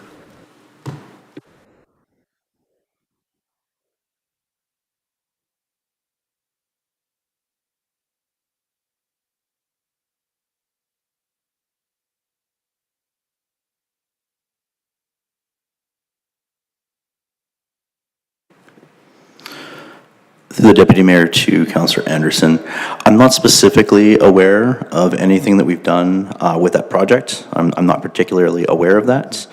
My understanding in terms of our response here for the implementation is this is, again, one of those ongoing ones, so that as things have come up, whether it's a specific developer or something related more on the social side of development, that we would explore this through those avenues.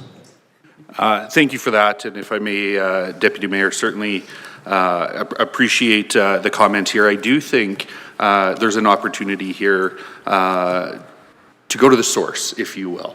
And when we already have an engagement strategy that targets this particular demographic related to youth, I just wonder if there's an opportunity for us to look at housing options for youth using that strategy as a medium to gain some of that insight and information. Certainly other stakeholders I think are important. About 15 years ago, I know there was a study done in Stony Plain with one of our human service agencies through Child and Family Services about the opportunity for a transitional housing program for youth in Stony Plain. And there were some barriers around lack of transportation, job readiness programs, and so on. And the ultimate decision was not to come at that time. That agency still exists within our community, and appreciate that they would be a relevant stakeholder. I'm sure that we would connect with, our MLA as the Minister of Child and Family Services. Certainly some important opportunities there, but I do feel like we would be amiss if we didn't engage with the youth directly in terms of what housing options that they're looking for. And I feel that there may be an opportunity for some synergies between the work that CSD is doing and this particular outcome of the overall housing strategy. And so just some food for thought there. Excellent. Thank you very much. Any other questions, Councillor Anderson? Perfect. Councillor Plechko. Yeah, thank you, Deputy Mayor. As I read through this presentation tonight, it left me with more questions than answers, really, as I read through it. It was pretty vague for me, so I created some questions that I'm going to ask directly, and if it's in the program, I'm happy that you pointed out a little more clear for me, but as I read through the build part of it, it left more questions than answers for me. So I have a number of questions, and I'll limit them tonight to a few, and then I'll see administration after for some more specifics. One of the questions that I had was, what partnership opportunities with nonprofits, developers, and landlords offer the greatest near-term potential to deliver housing units? Through the Deputy Mayor to Councillor Plechko, I'd say the Meridian Housing Foundation in particular and working with them. I know they have some land in town that provides potential opportunity for future development for affordable units. The other one that comes to mind is the Lac Ste. Anne Métis Association. I know they're working with the federal government and the provincial government to acquire grants to support their developments just off 44th Avenue there. And again, that's intended to have some affordable housing units as part of that development. So those would be the two that I would go to in terms of potential partnerships. So I'll ask a little bit further. What conversations are going on with the particular housing foundations that would show us that in the shorter term that we're actually going to see something develop out of it? Through the Deputy Mayor to Councillor Plechko, I can have personal experience over the last year or so that we've been engaging with the HAF and a lot of the initiatives there. We have reached out to the Meridian Housing Foundation, talking with them. They just, my understanding is they just completed a large, I think it was an apartment building in Spruce Grove, and that they kind of have their top 3 projects that they're looking to invest in the future. One of those is a site in Stony Plain. So just as an example there, in terms of the Lac Ste. Anne Métis developments, even just this week, we had provided a letter of support to help through some of the grant funding. So there are definitely some concrete things that the town has been working on to support some of those projects. Thank you, if I could. What specific actions can be taken within the next 12 to 24 months to reduce rental and affordability pressures using our current policies?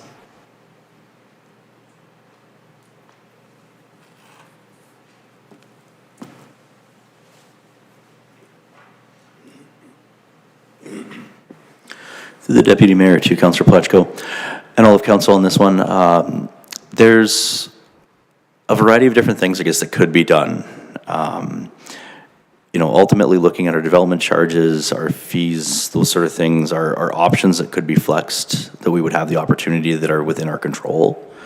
Alternatively, some of the stuff, I was not maybe present here, but I was listening online to some of the earlier stuff that the build presentation brought forth in terms of enabling some alternative smaller units, different housing styles.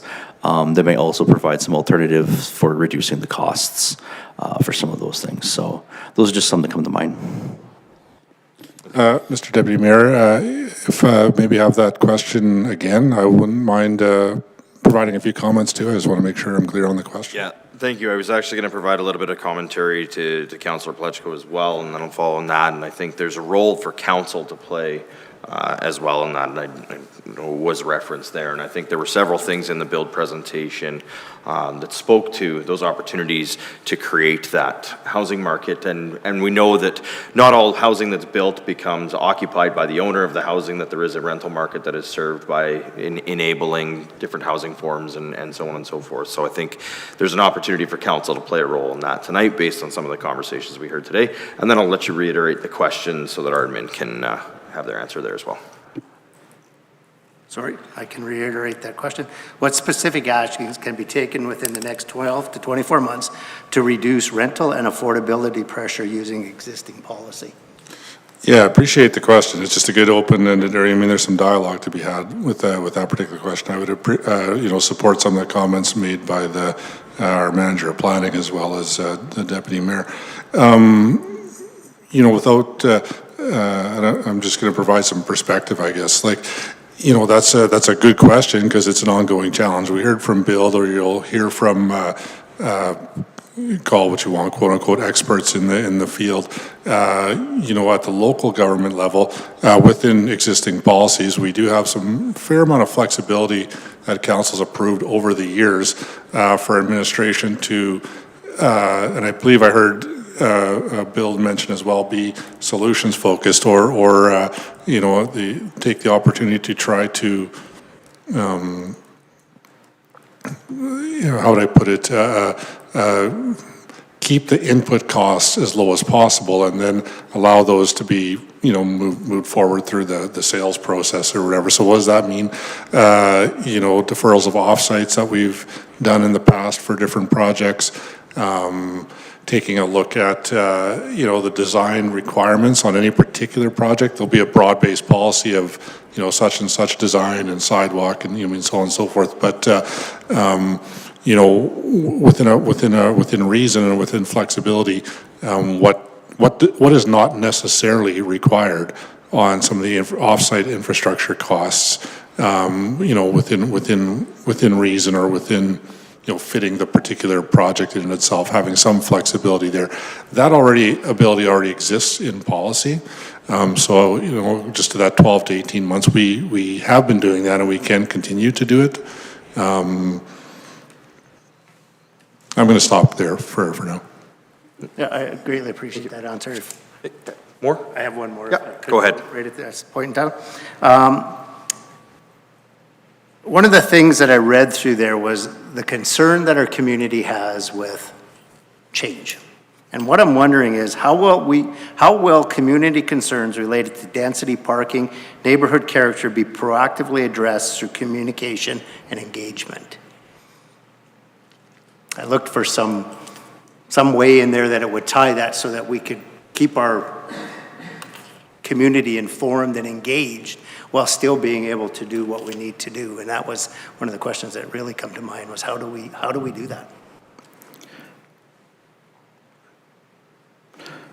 Through the Deputy Mayor to Councillor Plechko, just off the top of my head, I'd say some of those things are really along the educational aspects. So I don't think we've done any recently, but education, I know when we did the zero lot line district or those set of regulations, a lot of work went to make sure that we had brochures and things available to provide education on those. That could be extended to other areas as well in terms of some of those challenges with development and ultimately growth. So just if I could, just a tiny bit. So when we talk about the education, how do we get that communication out to our residents? Mr. Deputy Mayor, I'd appreciate the opportunity to speak to this one a little bit too. So a couple things that, through to the question. I think one thing that's important to bear in mind is this report was originally, I think it was adopted in 2022. It was commissioned before that. And the work was ongoing before that. I think something to bear in mind as it relates to this report, again, quite proud to say this, but we were a bit ahead of the game in the Edmonton Metro region when we did this report and brought it forward and council approved it, adopted, and ultimately put us in the early list of half funding as we went into that. So I think that's, bear that in mind, because I think the other thing, speaking to an earlier question about tracking and diversity and so on and so forth, and the manager of planning may be able to speak to this in a minute, but when's the timing for any sort of formal reviews for this, which would ultimately lead to a re-examination of the diversity of the housing stock, and we get that metric and so on and so forth. But again, I think the reason I say all of that is to and I would say at a more of a higher or macro perspective, when this report was commissioned in 2022, although we would certainly have localized, education things or, what's going on with this density and so on and so forth, housing and its the challenges, at the economic level, has certainly changed in the dialogue in the public sphere since 2022. We got, with all, not to go too long here, but, the Prime Minister is speaking directly about housing costs. The premiers are talking about that. There's letters going from the premiers to the Prime Minister about housing costs and so on and so forth. So I say that to mean, I believe that the general public is likely a little more in tune with some of these things than perhaps 2021 or 2022. I don't have a number to validate that necessarily. I would say that's as much a perspective as anything else. So what can we continue to do? As council, I think, is aware, on certain statutory things, ASPs, zoning changes, there's certain outreach that way. I think, our best option tends to be both the statutory requirement, the formal aspects, but then also some of our informal dialogue. So, dialogues that council has with members of the public. I know, again, myself and one of the planning staff have met with a few people from the Brickyard, just having dialogues about development as it's coming in. And I think that without, going into, here's 4 very specific things that we could do in the next 6 months or whatever, I think the important part is that the dialogues are there, that council's asking these questions, that we're responding to them, that we're thinking about these things as we move forward, both administratively and as a council, because ultimately that's what will drive some of the dialogue and some of the tasks and the actions coming forward. I'm going to stop there, Mr. Deputy Mayor. I hope that provides just some perspective. So thank you very much. Councillor Pletcho? Appreciate this perspective. Thank you. Wonderful. Thank you so much. Councillor Lawrence? Thank you, Deputy Mayor. I appreciate it. Just for clarification, can you, administration, please tell me when will the land use bylaw be coming back for discussion on the revisions for the accessory dwelling units, if the whole LUB isn't due until 2030?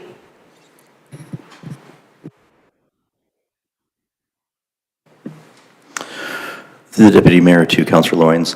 At this point in time, we are bringing an LUB next council meeting. Specifically, those changes have not been included that, so I don't have a specific date. It is something that we do look at yearly to see if it makes sense, given the constraints we have in terms of bringing forth a batch of changes each year, and it is still on our list to assess each year. So that's about the update I can provide at this point.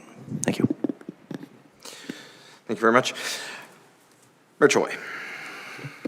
Thank you, Deputy Mayor. Just a couple comments and then a question. So definitely appreciate the conversation here and appreciate the work that our staff has done since this report was accepted by council in 2022. I think we're moving on some good progress here. There's some commentary and things that we need to do in terms of the municipality. And one of those things that we've heard from both the provincial government and the federal government is also to reduce our red tape. So anything that we can do in terms of processing, permitting and stuff, that is one way that we actually have authority over as a council, is to make things streamlined and go a little faster, and that will help as well. Another opportunity to address the affordability issue is supply and demand. And we all know that, sitting around this table for many years and just being residents of our community, and every community, the more supply there is, the less supply, the higher demand is, the prices go up. So if we want to do that, then we need to take some of the red tape, have some more different builds, so therefore it adds to the supply chain, therefore it will reduce the amount of cost for residents. So that's something that we can do as a council in terms of reducing red tape and increasing that demand. And also in terms of what we see here, I definitely appreciate what the staff has done is bringing back a yearly review and maybe suggestions of updates of land use bylaw each and every year to make those small minor adjustments so we continue moving forward and help the affordability of our community. Another thing that we talked about affordability and definitely partnerships. There's a couple of us that were present when Meridian Housing Foundation presented, I think 4 years ago or something.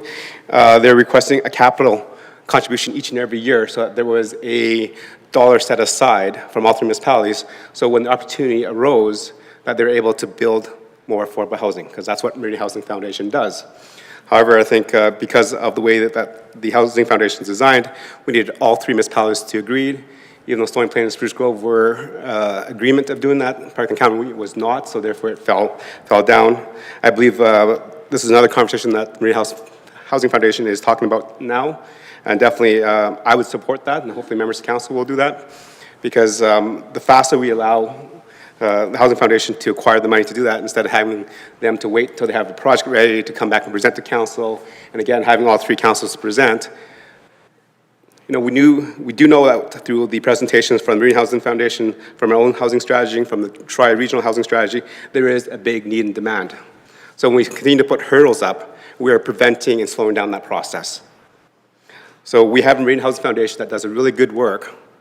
We should entrust them with some capital dollars each and every year so that when one opportunity is finished, they have the opportunity to do another one instead of having to go through the process, reapply, and then come back to each and every council each and every year to have that ask. So those are my comments. We definitely have the ability to do that, and I think we are reaching that goal. We just need to accelerate that, and that needs council's full attention in terms of how we do our bylaws, how we do procedures, and reduce the amount of hurdles and red tape that we have with our developers and partners. The one question I did have was on page 223, and I was actually surprised that this said not started, and that was the develop partnerships with landlords to provide units for those that are in need of short-term housing. Because we did have a landlords forum, a networking and learning event where we gathered a lot of landlords in the community. I think it was about a year ago, July 2005. I don't know. I see the representative. She was there, and I was there as well. And that was an opportunity for landlords to network and hear what was missing in our community. And I'm surprised that listed as not started. I thought that was a perfect opportunity to make those networks, make those connections, and then start the conversation with the landlords that we have in our community. Can the Administration provide some feedback on that, please? Your Worship, I think for some clarity and potentially Administration can clarify, I believe last year's was canceled and there was one the year before, if I remember correctly. It was, yes, it was canceled, but then it was just done at the CSD offices as a smaller event. Through the Deputy Mayor to the Mayor and all of Council. At this case, I would just indicate that we knew a bunch of different things we did, but we might not have made reference to all the different ones. You might have just pointed out one of those gaps that we could have updated to make this more accurate. Excellent, thank you. And I do know there were some changes made to it. I believe there were multiple events at one point in time. I do recall the event you're speaking of. I believe there was another that was canceled. But as Administration has mentioned, I think it's a comprehensive report. There were a lot of events, a lot of things. And I think the recognition on the not started is just maybe that the work that's been done has been relatively surface level so far versus the intent as to what the report is written for.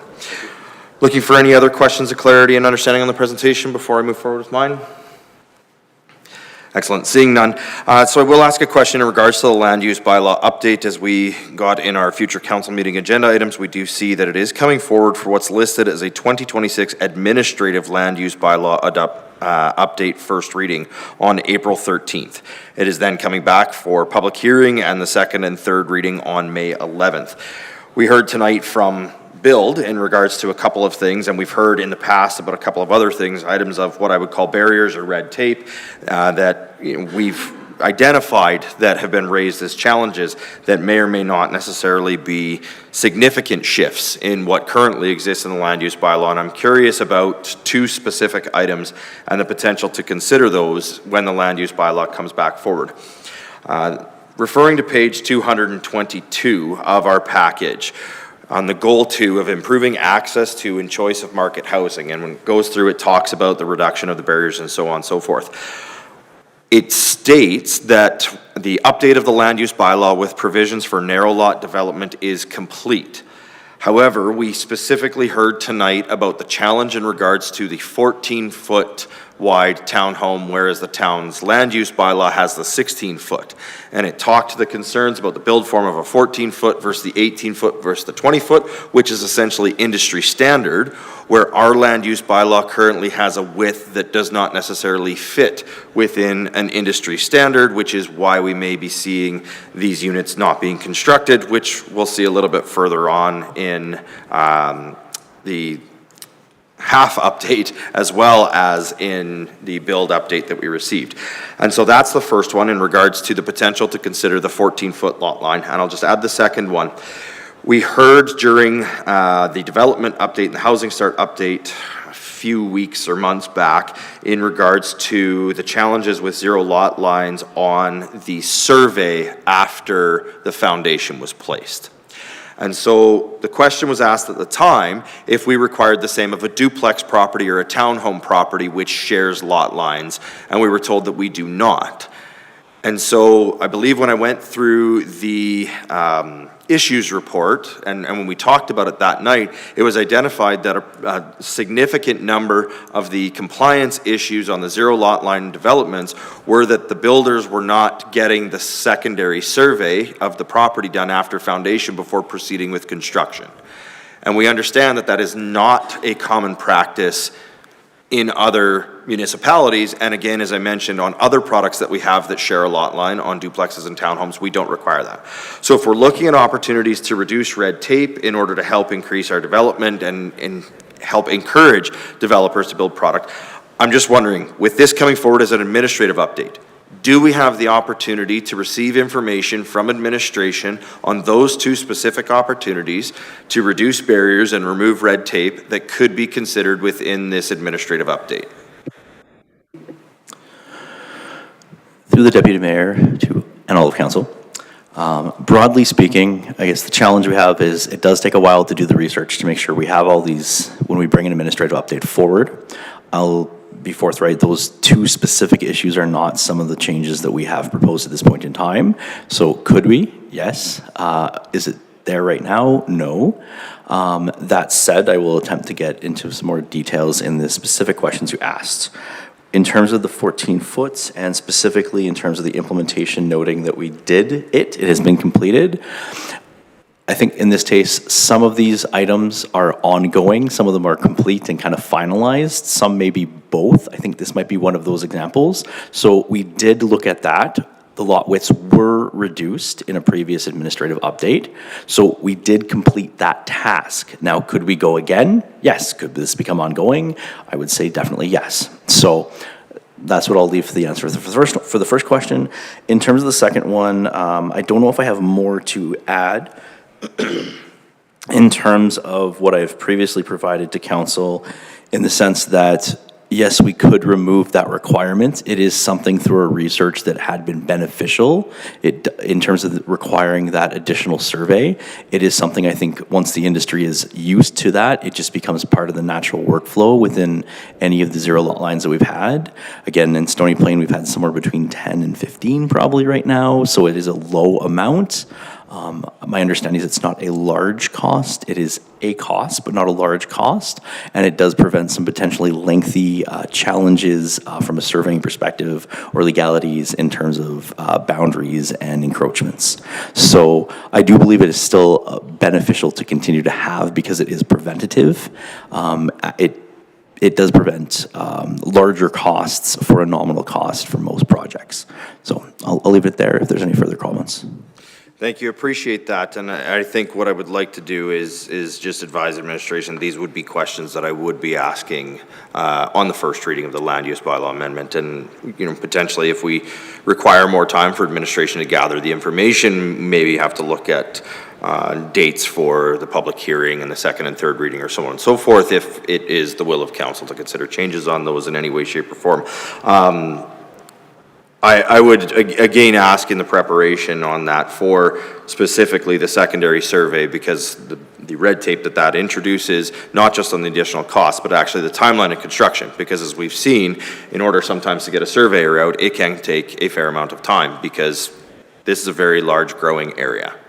And so that delay in construction can cause challenges for the developers and where they may not be looking to. And I'd be looking for specifically the comparison on our other products which share lot lines and the evaluation of why a survey is only required on one product that shares a lot line versus the multitude of other products in regards to townhomes and duplexes which also share a lot line.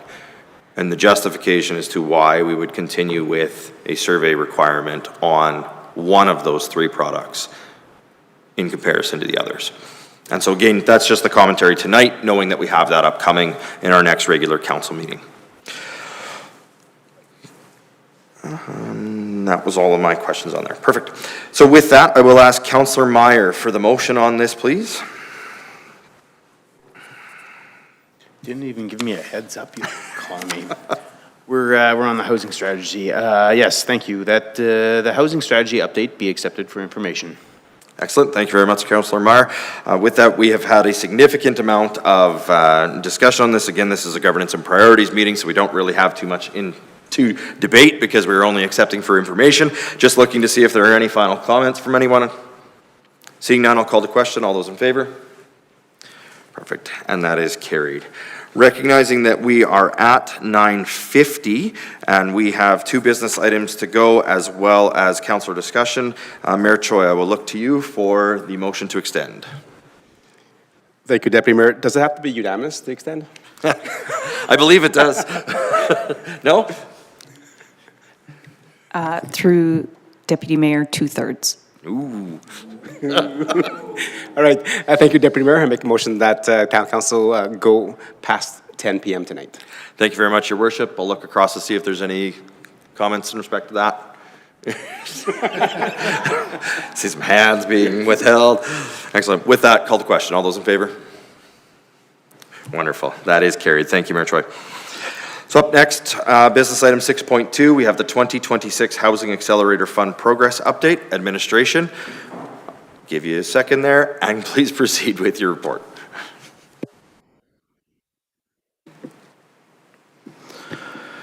Thank you, Deputy Mayor. This is the 2026 Housing Accelerator Fund Progress Update. Again, from our overview slide here, we'll just give a little bit of background on the Housing Accelerator Fund itself, get into the action plan initiatives, give a little update on the housing units, and then talk about funding and next steps. In terms of the Housing Accelerator Fund, loosely known as HAF, so my apologies if I use the acronym, it does stand for Housing Accelerator Fund. It is a federal incentive funding program to encourage initiatives aimed at increasing housing supply and supporting the development of the following 4 things. Creating more supply of housing at an accelerated pace, complete communities, affordable, inclusive, equitable, and diverse communities, and low carbon and climate resilient communities. So back in 2024, early 2024, the Canadian Mortgage and Housing Corporation awarded the town of Stony Plain a Housing Accelerator Fund grant. The amount was in approximately $5.2 million in 4 disbursements, 1 up front and 1 every year thereafter, pending certain things were met. Each disbursement was about $1.3 million. First disbursement was received by the town in March of 2024. We've received 2 additional ones since then, so we've now received 3/4 of the overall $5.2 million. In terms of the commitments, it involved 7 initiatives in an action plan and reporting requirements, which we've been doing annually or semi-annually. In terms of the initiatives, I won't read them all, but they go from anything from updating to our standards, working on e-permitting, and doing various studies and other programs development. I will notice or mention in particular that Council did add a 8th one. This is the Supporting Community Collaboration for Innovative Diverse Housing Projects. This is what's coming up, I've mentioned before, in terms of the Affordable Housing Guide. So in terms of those initiatives, 6 have been done roughly over the last 12 months into late 2024 and throughout 2025. We are still working on the e-permitting one. It's currently about halfway done at this point and is intended to be done kind of at the end of the year. Moving on to our housing targets, there's a commitment to do 572 over the 3 years. So that again starts February 15th of 2024 and goes for 3 years at that point in time. At this point in time, at the 2-year mark, we're about 300. So we are a little bit shy. We've got about 15% below the 2/3 pace. In terms of the breakdown, they're shown in the table. We have had more detached dwellings and a reduced amount of kind of the semi-detached to 4-story apartments, and none right now for any 5-story buildings. Again, as we move into the kind of updates in terms of the funding, as mentioned, evidently this slide needs to be updated to show the total of $3.9 million. We did just receive that while this report was being created and presentation. In terms of the costs and spending that total of 3.9 right now, we have spent 1.3 million on the project so forth. This includes staffing as well as the consulting fees and any of the associated costs for, in particular, the e-permitting. And we've got about $1 million left to support those staffing and various initiatives. This leaves about $3 million left at this point in time. These funds have been allocated to the Tussock South Creek secondary road to support that project, as well as various sites within the Old Town South area. So again, at a high level, we're going to continue working through the e-permitting software over the balance of the year here. We will continue to do reporting, and we have a lot of, I guess, interesting kind of medium density, high density projects that have been proposed that we are working with developers on right now. So we have some good faith that we're going to reach that ultimate number within the time frame that we've been allocated. That said, thank you. I'm available for any comments or questions.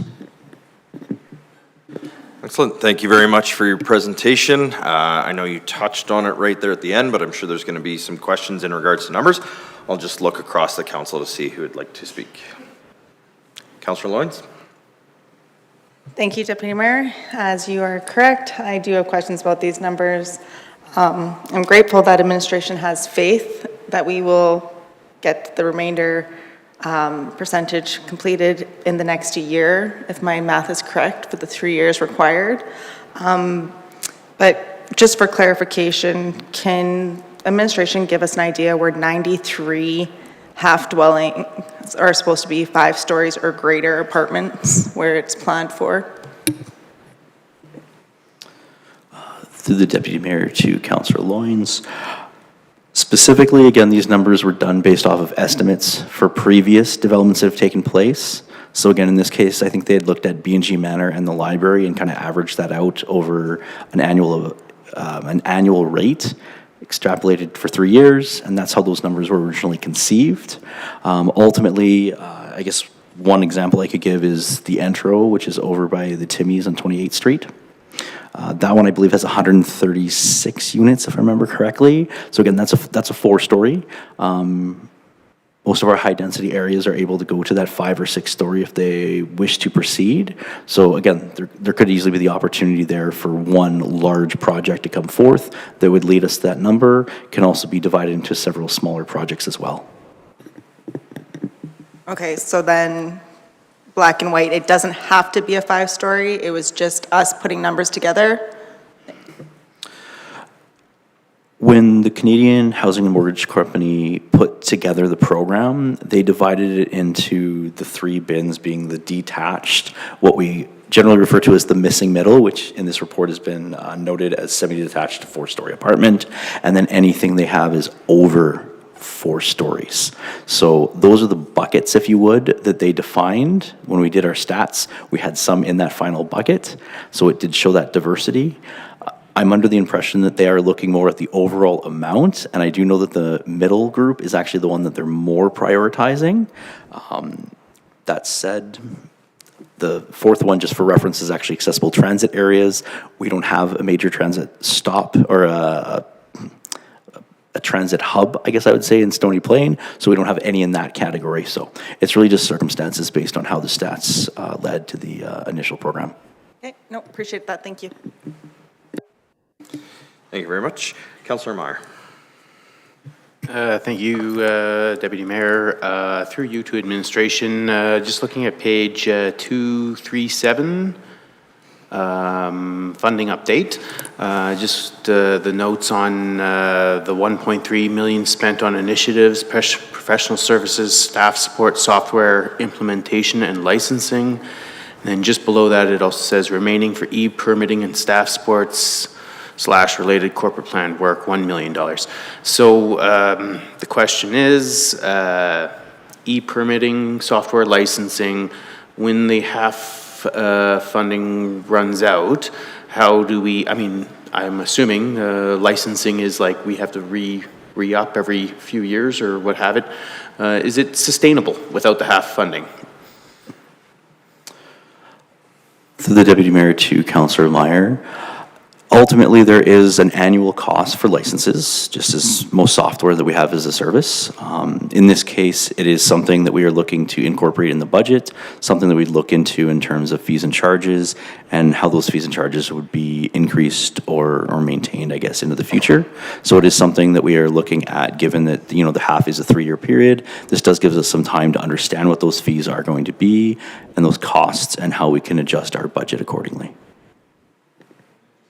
Quick follow-up, just a suggestion, because I see the software is lumped in there in 2 different sort of sections. It would be helpful to understand, sort of, just for my sake, more clarity about what that actual cost is.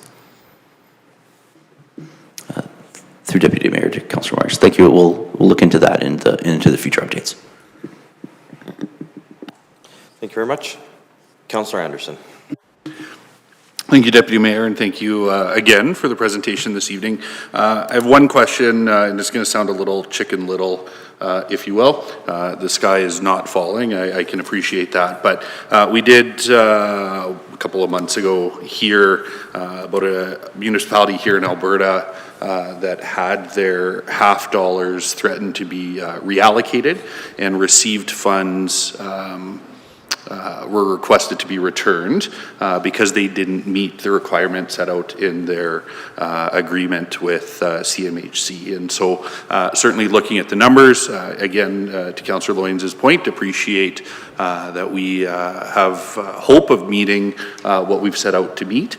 Is there a risk here, though, that CMHC may come back and request those dollars back if we don't meet the targets that have been established?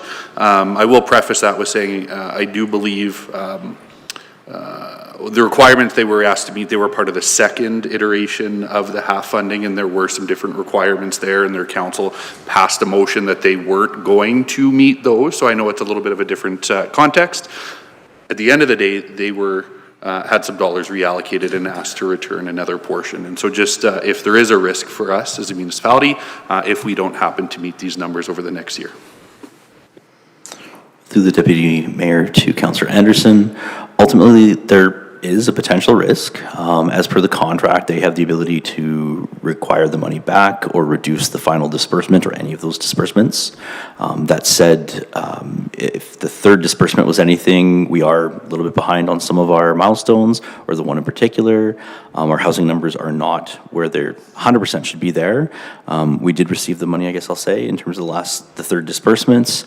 And again, specific in terms of the case you mentioned there, I think it was a little more foundational, whereas the town being a smaller area, we were to explore 4 units as a right. There's been some municipalities that have outright not approved any, and they were not required to consider, they were required to do so. So I think that's just a very important nuance in terms of what Stony Plain has compared to other municipalities in terms of the details of the contract or the arrangement for the funding, is that ours wasn't that as definitive, if you would.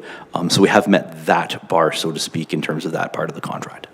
Yeah, and I certainly appreciate that, and I do think, you know, we're in a situation where we're moving forward in good faith, undertaking the commitments and initiatives that we have put forward and have been approved by CMHC. I understand that was a situation where, through a motion of council, they said they weren't going to do those things, and so again, I do appreciate it is a little bit different, but certainly just want to be aware, you know, what the realities are looking ahead, so I appreciate the conversation. Thank you.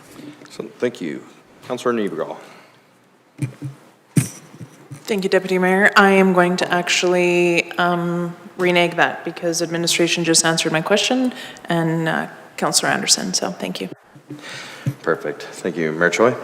Thank you, Deputy Mayor, and just kind of jotted my brain a little bit when Councillor Anderson asked that in terms of meeting the targets that we've put on there.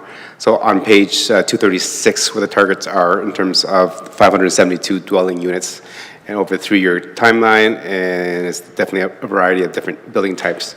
And we've had kind of earmarked 93 5-story apartments greater. So what if we only get like 62, but we have, you know, 350 single detached dwellings? Does that still count, or do we have to actually match what's been written on there? Thank you, Your Worship. I believe that was already asked and answered as it's the total number of units, but I'll have administration confirm. Through the deputy mayor to the mayor and all of council, ultimately they are looking for the specific numbers as put into those buckets. Those are the numbers that they do want to see. Again, we're kind of in that it's hard to gauge in terms of what they would do if we didn't make them specifically in those bins. Again, the numbers that I mentioned earlier, that we do have a significant number of medium and high density sites, would generally fit more into the middle bin than the upper bin. But again, I can't really speak for CMHC in terms of what they would do or not, just indicate that it is a possibility at this point in time. So for clarity, if I may, for your question, Your Worship, we have a contract for the Housing Accelerator Fund. We had a question already in regards to this, which was essentially stated that the general indication is it is as long as we meet the target. The housing form is not, because I believe you mentioned there was a fourth bucket in which we don't have any anyways. So based on our Housing Accelerator Fund contract, the agreement that we have, is there any clauses in that contract, or is there any requirement in that contract for us to hit the specific targets in the defined dwelling types? Yes, it is indicated in the contract that we would hit those specifically in each of those buckets or those categories. So, yes. Excellent. Thank you. Any more, Your Worship? Nope, I appreciate the that clarity. Definitely looking forward to having administration working with the developers to kind of approach some of those buckets that we need to fill, please. Thank you very much. Councillor Plechko, I think you're the only one who hasn't spoken. Any questions, comments? Nope. Thank you. Wonderful. I just have a few to add on to that. First is, again, yes, recognizing that while we are only 15% on the total number of units, some challenging concern with only being at 35% of the semi-detached to 4-story and 0% of the 5-story and greater apartments.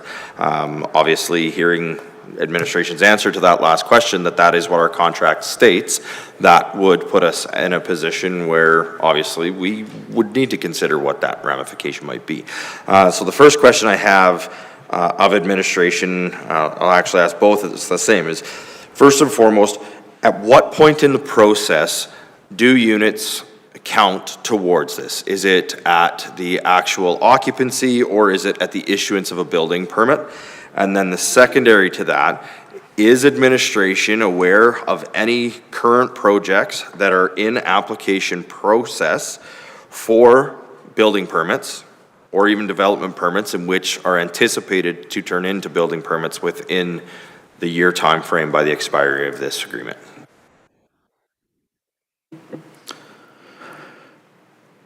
Thank you for the questions, Deputy Mayor, and to all of council. In terms of the timing for when they count, it is when the permit is paid for and initially applied for. That's when our statistics add, or at least typically or generally we'll be doing it, is we add that statistic to us once we get it in kind of in the queue, so to speak. In terms of your second question, I might need a refresher because I forgot, given the first one. Oh, thank you. And so the second question is basically, through our current process, are we aware of any projects, either in the development permit stage or in the building permit stage, that may not quite be approved yet, but are anticipated to be approved within the remaining year of the Housing Accelerator Fund agreement? Simply put, yes, we are, Deputy Mayor. In terms of some more detail, there's several medium density and one high density I can think of in Genesis on the Lakes. There's some sites in there where there's, I believe, 2 projects of about 100 units each. Now again, some of them have moved through the development permit, distinctly different from the building permit, but ultimately the development permit has already been issued. Typically when this happens, they've actually got the package for the building permit. They're either done concurrently or staggered a little bit. They want to make sure they get the land use bylaw approval, and then they work on the safety codes under the building permits. So we do have a couple hundred units potentially for just those 2 projects. There's been some other ones recently in terms of in the Old Town South Old Town, not Old Town South area. And there's a few other projects that we've been working on with developers for the last, I'll say, probably 3 to 6 months, where some projects have been, at least from what I've seen, are quite further along. Excellent, thank you. And hypothetically, in, let's say, a 6-month time frame from today, if we look at this again, which I would say I'd like to see council have another opportunity to review this within about 6 months' time, when we are about 6 months from the expiry, to understand where we're at in the process, would there be any tools available to council to consider moving some projects that are maybe currently in process forward? Anything that council would be able to consider, anything that council will be able to do to potentially turn some potential projects into realistic projects? To yourself, Deputy Mayor, and all of council, there definitely are, in terms of some of the things we've talked about tonight, in terms of incentives, working, liaison, there could be, dollars behind things or policy change that would encourage those. There's nothing to stop the town from actually activating projects itself to create units, or working with direct partnerships. So kind of any of those would be possible. Ultimately, it's just making sure that those building permits are applied for and they count towards our statistics. Excellent, thank you very much. And I'm glad to hear that. I hope that administration will be working in conjunction over the next 6 months as we move towards the final year and the deadline of this report, or of this funding, to understand where we may play a role in making sure that we cross the finish line on this. I know that there are several town projects that are consideration that may have an indication on this, and maybe there's an opportunity there for us too. I do see the town manager has his microphone on. I'm assuming you'd like to add some comment.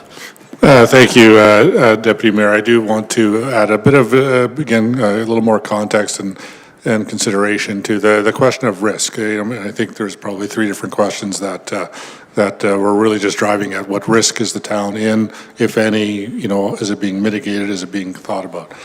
So I wanted to address that, and I'll try to do it relatively briefly, Mr. Deputy Mayor. So, I am looking myself at page 237 on our agenda, just the funding update. I thought I might start there quickly. You'll notice a really quick math there. Funding received to date, 2.6, which I think is already, we received one since this printing, so 3.9-ish, I believe, has been received to date. So received, it's in our bank account, so to speak.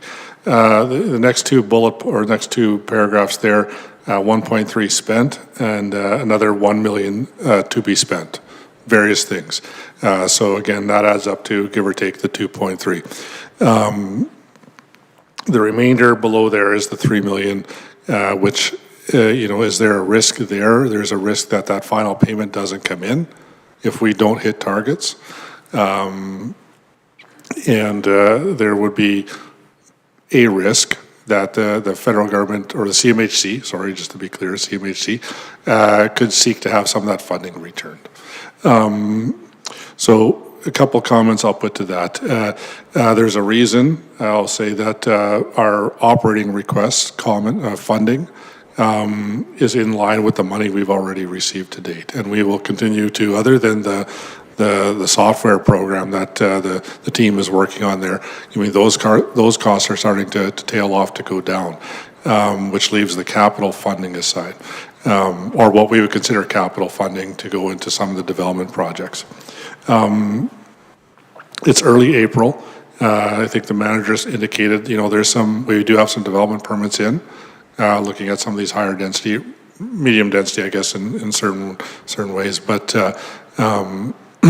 And I believe I heard Deputy Mayor and Member of Council talking about, 3 or 4 months from now. Yes, I think the clarity will start to come even more as we move into the higher, getting late, checking my words here, busier part of the construction season. We'll start to see some of those permits are either going to come in and get signed off and be approved and start, or frankly, they won't. And as we get through that point, we'll have a lot more better idea of how close we're going to be to those targets. Questions about the different buckets and what do those numbers look? Yes, so letter of the law in those contracts is as the manager had indicated. What is hard to assess is how hard they will hold to those particular buckets and contracts. And again, a yes, no answer, yes, they are in there. What does the dialogue look like if we are over the total number but low on one thing?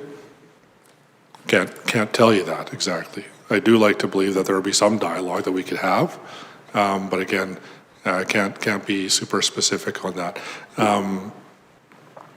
So I'm going to stop there. Those are some of the things over the next few months that will help any potential risk come clearer that the town is in. And then there'll be two that I would say: risk that you don't receive the final payments and are unable to make some of those capital project contributions that we were wanting to do. That would be one risk.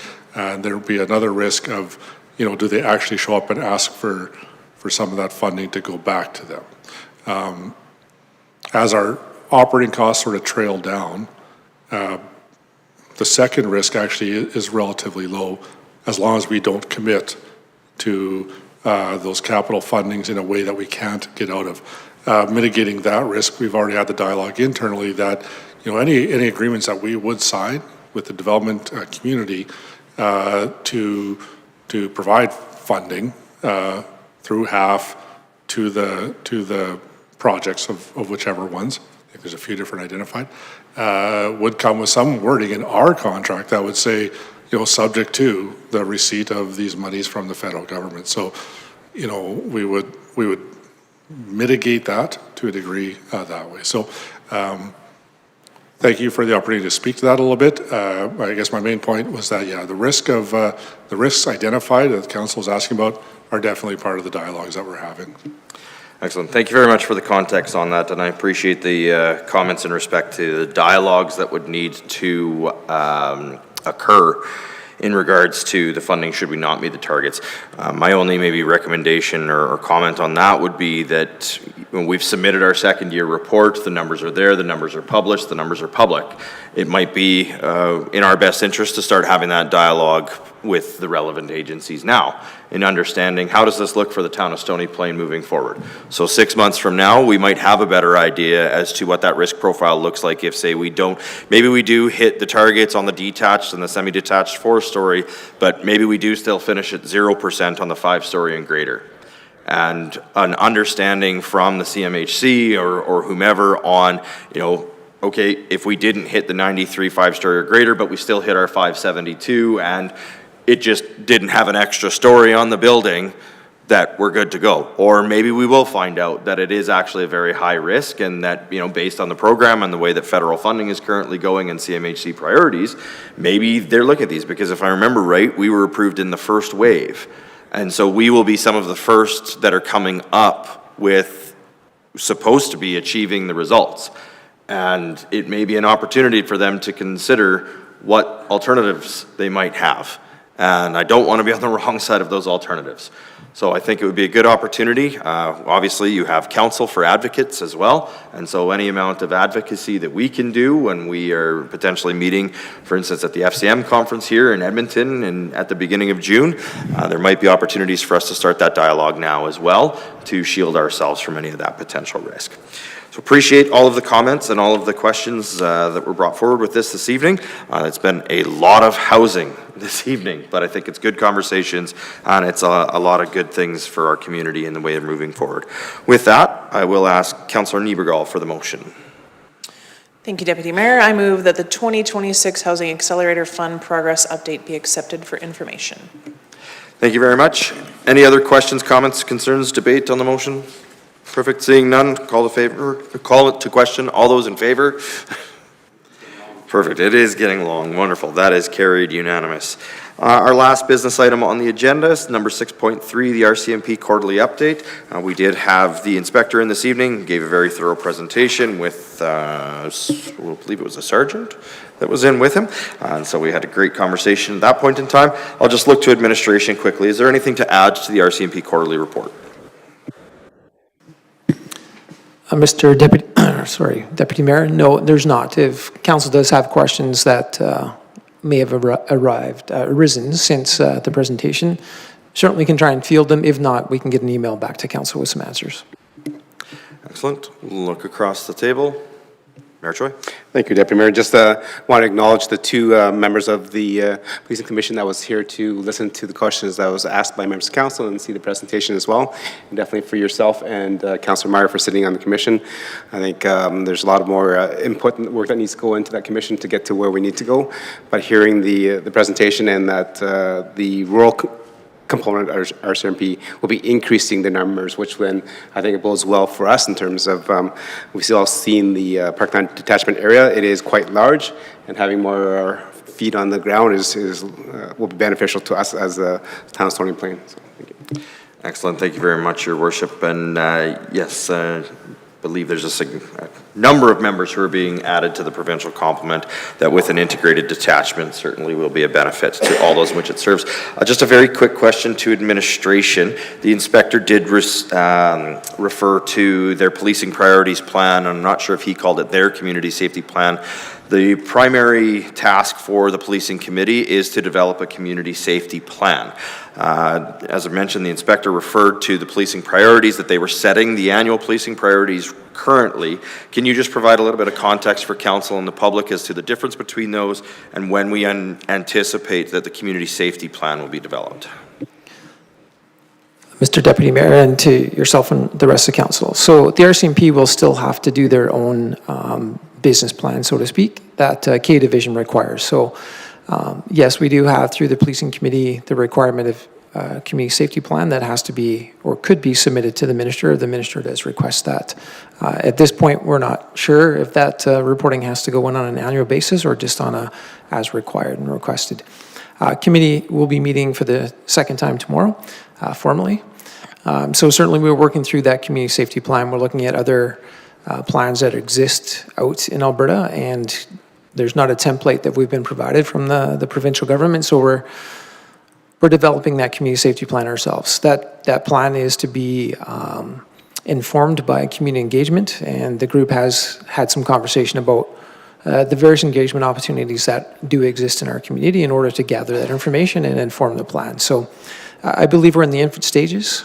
We need to complete that work before the end of 2026. So we do have some months to get that together, and I believe once they get that engagement aspect underway and confirmed, we will certainly have a more robust plan. The group under our bylaw does have to come to council and do an update, so I would assume sometime late Q3, early Q4, or mid Q4 would have them come back with perhaps a draft plan that before we send it off or have to endorse it or formalize it, council had the opportunity to look at a draft plan. Excellent. Thank you very much. I appreciate you providing that update to council on the community safety plan and the policing committee. Any other questions for clarity or understanding? Seeing none, Councillor Anderson with the motion, please. Thank you, Mr. Deputy Mayor. I'll move that the RCMP quarterly update be accepted for information this evening. Excellent. Thank you very much. Any debate or discussion? Seeing none, called to question. All in favor? Excellent. That is carried unanimously. Perfect. And that brings us into council discussion this evening. And so I will start with Councillor Palechko. Thank you, Deputy Mayor. Just one thing tonight, as you leave the building tonight, be very cautious when you go out on the street. Be thankful that the snow has come and is keeping our fire safety portion of it down for the spring. So no complaining about what the white stuff looks like. We need it drastically.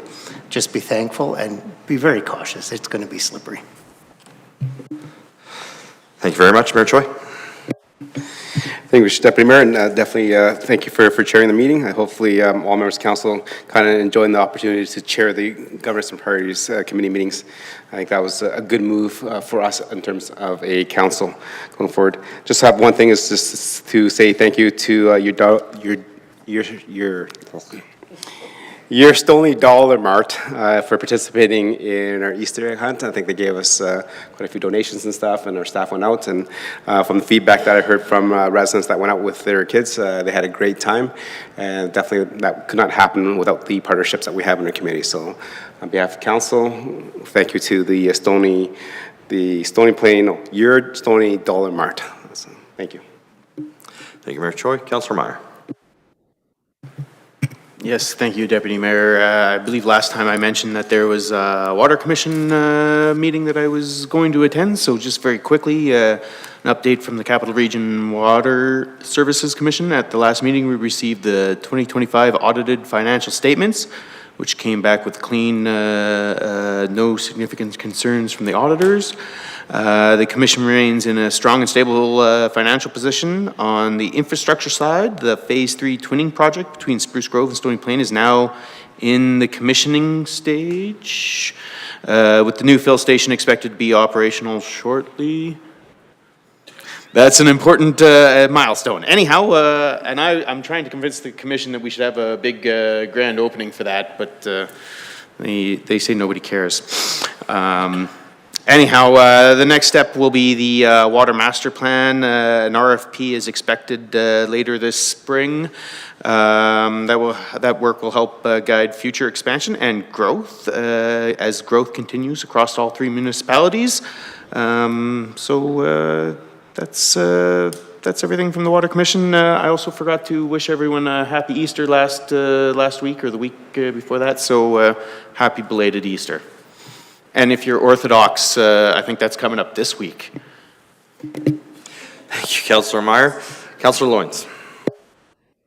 Thank you, Deputy Mayor. A couple things for me. I wanted to mention that drop-in pickleball was starting today, and it will be on Tuesdays and Thursdays weekly, starting from now until approximately June 30th at Glen Hall Arena. It is a $5 fee per person, cash only, and paddles and balls will not be provided. As the town finalizes its construction on the outdoor pickleball courts, directly south of the outdoor pool, when it is completed, then there will no longer be drop-in at Glen Hall. As well as on April 10th from 4 to 6 p.m. at the Youth Center, we have Together We Play Generations. It is for our youth, ages 11 to 17, and our seniors to come together through joy and play, participating in everything from games, whether they be classical board games, card games, Wii games, anything like that. It is just full of fun and laughter. Seniors are to register at the Stony Plain Senior Center, and youth may register at the Youth Center. As well as, I wanted to mention, it's a little bit far in advance, but on April 18th from 9:30 to 3:30 at Heritage Park, the town, along with the Light Up Your Life Society, will be hosting the Hope, Health, and Healing. It is to help navigate through loss and grief. There's a $45 cost. It is a compassionate and informative day symposium designed to support individuals and families navigating loss. The day will feature a keynote speaker, art therapy session, children's grief workshop, and coping with various types of grief and a candle ceremony to honor those we have lost. And that is everything. Thank you very much. Councillor Niebegall. Thank you, Deputy Mayor. First off, just thank you to everybody for this evening and sticking with it. I want to just kind of tag on to the thank yous for the Easter festivities, but to the town staff that go out and hide all those little goodies. So thank you to those people that do that. I want to give a shout out to the U17 AAA PAC team. They did host provincials here and they did win bronze, so well done to them. And then I also just want to give a shout out to Councillor Loynes and her interview that she did about women in municipal politics and experiences of harassment. And so shout out to you for doing that with some municipal colleagues from the neighboring provinces, but well done to you for speaking out. Thank you. And that's about that. Excellent, thank you. Councillor Anderson. Thank you, Mr. Deputy Mayor. I'm actually going to borrow a couple of pieces of gratitude from our presentations today, and I'm sure administration will already do this, but please pass this on, not just from us here in council, but those in the chambers today. And that was build, specifically referencing our planning staff, and the pleasure it is that, I don't think that was the word, but to work with them, that they were identified as being a really positive group to work with. Certainly there was some indication that other municipalities, things aren't as smooth, and so certainly a lot of appreciation to our planning staff and the work that they do to keep things moving forward for our community. And then to our enforcement services, we heard from Inspector McGilvery today that they do a stand-up job, that they're also a pleasure to work with. And so if we can ensure our planning department and our enforcement services team hear that gratitude, again, not just from council, but from our community partners who appreciate the work they do. Thank you. Thank you very much, Councillor Anderson. With that, just a couple of things for myself this evening. First, rather than having administrative answers on these, I was just wondering if we would be able to get some type of a communications release in respect to the pothole situation, street and path sweeping, and the South Park Drive closure that there's now signs up for. I believe it's April 13th. I haven't seen comms on those three, but I'm getting a fair amount of messages and a couple of phone calls now in regards to those. Also, if we could lean on the province a little bit for Highway 779 for the potholes on there, there's quite a few significant ones that I'm sure are causing some damage.